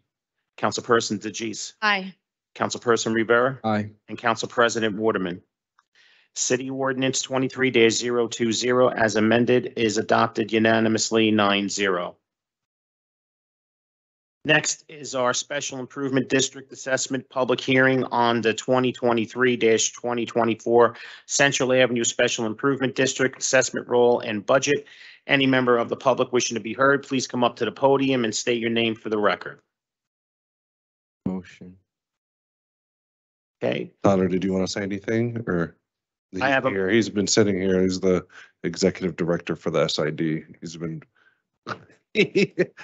I know. It's been a long meeting. He's Thank you. I was got gonna bags give under the his eyes. public a moment to speak before Tyler Crosby, Executive Director of the Central Avenue Improvement District. I want to thank everybody in the council for their dedication to the Special Improvement District, not just on Central Avenue, but to all the Special Improvement Districts, specifically the councilperson Saleh. His dedication to the SID and to the Heights and to Central Avenue is really next to none. We have a monthly meeting after our monthly organization meeting. So thank you, councilperson Saleh. The SID budget is very important. It allows us to do the work that we do. As soon as you go on the Central Avenue, you can see the improvements and the things we have done with creative placemaking, with sanitation, with the beautification of the avenue. We just hung 54 American flags along the avenue. We have these new burgundy colored banners that say welcome to Central Avenue. And as soon as you come up to the avenue, you can just see this impact. And it's just one of a number of things we're doing. We have supplemental cleaning services. So the street is clean. In addition to the great work that DPW does, we have more than one contracted company that comes down, make sure that the streets are clean for everybody, make sure the trash is getting picked up. We have a new wave of murals coming thanks to our LAP grant. Applications are opening soon. So yeah, the SID budget allows us to do the work that we do. Thank you for your continued commitment to the SIDs. And that's all. Thank you. Motion. Second. So before I take that, this is still I have to ask, this is still a public hearing on the 2023-2024 Central Avenue Special Improvement District Assessment Roll and Budget. Any member of the public wishing to be heard, please come up to the podium and state your name for the record. Second. Now we can do that. I have a motion to close the public hearing on the 2023-2024 Central Avenue Special Improvement District Assessment Roll and Budget made by Councilperson Rivera, seconded by Councilperson Saleh. On the motion to close the public hearing on the 2023-2024 Central Avenue Special Improvement District Assessment Roll and Budget, Councilperson Ridley. Aye. Councilperson Prinzary stepped out. Councilperson Baggiano. Aye. Councilperson Saleh. Aye. Councilperson Solomon stepped out. Councilperson Gilmore. Aye. Councilperson DeGise. Councilperson Rivera. And Council President Waterman. Motion carries 7-0 with council members Prinzary and Solomon absent to close the public hearing on the 2023-2024 Central Avenue Special Improvement District Assessment Roll and Budget. Council members, our next item is going to be a public hearing on the calendar year 2023 municipal budget. Before I call for a public hearing, I just have to adjust the clock because it is a 5-minute rule. Give me 1 second.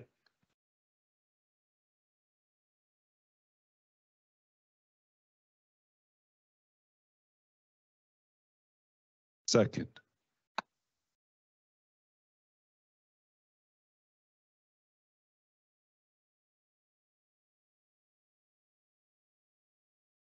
Looks like a 3, but it's actually a 5. All right, like I said, this is a public hearing on the calendar year 2023 municipal budget. Any member of the public wishing to be heard, come up to the podium and state your name for the record. Motion. End. Motion to close the public hearing on the calendar year 2023 municipal budget was made by Councilperson Rivera, seconded by Councilperson Saleh. On the motion to close the public hearing on the calendar year 2023 municipal budget, Councilperson Ridley. Aye. Councilperson Prinzary. Aye. Councilperson Baggiano. Aye. Councilperson Saleh. Aye. Councilperson Solomon. Still out? Okay. Councilperson Gilmore. Aye. Councilperson DeGise. Councilperson Rivera. Aye. And Council President Waterman. Motion carries 8-0 with Councilperson Solomon absent to close the public hearing on calendar year 2023 municipal budget. If I would have known that, I would have never reset the clock. So now I have to reset it again before we go on to our public speaking portion of the meeting. Give me 1 second. Motion. Yeah, in the future, Sean, you should wait and see if, people-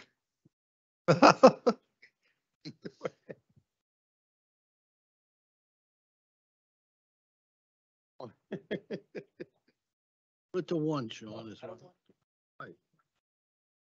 Oh, man. Oh. I'm not saying anything. Okay. So pay attention to your agendas. I'm going to be calling the first name and the number. Not here. So the first speaker, Laverne, I know she left. 5.1, 5.2 is Justin here. Justin? Not here. 5.3, Maria. Okay, Maria, come on up.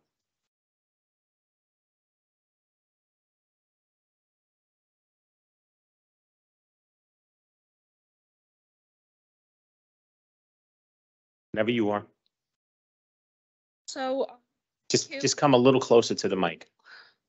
There you go. lost into it.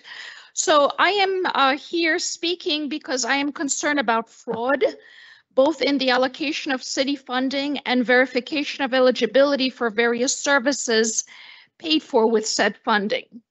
To wit, on 15th April 2020, Andrew Abrams was appointed to serve as public defender for quote-unquote indigent defendants in the Jersey City Municipal Court. He was furthermore considered to be providing, quote, professional services exempt from public bidding under the local public contracts law, end quote, which only served to make the process more secretive and opaque. He was furthermore appointed Chief Municipal Public Defender for calendar year 2022. As anyone can learn with a basic Google search, Abrams was suspended from practicing law in New Jersey for 3 years retroactively to 2005, when he was found guilty of 2 counts of wire fraud. He was also disbarred in Pennsylvania, where the firm he helped defraud was located, and served a prison term starting in 2003. This fraud was accomplished through overstating the firm's earnings, assets, and balance, and instructing various subordinates to confirm these misrepresentations. As the Office of Attorney Ethics argued, quote, that a respondent's offenses do not relate directly to the practice of law does not negate the need for discipline.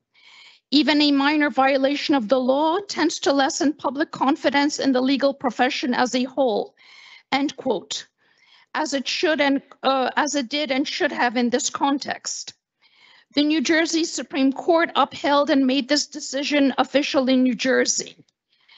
Given that this quote-unquote solicitor has engaged in criminal conduct serious enough to warrant his suspension from practicing law and disbarment in another state, as well as imprisonment, he has certainly undermined the public's confidence in the legal profession, including his own character and fitness to practice law, especially compensated with public funds and purporting to defend vulnerable individuals. And I say this because his appointment as public defender and the initiation of this scheme more generally were contingent on the perceived need of quote-unquote indigent defendants, excuse me, potentially facing serious consequences, such as imprisonment, needing such representation. So I want to know, first of all, whether this was known at the time that these resolutions were passed, and if so, why was it not acted upon? I also have reason to believe. Thank you. Our next speaker, 5.4, Frank. Is Frank here? No? Next, 5.5, Daniel. Hello, can everybody hear me okay? Yes.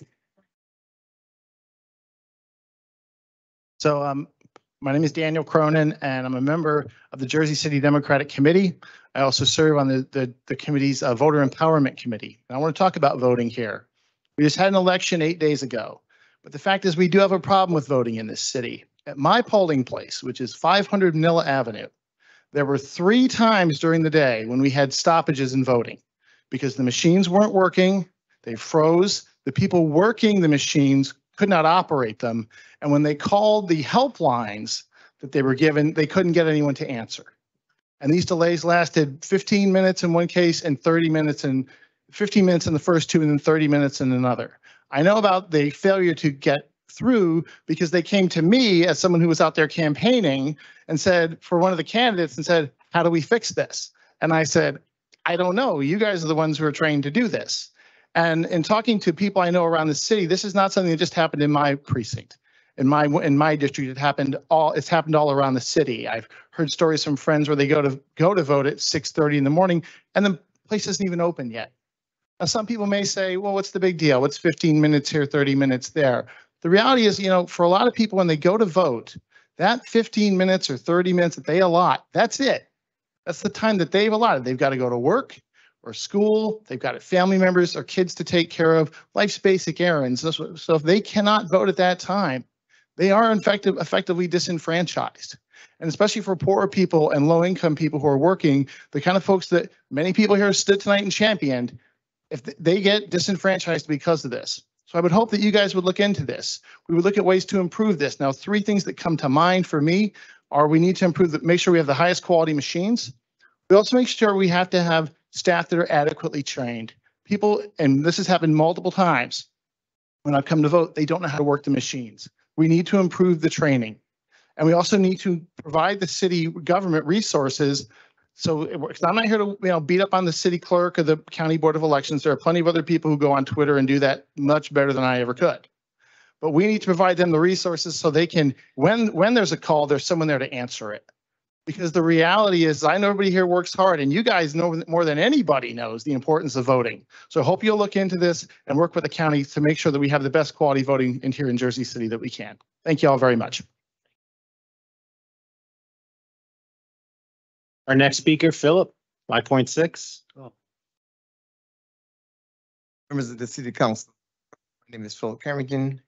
I want to be redundant on the same issue, but I want to attack it from many different angles so that no one cannot say that they never heard of it. Anytime you get a yes and a no answer from the same division, this is cultural affair, on the same issue at the same time, something is wrong and that person is corrupt. Last year, I applied for a cultural affairs license. After what I considered analytical rigor, I received a call on July 13th, a letter stating that my application had been approved, and then the regular action continued. I was told, go to this office and pay for the cultural license. I did it, got the license. Go to the health department, pay the health fees, got that license. Go to the fire department, get the open flame, get that license. Go to the ABC locally, ABC state, got the liquor license. 6 days later, Christine Goodman sent me a letter saying no, that your application has been denied. The application to get the license that I already have has been denied. Excuse me? So I've asked for a meeting up to this day, I can't get it. But how can you send a letter out saying that my application to get a license or the license that I already have has been denied? And so Christian Goodman should be fired or should be removed from office or locked up. But anyway, continue on this on this notion. Yes, you are approved. No, you're not approved. Of course, as I said, there's a lot of documents to support the yes. But the no now only states that Bill O'Donnell give a denial. I asked Councilman Frank Gilmore to reach out to Bill O'Donnell to give a purpose. He said that he made his recommendation. As long as he made his recommendation, Cultural Affairs had the ability or the power to override it. Well, it was overridden on the 13th of July. The only reason that Christine Goodman denied that permit, or say it was denied, although we have it, is because Christine Goodman was a direct Grand Marshal, and a whole lot of people, including Amy DeGise, was also a Grand Marshal on that and had the money invested. And so this is really, really wrong. This is corrupt and incorrect. Somebody needs to address that. I'm Philip Carrington. That's my viewpoint. Good night. Thank you. Yeah. Thank you. Hey, our next speaker, 5.7, Lewis. I don't believe he's here. A lot of people left. 5.8, Nehemiah.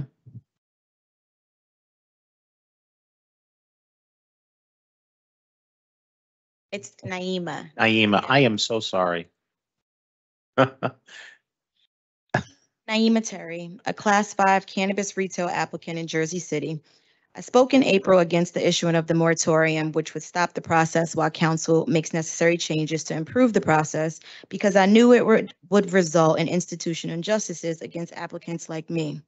I am the sole owner of my business, born and raised in this city with a prestigious local team on retainer that has helped me submit a solid application that was deemed complete on April 21st.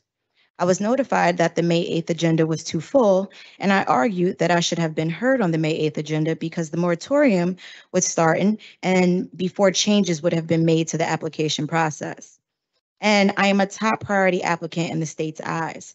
I have a minority and woman-owned business designation from the state. My property that I have walked into this very building to pay my quarterly taxes since I was 23 years old is located in an impact zone, and I am a social equity applicant. I argue that in following the state's priority status for hearing applications, I should have been heard before a white woman who is 95% owner from Boston that was carried from the April agenda to the May agenda because she had no community plan nor plans to move to this great state. I was notified on May 17th that I would be on the June 12th agenda. So I not only had a full team ready to go for May, but we showed up loud and proud on Monday to present what I believe to be one of the best applications the Jersey City Cannabis Control Board will hear by a single Black Muslim woman from this great city. I arrived with my attorney, real estate developer, architect, expert security team, community partners, a host of Jersey City residents. In total, I had 40 people show up in support of my application. The Jersey City Cannabis Control Board did not even allow me to take a seat to be heard because they had gotten new information that day that the Jersey City Police Department reviewed my security plans on Friday and deemed my application incomplete. I have already submitted a security overview along with standard operating procedures, which covered most of the items the lieutenant deemed incomplete. And I had my expert security team present to testify and elaborate on my security plans. But somehow, someone who was not on the Cannabis Control Board reviewed my security plan on Friday, nearly 2 months after my application was deemed complete. His sole decision made the Cannabis Control Board decide I shouldn't have been heard on Monday. I have to pay a full team again to show up on July 10th, and I am truly scared that when I get back there will be more red tape. It's just me. I'm paying a full team on a monthly retainer. And to be honest, as much as I wanted to feel defeated, all I could do was smile when I saw my 83-year-old grandmother drive all the way from South Jersey to hear my application and support me. I'll happily be back before the board next month, bigger and better. And I'm asking you, no more red tape. We just heard 4 hours of right to tenant counsel, and the real solution is to support local applicants like me who are going to bring local high-paying jobs to this city. Thank you. Thank you. Next, 5.9, Seamus. Be here, go. 5.10, Sue. Gone. 5.11, Alexandria. Oh. 5.12, Matthew. Oh. 5.13, I know Noreen left. 5.14, Ron. He's gone. Say again? Gone. Five, no, 5. He's not here. 5.15, Ryan.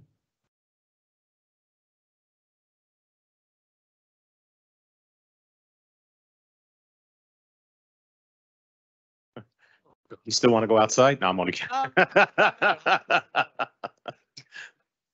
We want to make you laugh, Ryan.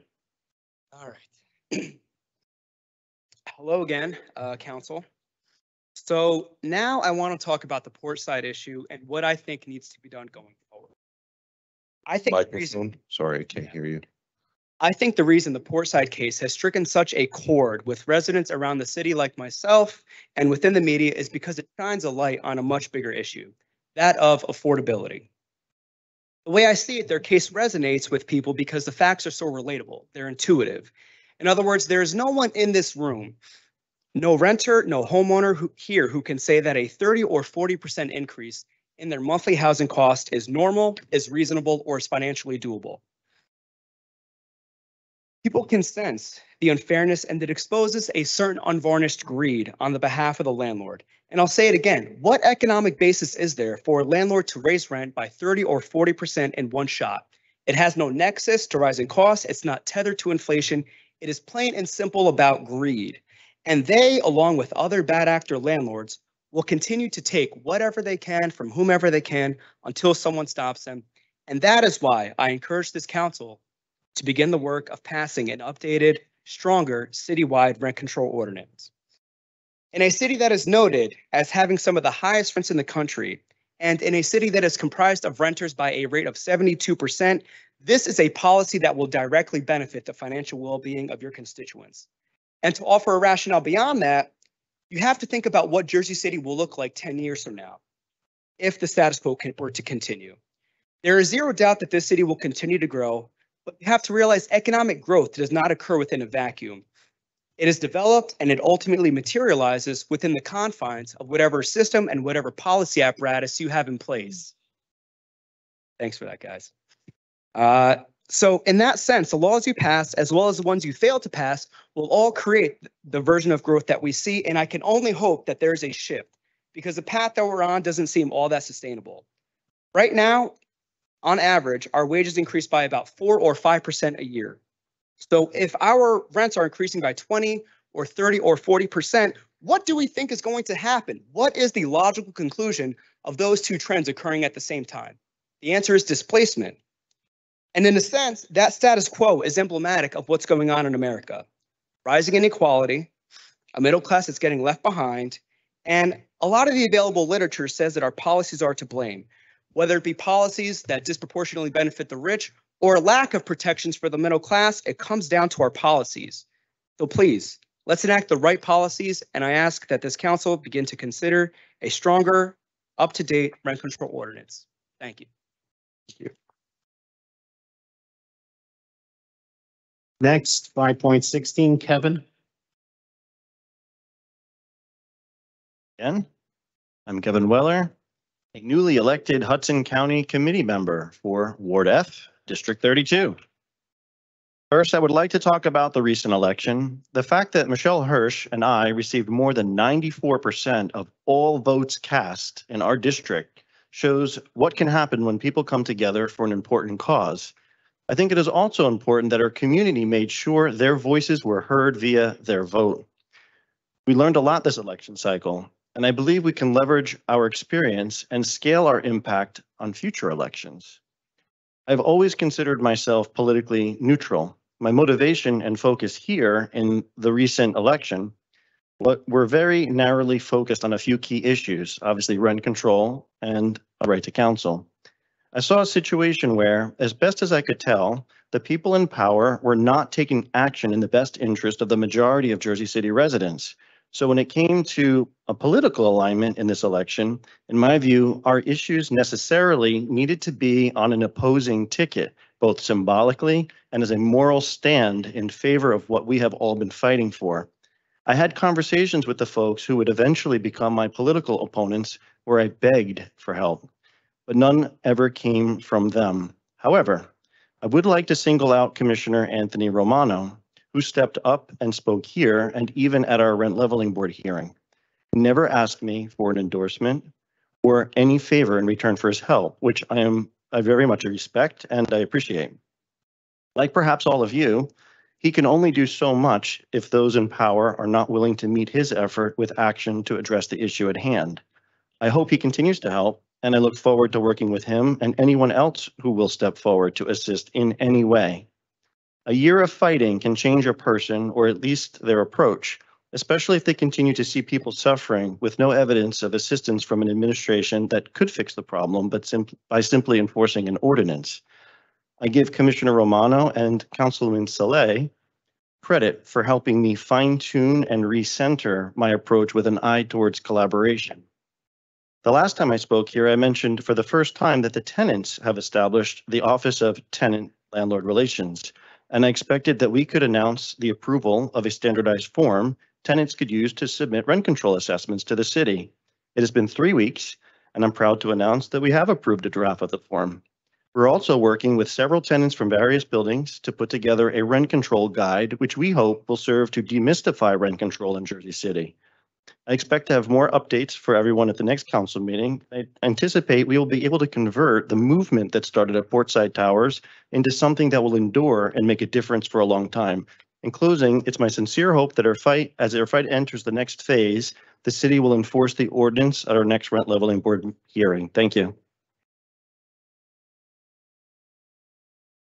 Next speaker, 5.17, Sylvia. Okay, Jessica, you're next.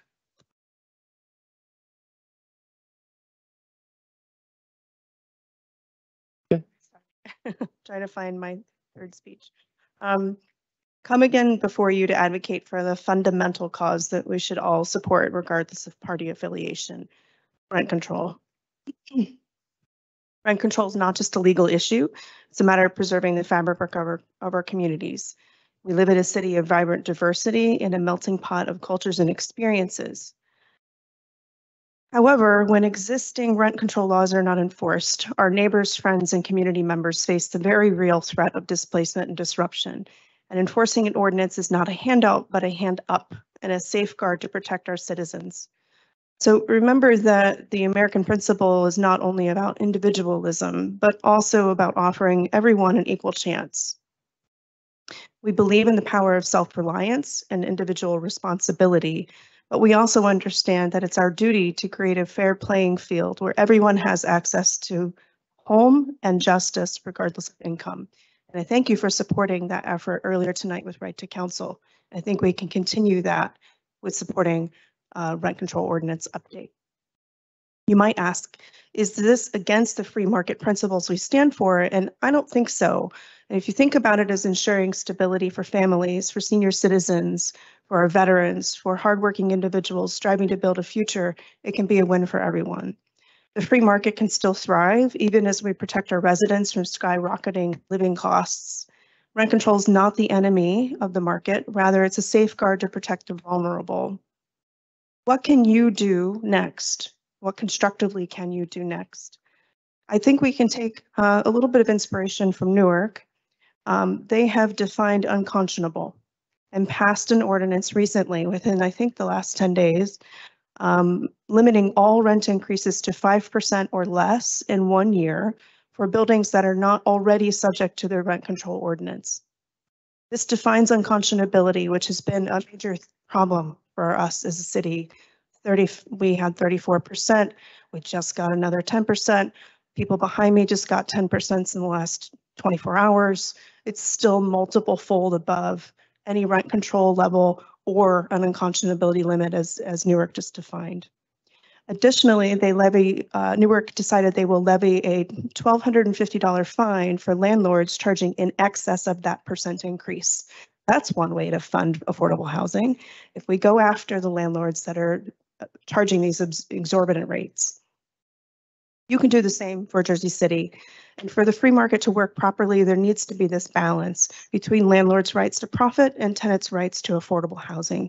So in the rapidly evolving city where this equilibrium is being severely disturbed, I think it's our collective duty to, and particularly your duty, and you're in a place to amend the ordinance as it's written and enforce as it's written as public servants to restore it. Thank you. Jessica, I just want you to know that there is a lawyer that's looking into what Nork has done. Okay, I just want you to know that publicly. We are. I hear you cry. I hear you, guys. Okay, our next speaker, 5.19, Tom. Left. Okay. Oh, sorry to hear. 5.20, Suzanne. Good evening, Council. I'm here with Monya for a reason. So, over the past year, our community has grown incredibly strong, expanding to include many buildings in Jersey City. We have united in our efforts to support and help each other in addressing tenant issues. And tonight I'm speaking on behalf of my friends at 100 Montgomery Street. I want to express my gratitude to President Waterman for your interest and efforts in assisting the tenants at 100 Montgomery. However, despite your support, these tenants are still in need of relief and justice. The issue remains that residents who qualify as qualified affordable tenants and who occupy the 163 units set aside as restricted units per the agreement issued on November 15th, 2017, are being charged in excess of the legal and agreed upon annual rent increase of 4%. Despite the black and white language in this agreement, the tenants have been told the building is not regulated and that their increases are legal. The deed restriction and the lot line agreement clearly lay out the terms and conditions regarding who qualifies as a qualified affordable tenant, the length of time that restricted units must remain restricted as affordable housing units, and the stipulations of rent increases. Under these agreements, if rent is not 30% of the tenant's income, it can be increased no more than 4% per year. The deed restriction made between CCD redeveloper and the city of Jersey City on November 15, 2017, is to be enforced for 20 years from this effective date. Our community has carefully reviewed this agreement with the city, which does not fall under jurisdiction of Ordinance 260 or Office of Landlord-Tenant Relations due to its regulated rent by the deed restriction. As best as we can determine, these tenants should be protected until November of 2037. Unfortunately, their landlord is not honoring this agreement. In light of the situation, I would like to offer our help and collaboration with your efforts. As members of this council already involved in this matter, could you please guide us on determining who the enforcement authority is and how we can work together to ensure these tenants are not being overcharged? I will be joining Commissioner Romano, who has spoken on behalf of the tenants at Portside in previous council meetings and even our own hearing, and visiting 100 Montgomery tomorrow night. We would appreciate any assistance the council can contribute to this effort. This is a great opportunity for collaboration so that we can make a difference together. May I reach out to either of you via email to explore how we can address this situation? You can answer that at the end. Many of the tenants at 100 Montgomery are elderly immigrants who may have language barriers and who could be on fixed incomes, and they deserve relief and answers. So again, thank you for your time and consideration, and let us work together to create positive change for our community. Thank you.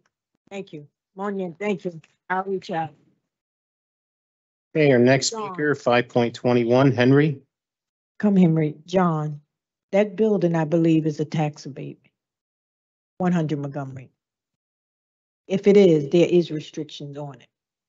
Because I remember when we first took office, we extended it because it was ending. So just check it out for me. So this way, before I approach it, I know what I'm going into. Well, Council President, we'll get you all the tax information in the morning.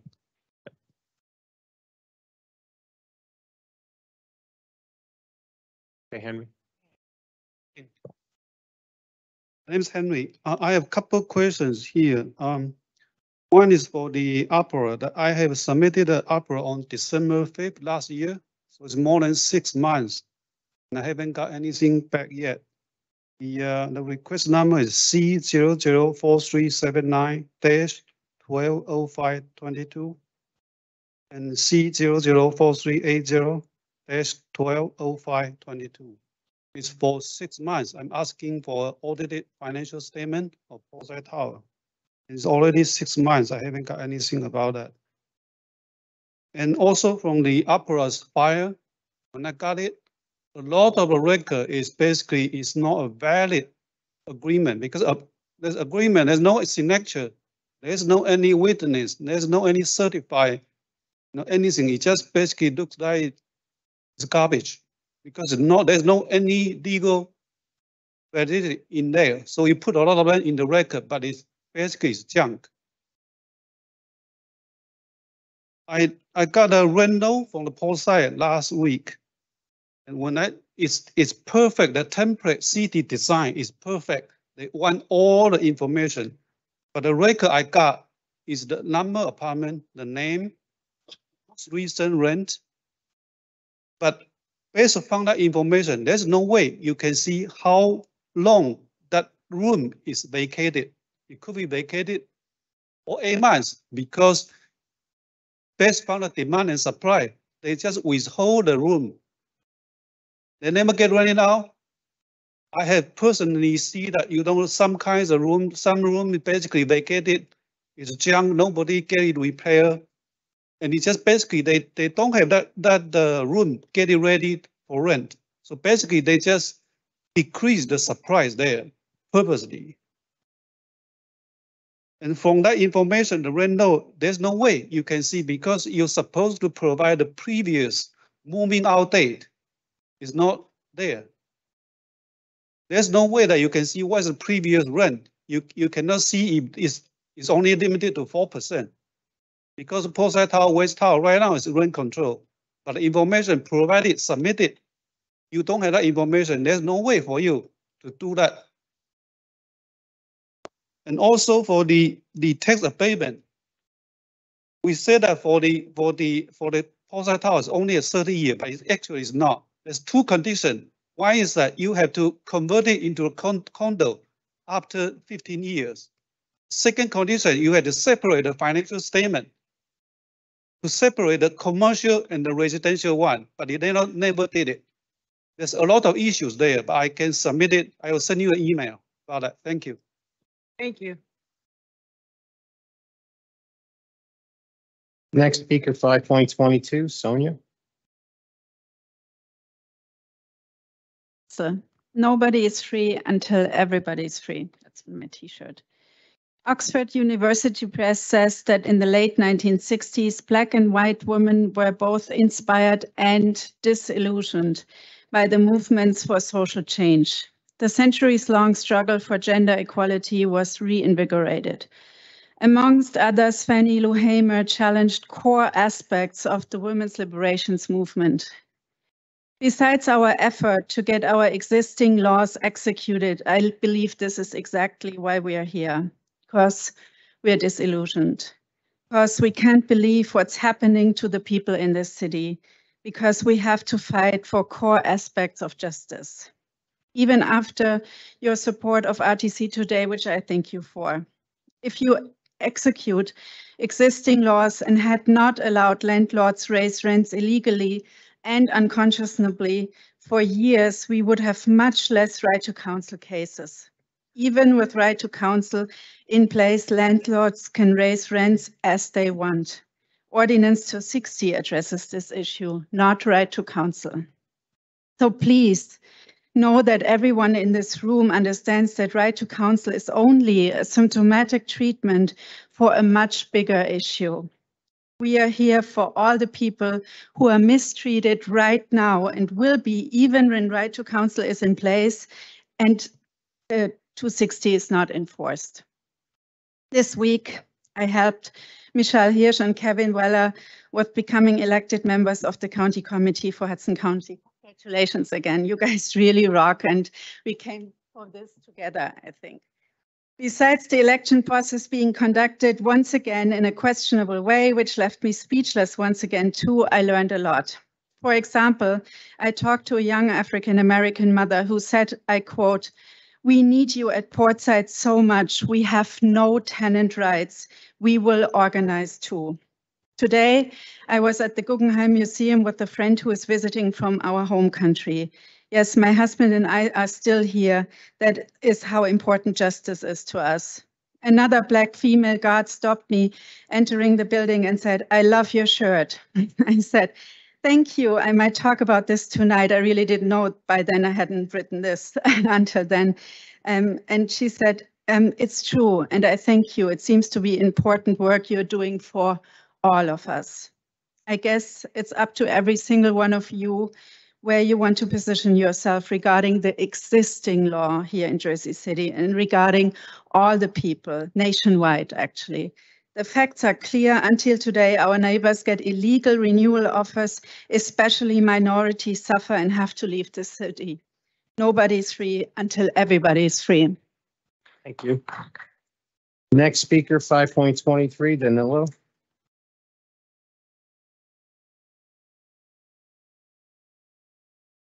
Good evening.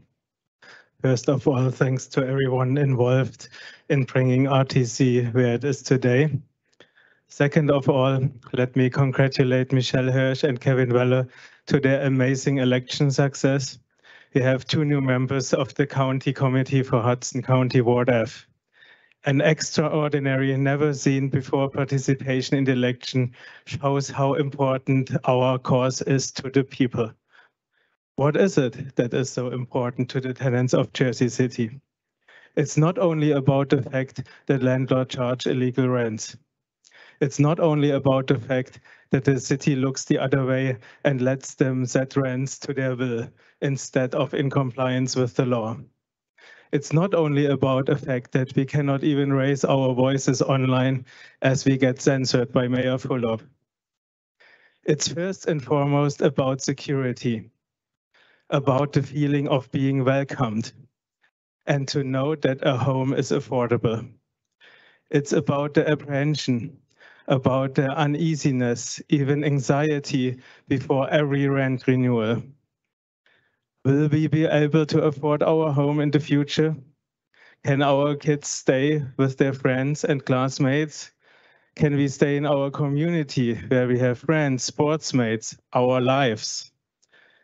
Can we still have the short commute that also allows us to bring kids to school and pick them up?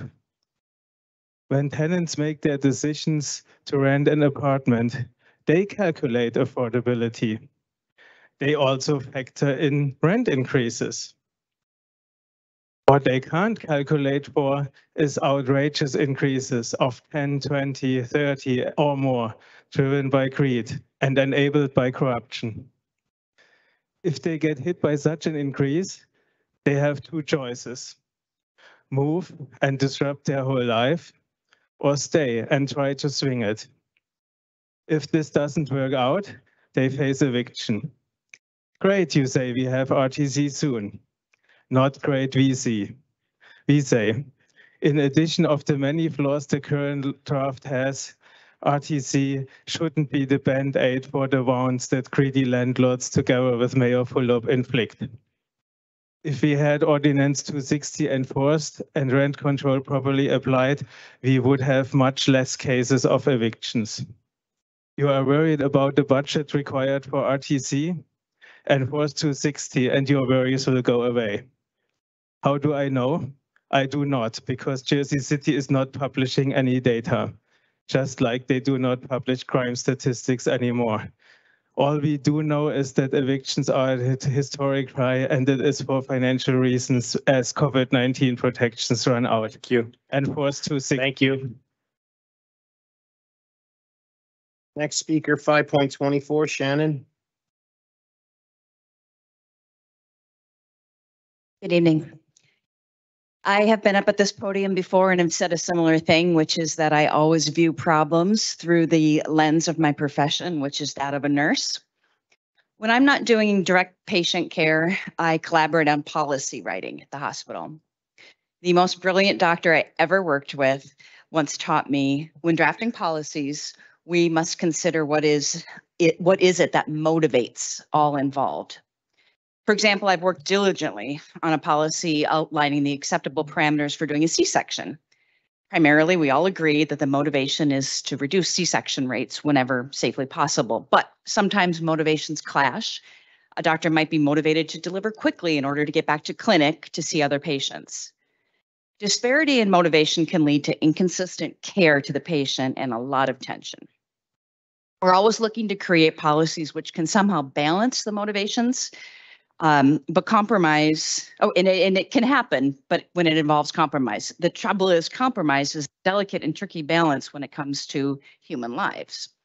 It requires serious professional dedication and much debate. So why am I telling you this tonight? I'm thinking about the lack of enforcement of Ordinance 260 through this lens. Clearly and understandably, Equity Residential is motivated by profit.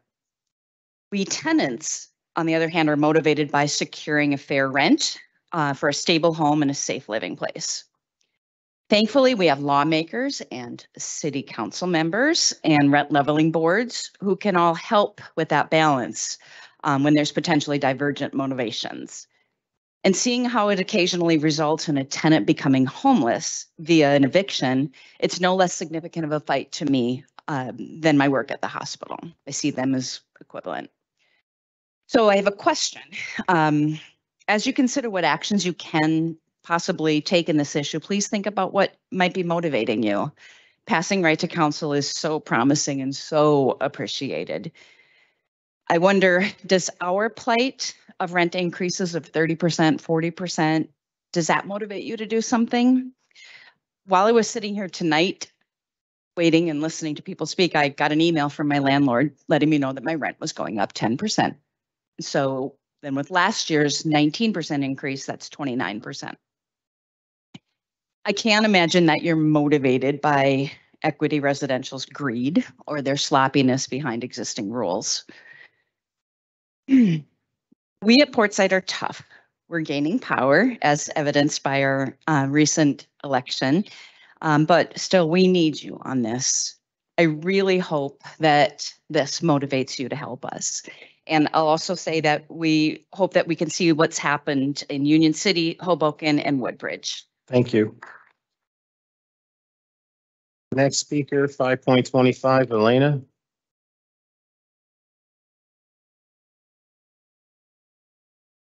Good evening again, City Council. My name is Elena Little. I'm a tenant in Jersey City. First, I want to thank you all for passing this right to council ordinance and funding mechanism earlier tonight. This is truly a historic day in Jersey City. But yet once again, I'm here late at night, 11:28, I have it, past many of our bedtimes, to stand in solidarity with the tenants of Portside Towers and tenants across the city, and call on the city to enforce Rent Control Ordinance 260. While right to counsel was a huge and important step in tenants' rights, it does not prevent extreme rent increases like tenants all across Jersey City are seeing. We're talking, we just heard 29%, we've heard 35%, even 40%. Right to counsel does not mean all our problems are solved. We're talking here about stability for families, stability for communities. So I want to echo the earlier suggestion, which I thought was a great one, of establishing a reasonable definition of what unconscionable means for all units. Because even with legal counsel, I'm not entirely sure how we are supposed to go to court to prove something which lacks a definition. So I would support defining that here in Jersey City. And I want to also reiterate that this flouting of our existing rent control laws by bad actor corporate landlords like Equity should not have happened in the first place. Tenants should not have needed to obtain legal counsel in the first place. So I look forward to the next rent leveling board meeting and the eventual enforcement of our Rent Control Ordinance 260, which cannot come soon enough. No filing, no exemption. Thank you. Next speaker, 5.26, Adrian. I think he left.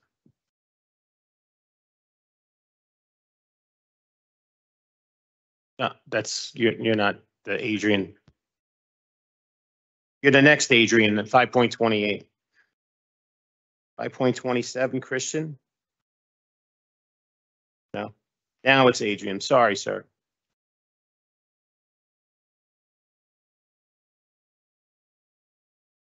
Apologize. Good evening. As my first time down here, my name is Adrian Fontanes. I'm a resident of Heights, Ward D. Was not expecting to be here until 11:30 tonight. I thought it'd be kind of quick in and out, but I'm glad I made it through. This is a really, really great day. Looks like a lot of achievements were done today. I did want to come here to talk about ranked choice voting, and I was wondering why it was removed off of the agenda for this week. My understanding is it was supposed to be on it and turned out to get removed.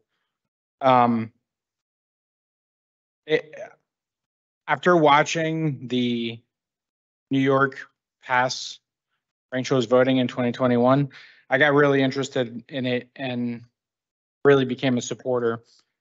And when I heard that the ordinance was removed off the calendar, I wanted to personally come here and just ask why. Why did we remove it?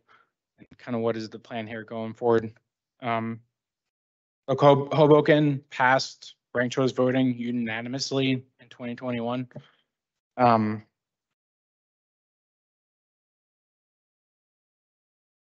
They get it, that they understand what good democratic value really means, common sense policies, which you passed bunch tonight, which I was really glad to see. But look, ranked choice voting saves taxpayer dollars at the end of the day. It avoids 2-round runoff elections.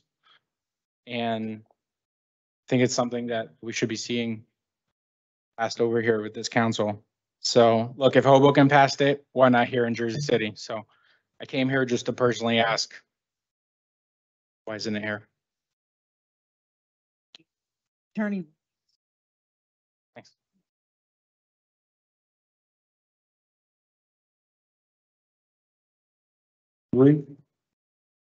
Next speaker, 5.29, John.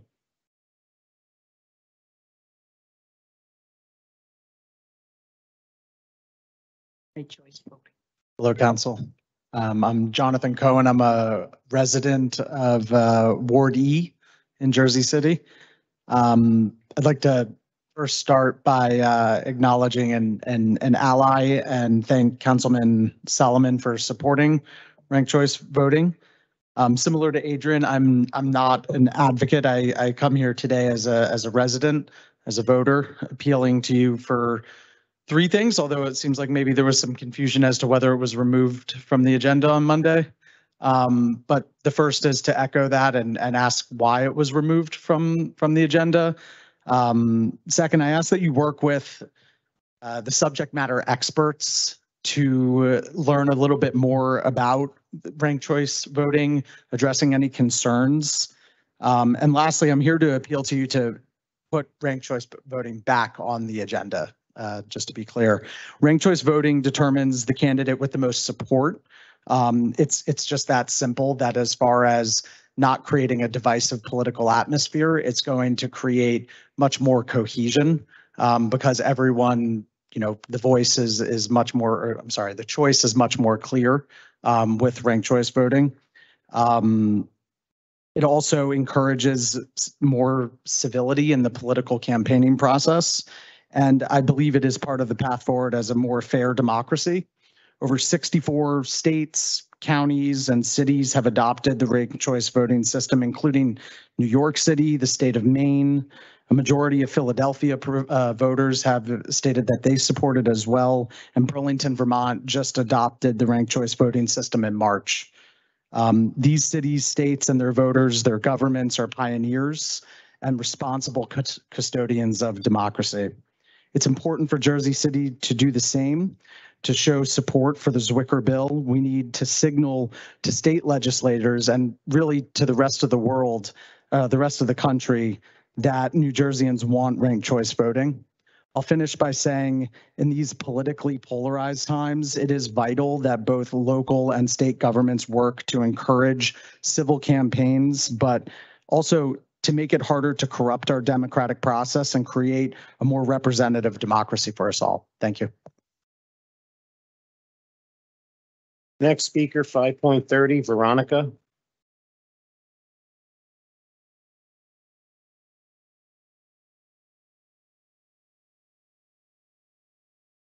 Good evening, Council. I'm Veronica Akezwa, and I live in the Heights. I'm a data and policy director for the state, and I'm an active member of the nonpartisan organization Voter Choice New Jersey. I understand that many of you have questions and concerns about the ranked choice voting ordinance.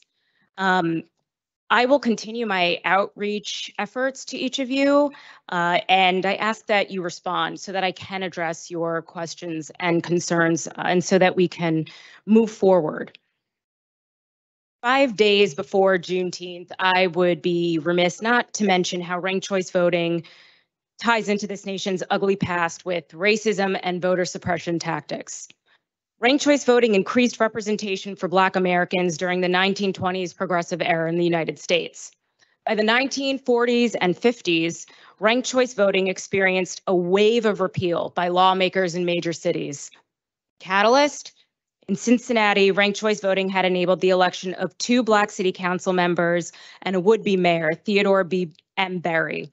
And to no one's surprise, the council threw out the election and chose white councilmen and a white mayor to replace them.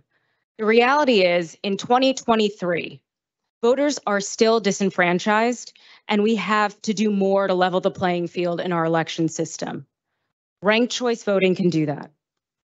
I do want to thank Councilman Solomon and Gilmore and their respective teams for their support of free and fair elections through ranked choice voting. And I'd like to also thank Councilman Baggiano and his team for responding to my emails and for a productive meeting that we had on the matter. Residents of Jersey City and the state are watching. They're looking for Jersey City's leadership to advance small d democracy at the local level and at the state level. And I'm telling you, the time is now. Thank you. Thank you.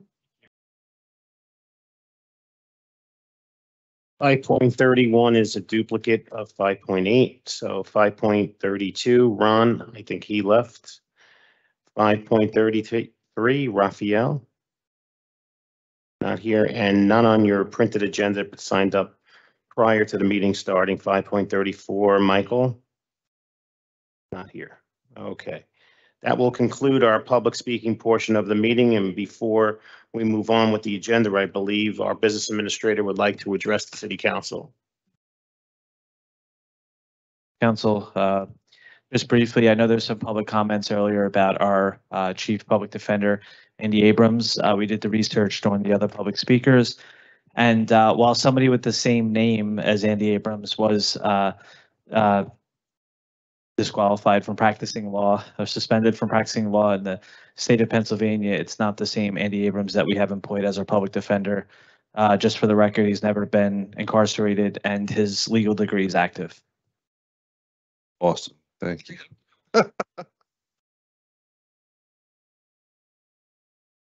John, before we go on, could you give me clarity on 10.51? Because we're getting ready to go through the whole process, and I know we'll just go right through the numbers, so I just want to make sure we understand that 10.51 and 10.52. That's the, yeah. Okay. For clarity, pursuant to the caucus meeting, I know at 10.52 Bud Space LLC, at the recommendation of Councilman Solomon, there needs some further input on the school. Sorry, it's getting late. The school adjacent, as well as the daycare rather adjacent to the property, and some more public input. And in that same conversation, I believe it's the council's recommendation to table the other item as well. Yeah, I heard there was something. Yes. John, we'll table those two. Withdraw both of them? Yes, please. Okay. So 10.51 and 10.52 are withdrawn. Yeah, and just for fairness, it's better, for the record, it's better to withdraw them so we can bring them back rather than defeat them. Okay. All right, council members, I'm going to try to get you out of here as quick as possible. And not so quick, so Tracy can't write it.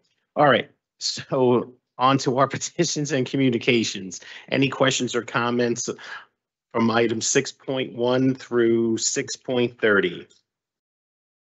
Hearing none, any questions or comments on office communications 7.1 through 7.12? Hearing none, any questions or comments on report of directors 8.1 through 8.6? Now on to our claims and addendums number 1 and number 2. Again, I'm going to be taking a vote on claims and addendums number 1 and number 2. Councilperson Ridley. Aye. Councilperson Prinzary. Aye. Councilperson Baggiano. Councilperson Soy. Aye. Councilperson Solomon. Aye. Councilperson Gilmore. Aye. Councilperson DeGise. Councilperson Rivera. And Council President Waterman. Claims and addendums number 1 and number 2 are approved unanimously 9-0. On to our next, excuse me, it is getting late. On to resolutions, items 10.1 through 10.14. Just a point of information on 10.11 and 10.12. Additional language was added to both of them, and we can vote on that. I believe it was a little discussed at the caucus as well. So with that being said, I'm going to be taking a vote on items 10.1 through 10.14. Councilperson Ridley. Aye. Councilperson Prinzary. Aye for all. Councilperson Baggiano. Councilperson Soy. Aye for all, and just want to commend the resolution honoring the life and legacy of Robert Byrne, an extraordinary man who served Jersey City, for 30 years. And also, I believe 1012 was amended and features a 1 to 4 family owner occupied exemption, and aye for all. Thank you, Councilperson Solomon. Yeah, joking that, at 11:30, I'll give a 30-minute soliloquy on the history of Jersey City to honor the life and legacy and achievements of Robert Byrne, because he knew so much about our city and he could sit us all down and give us all the history of everything that happened from the beginning till now, and particularly in the politics. So I hope Tina and Debbie can come at some point and honor them here in the chambers. But Robert truly was one of a kind and a wonderful human being and a wonderful public servant. So I vote aye for all. Thank you. Councilperson Gilmore. Aye. Councilperson DeGise. Councilperson Rivera. Council President Waterman.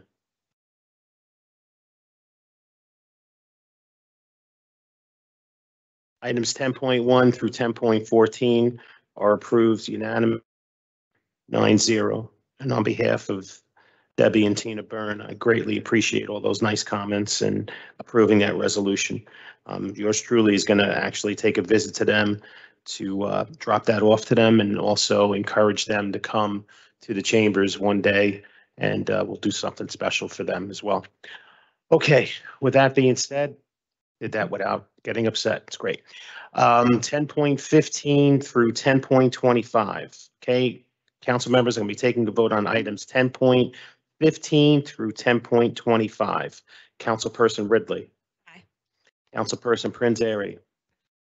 Councilperson Baggiano.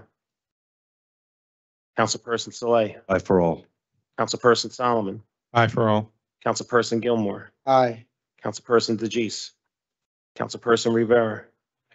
And Council President Waterman. Items 10.15 through 10.25 are approved unanimously 9-0. On to our next set of resolutions, items 10.26 through 10.34. Again, 10.26 through 10.34. Councilperson Ridley. Aye. Councilperson Prinzary. Aye. Councilperson Baggiano. Councilperson Saleh. Aye for all. Councilperson Solomon. Aye. Councilperson Gilmore. Aye. Councilperson DeGise. Councilperson Rivera. Council President Waterman. Items 10.26 through 10.34 are approved unanimously 9-0. On to our next set of resolutions, items 10.35 through 10.45. Again, that's items 10.35 through 10.45. Councilperson Ridley. Aye. Councilperson Prinzary. Aye. Councilperson Baggiano. Councilperson Saleh. Aye for all. Councilperson Solomon. Aye. Councilperson Gilmore. Aye. Councilperson DeGise. Councilperson Rivera. Aye. And Council President Waterman. Items 10.35 through 10.45 are approved unanimously 9-0. And for the balance of our resolutions, items 10.46 through 10.54, with the exception of 10.51 and 52, which have been withdrawn. Councilperson Ridley. Aye. Councilperson Prinzary. Aye. Councilperson Baggiano. Councilperson Saleh. Aye for all. Councilperson Solomon. Aye. Councilperson Gilmore. Aye. Councilperson DeGise. Councilperson Rivera. Aye. And Council President Waterman. Items 10.46 through 10.54, with the exception of 51 and 52, which have been withdrawn, are approved unanimously 9-0.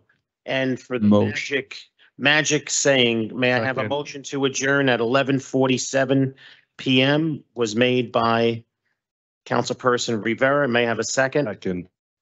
I'm going to give that second to Councilperson Ridley because she was the loudest. On the motion to adjourn at 11:47 p.m., Councilperson Ridley, Councilperson Prinzary, Councilperson Baggiano, Councilperson Saleh, Aye. Councilperson Solomon, Councilperson Gilmore,